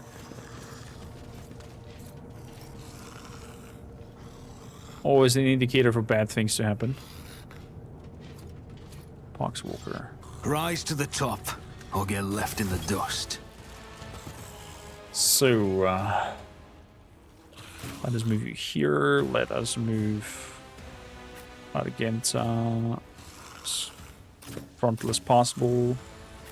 Kibellah over there. Pascal over here. Kormakrtv as well as frontal as possible. And Heinrichs as well. So, what do we have here? A lot of Poxwalker. What the hell is that? Sphere. Blessing of Rods. Nurgle powers created of the shields. Okay. Invincible. Death of creatures under its control deals direct damage to it. Okay, so we need to kill people to make damage to that weird cauldron of whatever that is. That's the generator. That's alive. Reminds me of the Expanse and the proto-molecule.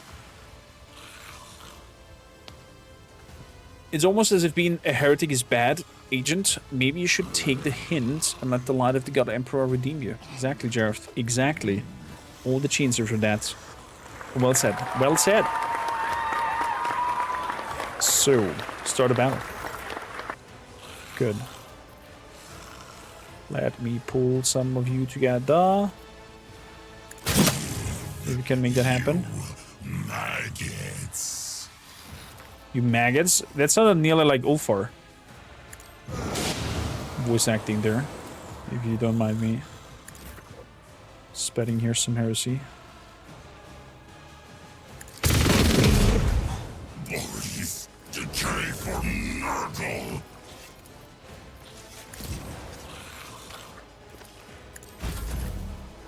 Okay. We have you. That means we're gonna jump in here. Swim. Then we're gonna make captive audience and do a little bit of a dancey dance around. Lots of blood on the ground. Oof.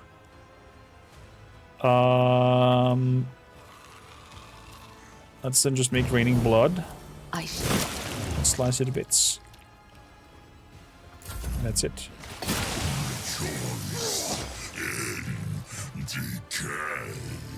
Okay, we have some pestilence going on around there.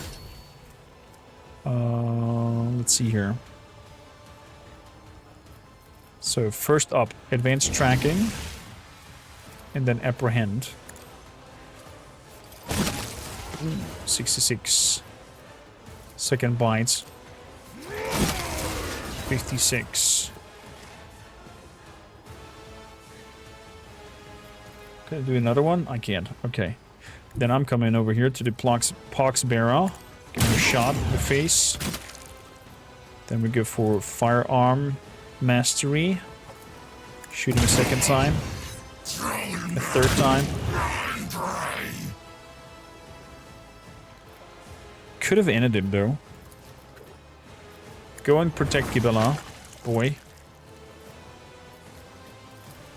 And let me move up here.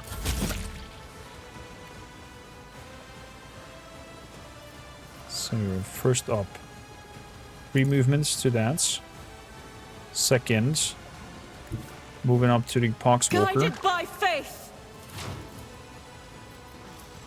And go Daka. Jesus. So gun and run.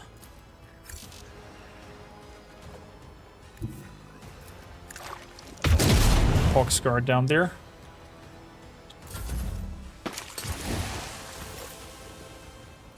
So that dude has some shields. Heinrichs. How about we buff ourselves a little bit? And buff your muscles. Then come over here and... Okay, he's as good as gone.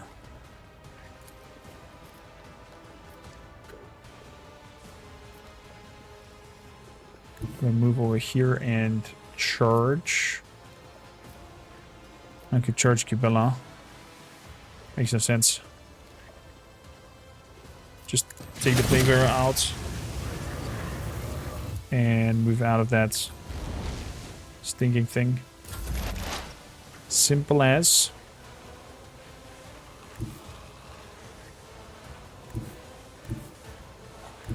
So moving through here. We're relocating. My lovely thing. And we're giving it a medical signal.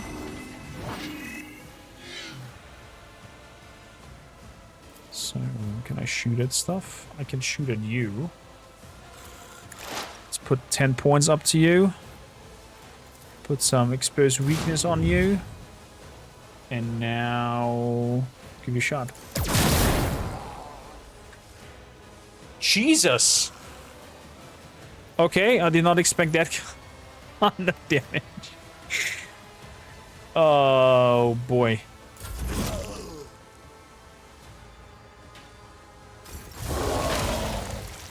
So, we got some new plague bearers and new friends popping out. Moving up here. Tell them all to move away from my dear Argenta.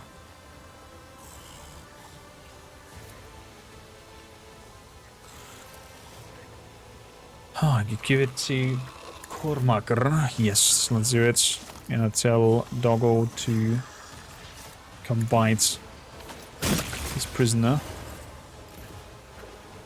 Very good. I move down here and I'm gonna throw in... Actually, I'm just gonna shoot. Nice. Another one bites the dust. That means for me... buff Argenta a little bit. With powers. Isn't this a job for the serfs? Let's put a nightmare on those back there as well. So, Kibellah. A dance of blades and shadows. Captive audience for extra bleeds. Swing it, swang, swang. Everybody dies. Jump to the next Poxy Walker and Bloodbath. Swing some more. 8 stacks of that already. Okay, we got some blessing. Some blashing. Moving up here. Doing a run and gun. Moving up here. Can only shoot through her. Not happy with that. I'd rather gonna bring the dog over here and tell him to attack. 42. There we go. Can I tell him to attack again? I can't. Strategic adaptation. I'll make it happen. High momentum. So.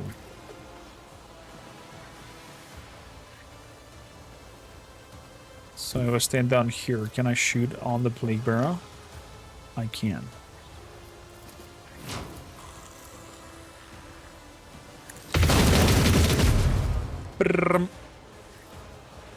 All dead.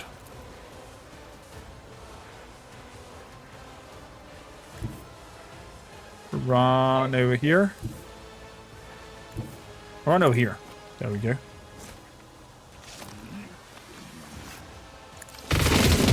Bodies decay for Nurgle. Good. Some nice hits there. The bite through did not work. Or at least not really. So let's run through here. Let's charge up here somewhere.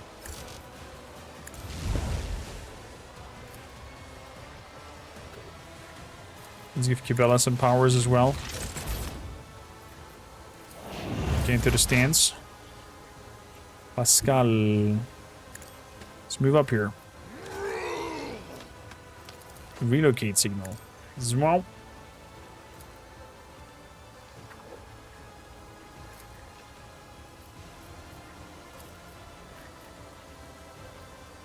So I could shoot at it. Why not?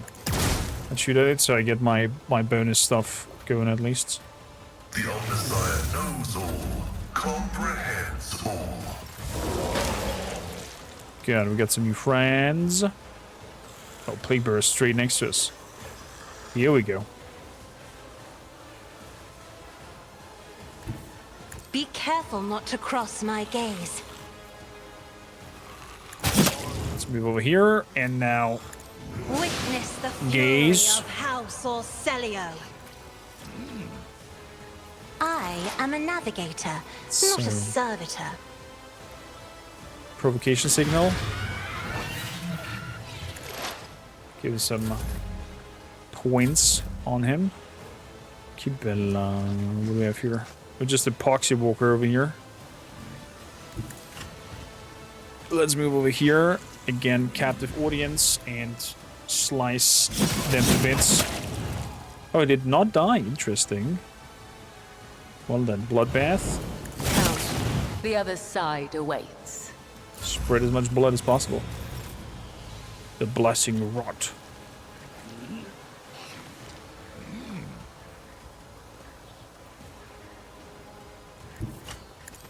So. Oh, hello, Mr. Bleeber, sir. Totally forgot about you. Advanced tracking. Let's go and fight. 50 damage. Fight again. Good, he did. Calm and protect. Mwah.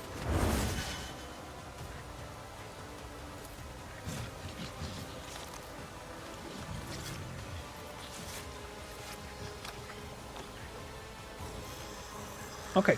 My faith shields me. That's Argenta. Dodge and... okay, one hit went through.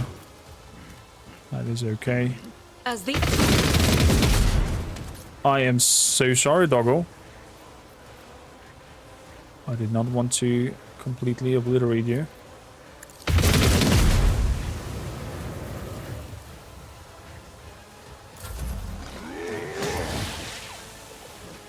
Okay.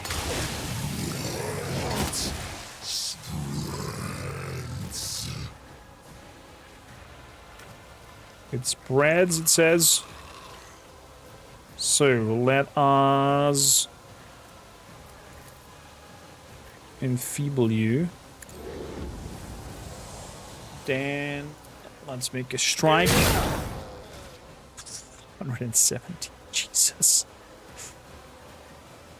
I'm going into defensive stance just in case somebody gets, I don't know, some stuff over there. So switch over to healing. My vow is 10 to points. Running binaric override. Opening up.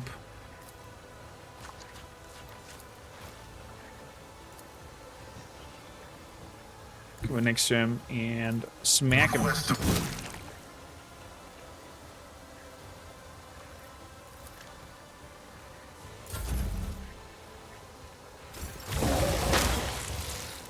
So there's 21 points left. Lacris, welcome aboard. Hello. Welcome, welcome. Oh, it's the wrong one. Nonetheless, that's always good as well. Can I throw that at them? I could, technically. Let's move it over here. Let's give Pascal some powers.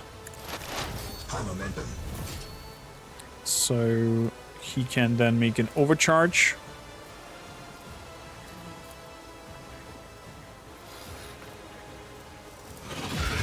Let's switch him with a provocation signal and relocate him over here. Actually, no. Let's heal up. And then smack the guy on the ground again. Some bleeding.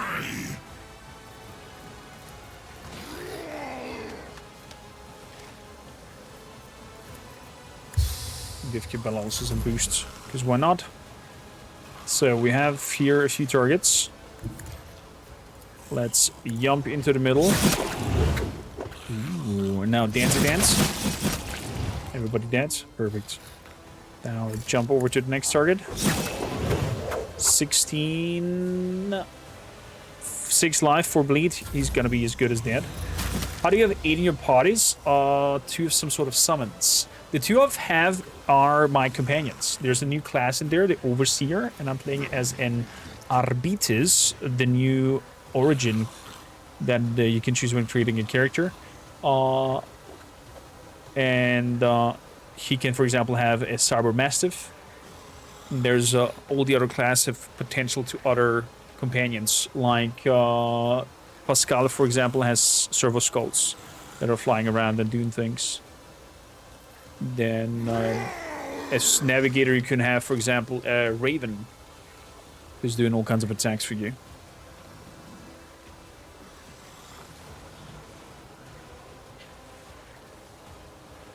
And the Overseer class is just recently added with the Lex Imperialis DLC. I'm playing as well, Rogue Trader, Lacris. So, you only did 1 playthrough last year and been meaning to get back, kept getting distracted. Well, I think it's a good point to come back. You have Void DLC coming, if you've not played it, with Kibellah, this wonderful goth lady over here, and her whole Void DLC storyline that is around 30 hours long.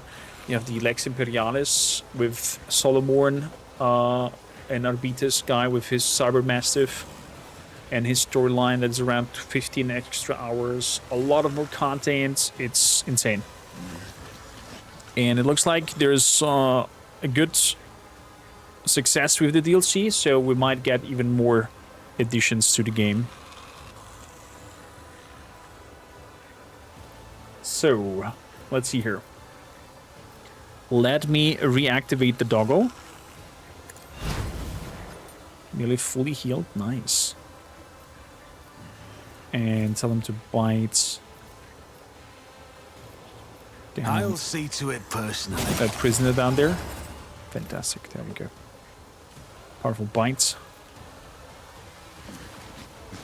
And I'm gonna go down here and start shooting.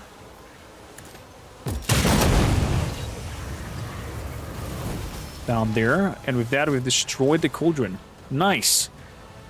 Okay, so we've killed enough entities for the cauldron's energy to go completely out. Beautiful. Also because I kept dying in the rebels in the prologue on hard difficulty plus grim dark because I was refusing to grab Cassia, but it seems that was just impossible. I should probably just swallow my pride and grab her first every time I get shot down there by 20 versus 4 people and I lose hearts. When you go to Uruk 5, you mean? When you go for Cassia? In that ambush scene?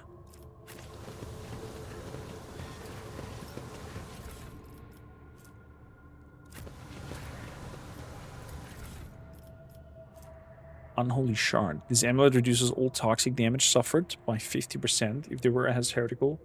They also heal wounds each time they suffer toxic damage. Oh. It's kind of like an indirect blessing of Papa Nurgle. My oh my.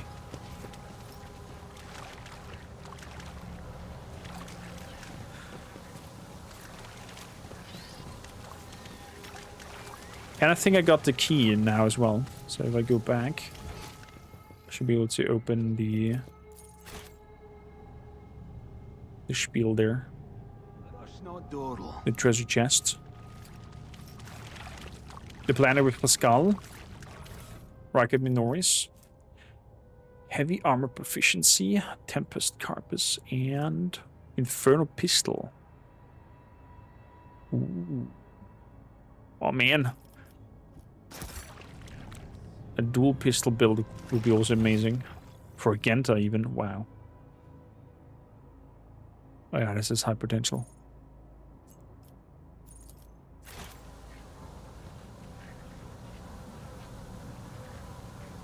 Wait a minute, there's a going down thing.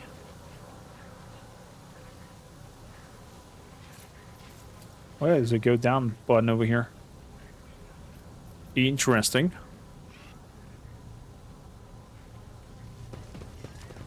Always keep your eye Why on the going for the high prize. difficulty though, if you're struggling with it? Okay, let's go straight to the ship. Good.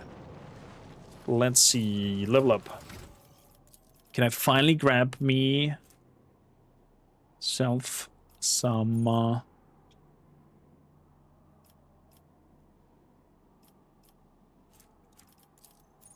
still not there.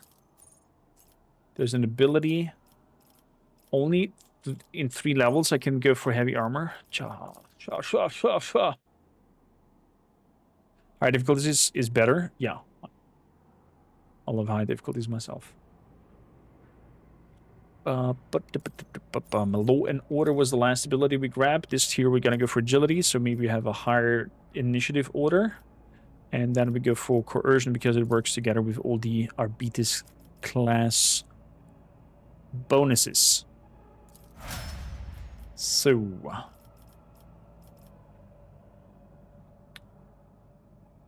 then let's see. Let's go with Kibellah. You have lastly your Rakin weakness.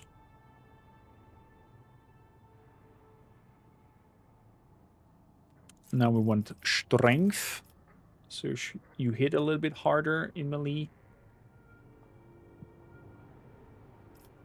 And of course Medicae. When we can do Medicae, always Medicae. Brings your power even higher. Up. Heinrichs. Who is our warp knowledge person? Cassia it is. Xenos we can't.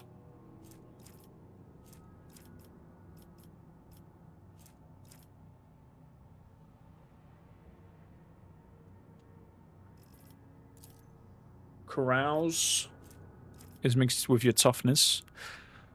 So it could work. Let's go for that. And then over here we go for strength.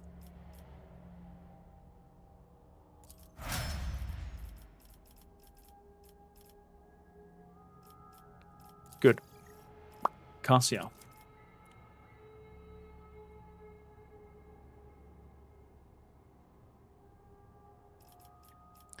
The last one was Guide of Soul. Now we go for Fellowship.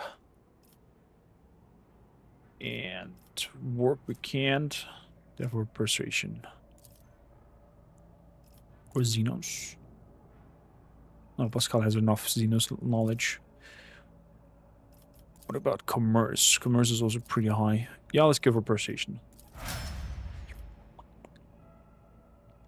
Prides, also because I was playing on whatever the ones above easiest. I kind of chewed through. Gotcha. Unless I want to play fully dependent on guides and whatnot, I rather play on Daring. My skill for creating proper builds in Rogue Trader is fairly lacking compared to Pathfinder Wrath of the Righteous. Fair enough. Wrath of the Righteous is another I need to play. Why can't I have 2, 3, 6 months of vacation per year?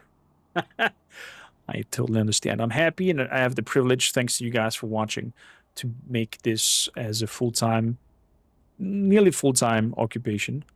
So big thanks for being here, watching, following, doing all the crazy stuff that you do. So I can accompany you on these journeys. So Pascal had the emergency simulation less. This time we're gonna go for Perception and Logic.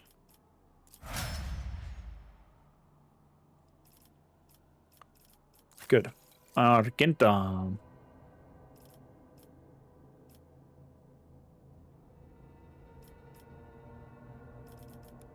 Last one was lower.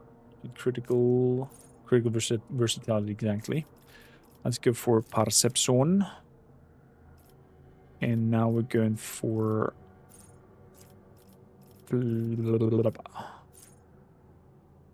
Flensing Faith.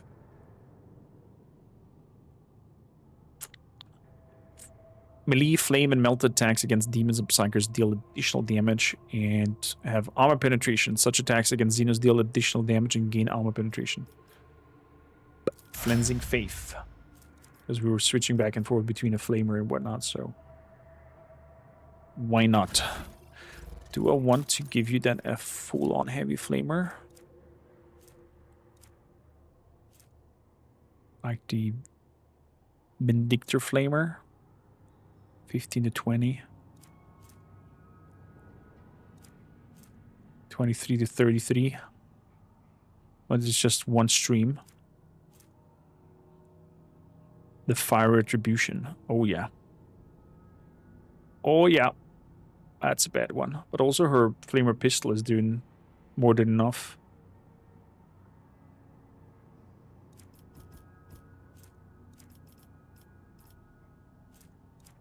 Yeah, I'm gonna keep the Flamer Pistol.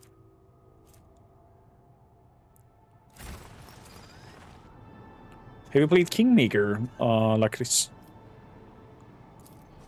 Am I pronouncing the name correctly?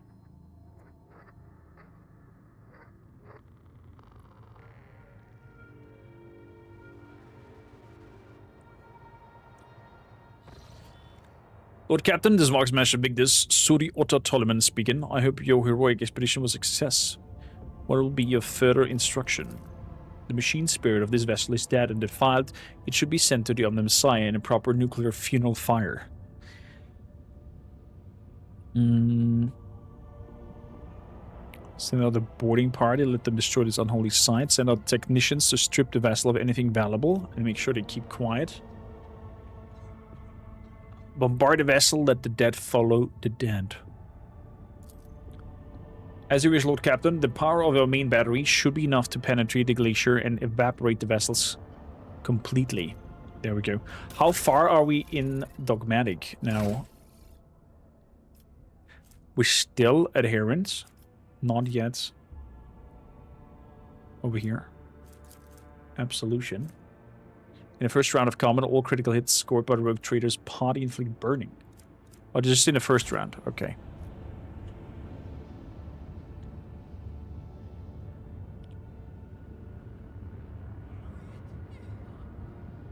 Did you go with baton and shield with him? Interesting choice. Interesting choice. Hyrog Rim Station up there. Curious what that will be. Not explored. The ogres have detected the remnants of an ancient mining ship that has crashed on the planet. Conduct a search. The search team was able to retrieve the last surviving Structorum from this debris. Nice. We get an Extractorum. And there was Plasteel 7. I have 12. I'm not sure I need that. I'm gonna keep that because we have only two Extractorums so far. In terms of colony, I need mechanisms. I can, for the love of God, not find mechanisms. And oh, Janos. There's the trophies that we're getting. As well, over here we need mechanisms.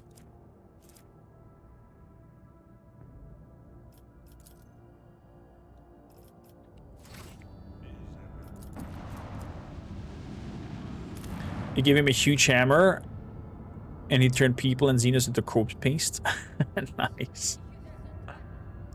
No, but currently the baton is the strongest weapon I can choose, and shield he shall have it since he's my favorite. Since he's my frontline. Makes sense. Makes sense. Makes sense. Jungle world explored. Let's see about this Rim station. What do we have here? We welcome your lordship to Hyric Rims, or humble trading station. I'm Pontius Lochten. Trading station. Pull the other one. Everyone in the Expanse knows that this is a pirate den where they peddle the stolen plunder. But to be fair, they never touch the customers, which is probably why they're still alive.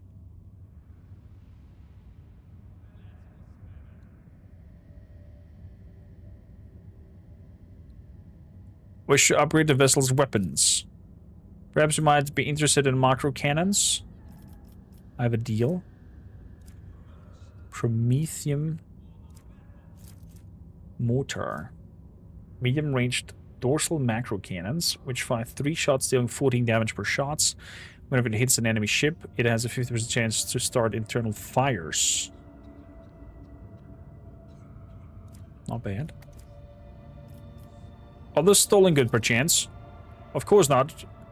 How can we steal from a wielder of such mighty weapons? Not interested. I require a more powerful engine. Profit factor goes down. We get a providing 12 speed, stronger acceleration. In addition, it grants 3 additional void movements when ramming. Okay. But it did fail to carry its previous owners away from disaster. Absolutely not. Not interested. What rumors are flying around? Same old, same old. The valiant Imperial Navy along fights them all, and we thank the God Emperor that we can enjoy its protection. Terminate the Vox talk. I mean, that weapon is not bad. Promethean mortar. I'll take it. For that 1 profit factor. I'll take it.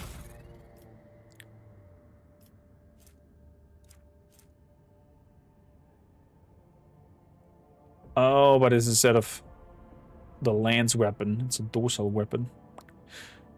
Forget it. Cargo. Bye-bye. No can do.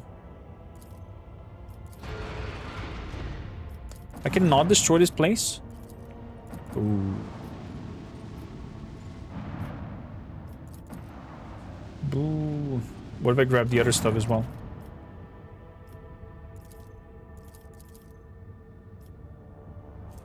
Losing profit factor. I'm getting a battery ram. Shame. No boom of the station. Ran 2 offices, and every time there's a boss that's being difficult, I give Abelard the extra full turn from their ults and just swings his hammer 6 times and everything becomes paste. Very clever. I mean, there's so many build opportunities, it's crazy. Attackers report a brief malfunction in the Geller field generation, the left vessel exposed to the warp of a brief second. According to the enforcer report, something did manage to get into the ship. It is now crawling in the dark of corridor loading bay 5.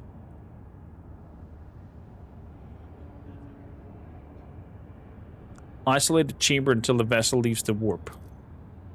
A part of the ship was isolated from the rest until I left the warp. At the end of the journey, after the vessel emerged in real space, the chamber was unsealed. It was intact, with the exception of the crew who had barricaded themselves in a far corner for loading bay 5, and bravely resisted the unknown as silent for as long as they could.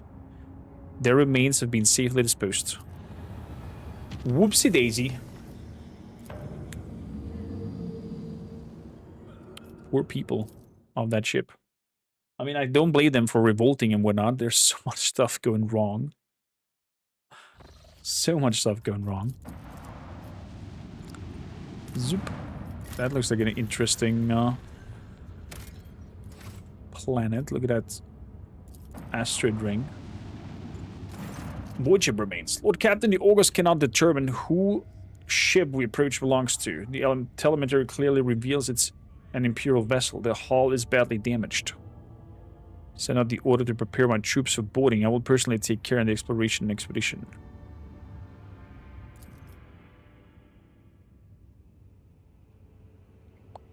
Your own rogue trader and a pyromancer build. Turn myself into a sprinting bomb. Pyromancer origin plus soldier plus arch-militant. And I could explode 3 times per turn. Every turn while having 30 movement points. And you had a hard time with the Pascal area? There's something you're not telling me. You're lying.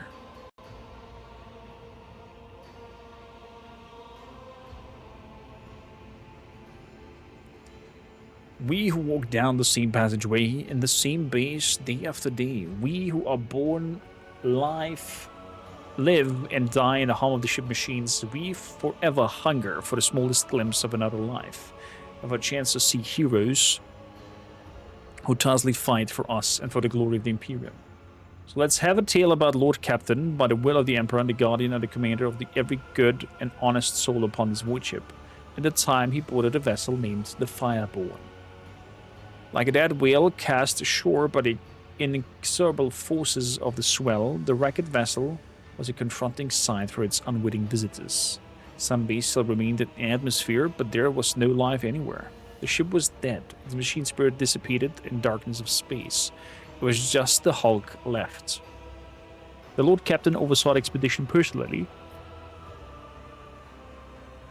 He decided to train the penetrating gaze of the Ogre arrays on the damaged ship. The Ogre's keen eyes scanned the eerie vessel, identifying the wood ship was gravely damaged and was in the process of final erosion. After exchanging a series of thrills and warbles, their mysterious and ancient language, the tech priest's response is for the Ogres reported to the Lord Captain that he had glimpsed signs of valuable components in operation in the service bay. The Lord Captain's next step was to turn his attentions to the scout units awaiting instruction. So we had Captain Vesti, whose jokes will be remembered by everyone on deck 3 and 5. We have Captain the taciturn and grave young Ho Soon, whose word was as firm as his handshake. We have Captain Martina, the senior officer of the 3rd unit, known many as the Grey Martina. She had been leading units back when the corrupted crop of scouts were snot-nosed kids. No one on deck was in any doubt that navigating inside the wrecked ship would be difficult. The units would be separated by kilometers in twisted metal. Collapsed passageways and hull breaches the size of a house. The only thing connecting them is a Vox link. And so, after weighing the options, the Lord Captain chose to go with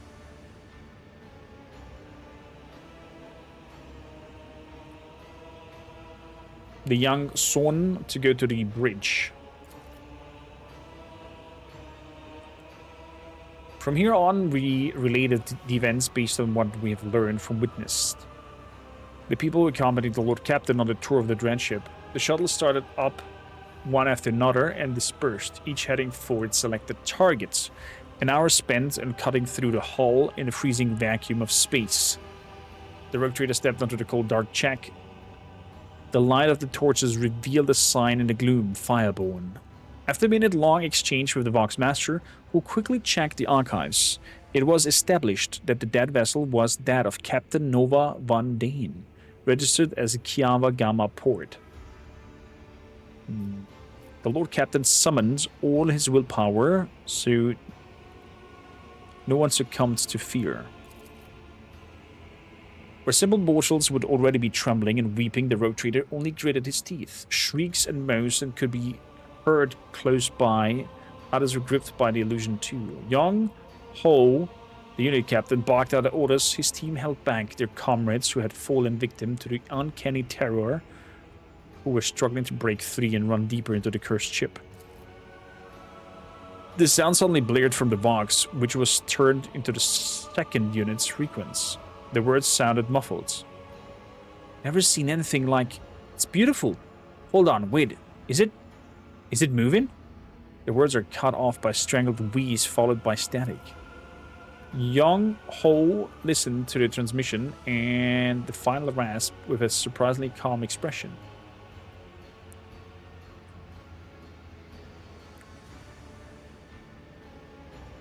Then pressed the Vox button in a similar calm voice to lose a stream of florid swearing, which centered on casting aspirations in his intellectual capabilities. Turning to the rogue trader, he remarked, "Apologies, Lord Captain. Captain Vesti from the second unit is well known for his pranks." "Crap, the Lord Captain's with you?" Comes Vesti's voice from the speakers, followed immediately by, My sincere apologies, Your Lordship. I just wanted to spook the guys a little." Lord Captain immediately informed the Captain Vesti that he would be severely disciplined upon the expedition completion and demand a report on his unit's activities.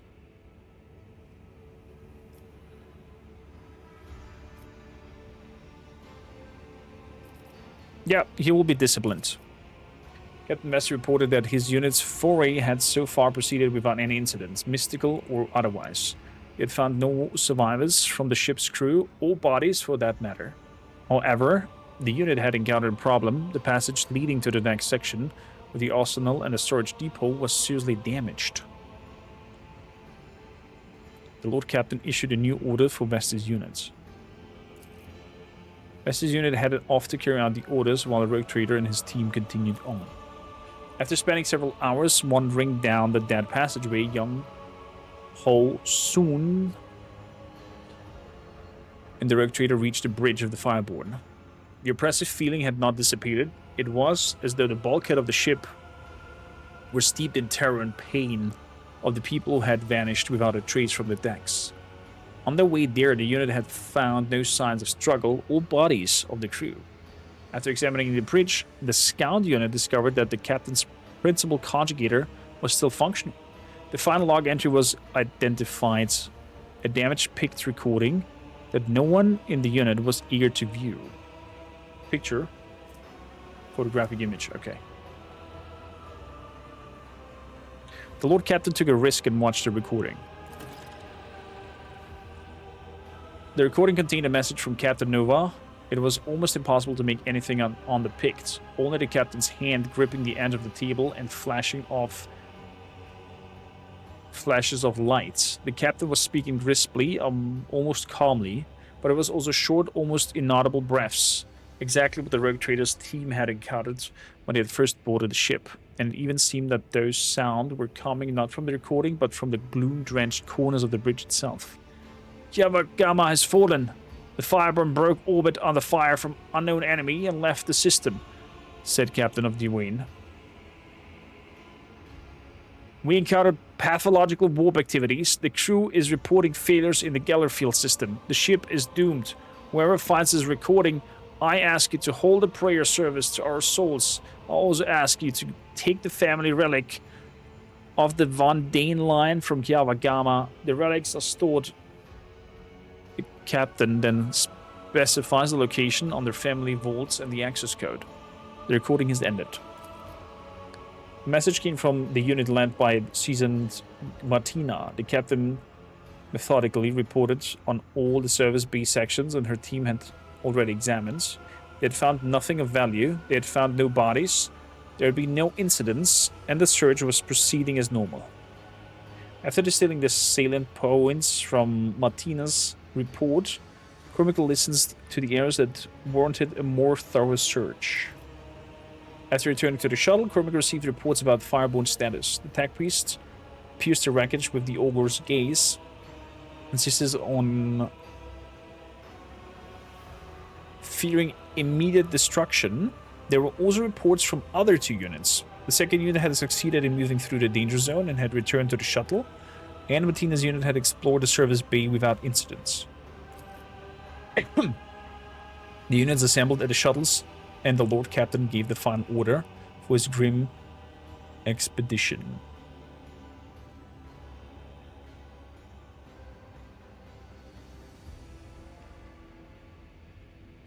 Honor the memory of Captain Nova and Dane and her crew. The last request of the fallen captain had been fulfilled. The improvised funeral began with a brief military salute, and the Rogue Trader himself recited a prayer for the souls of the Fireborn.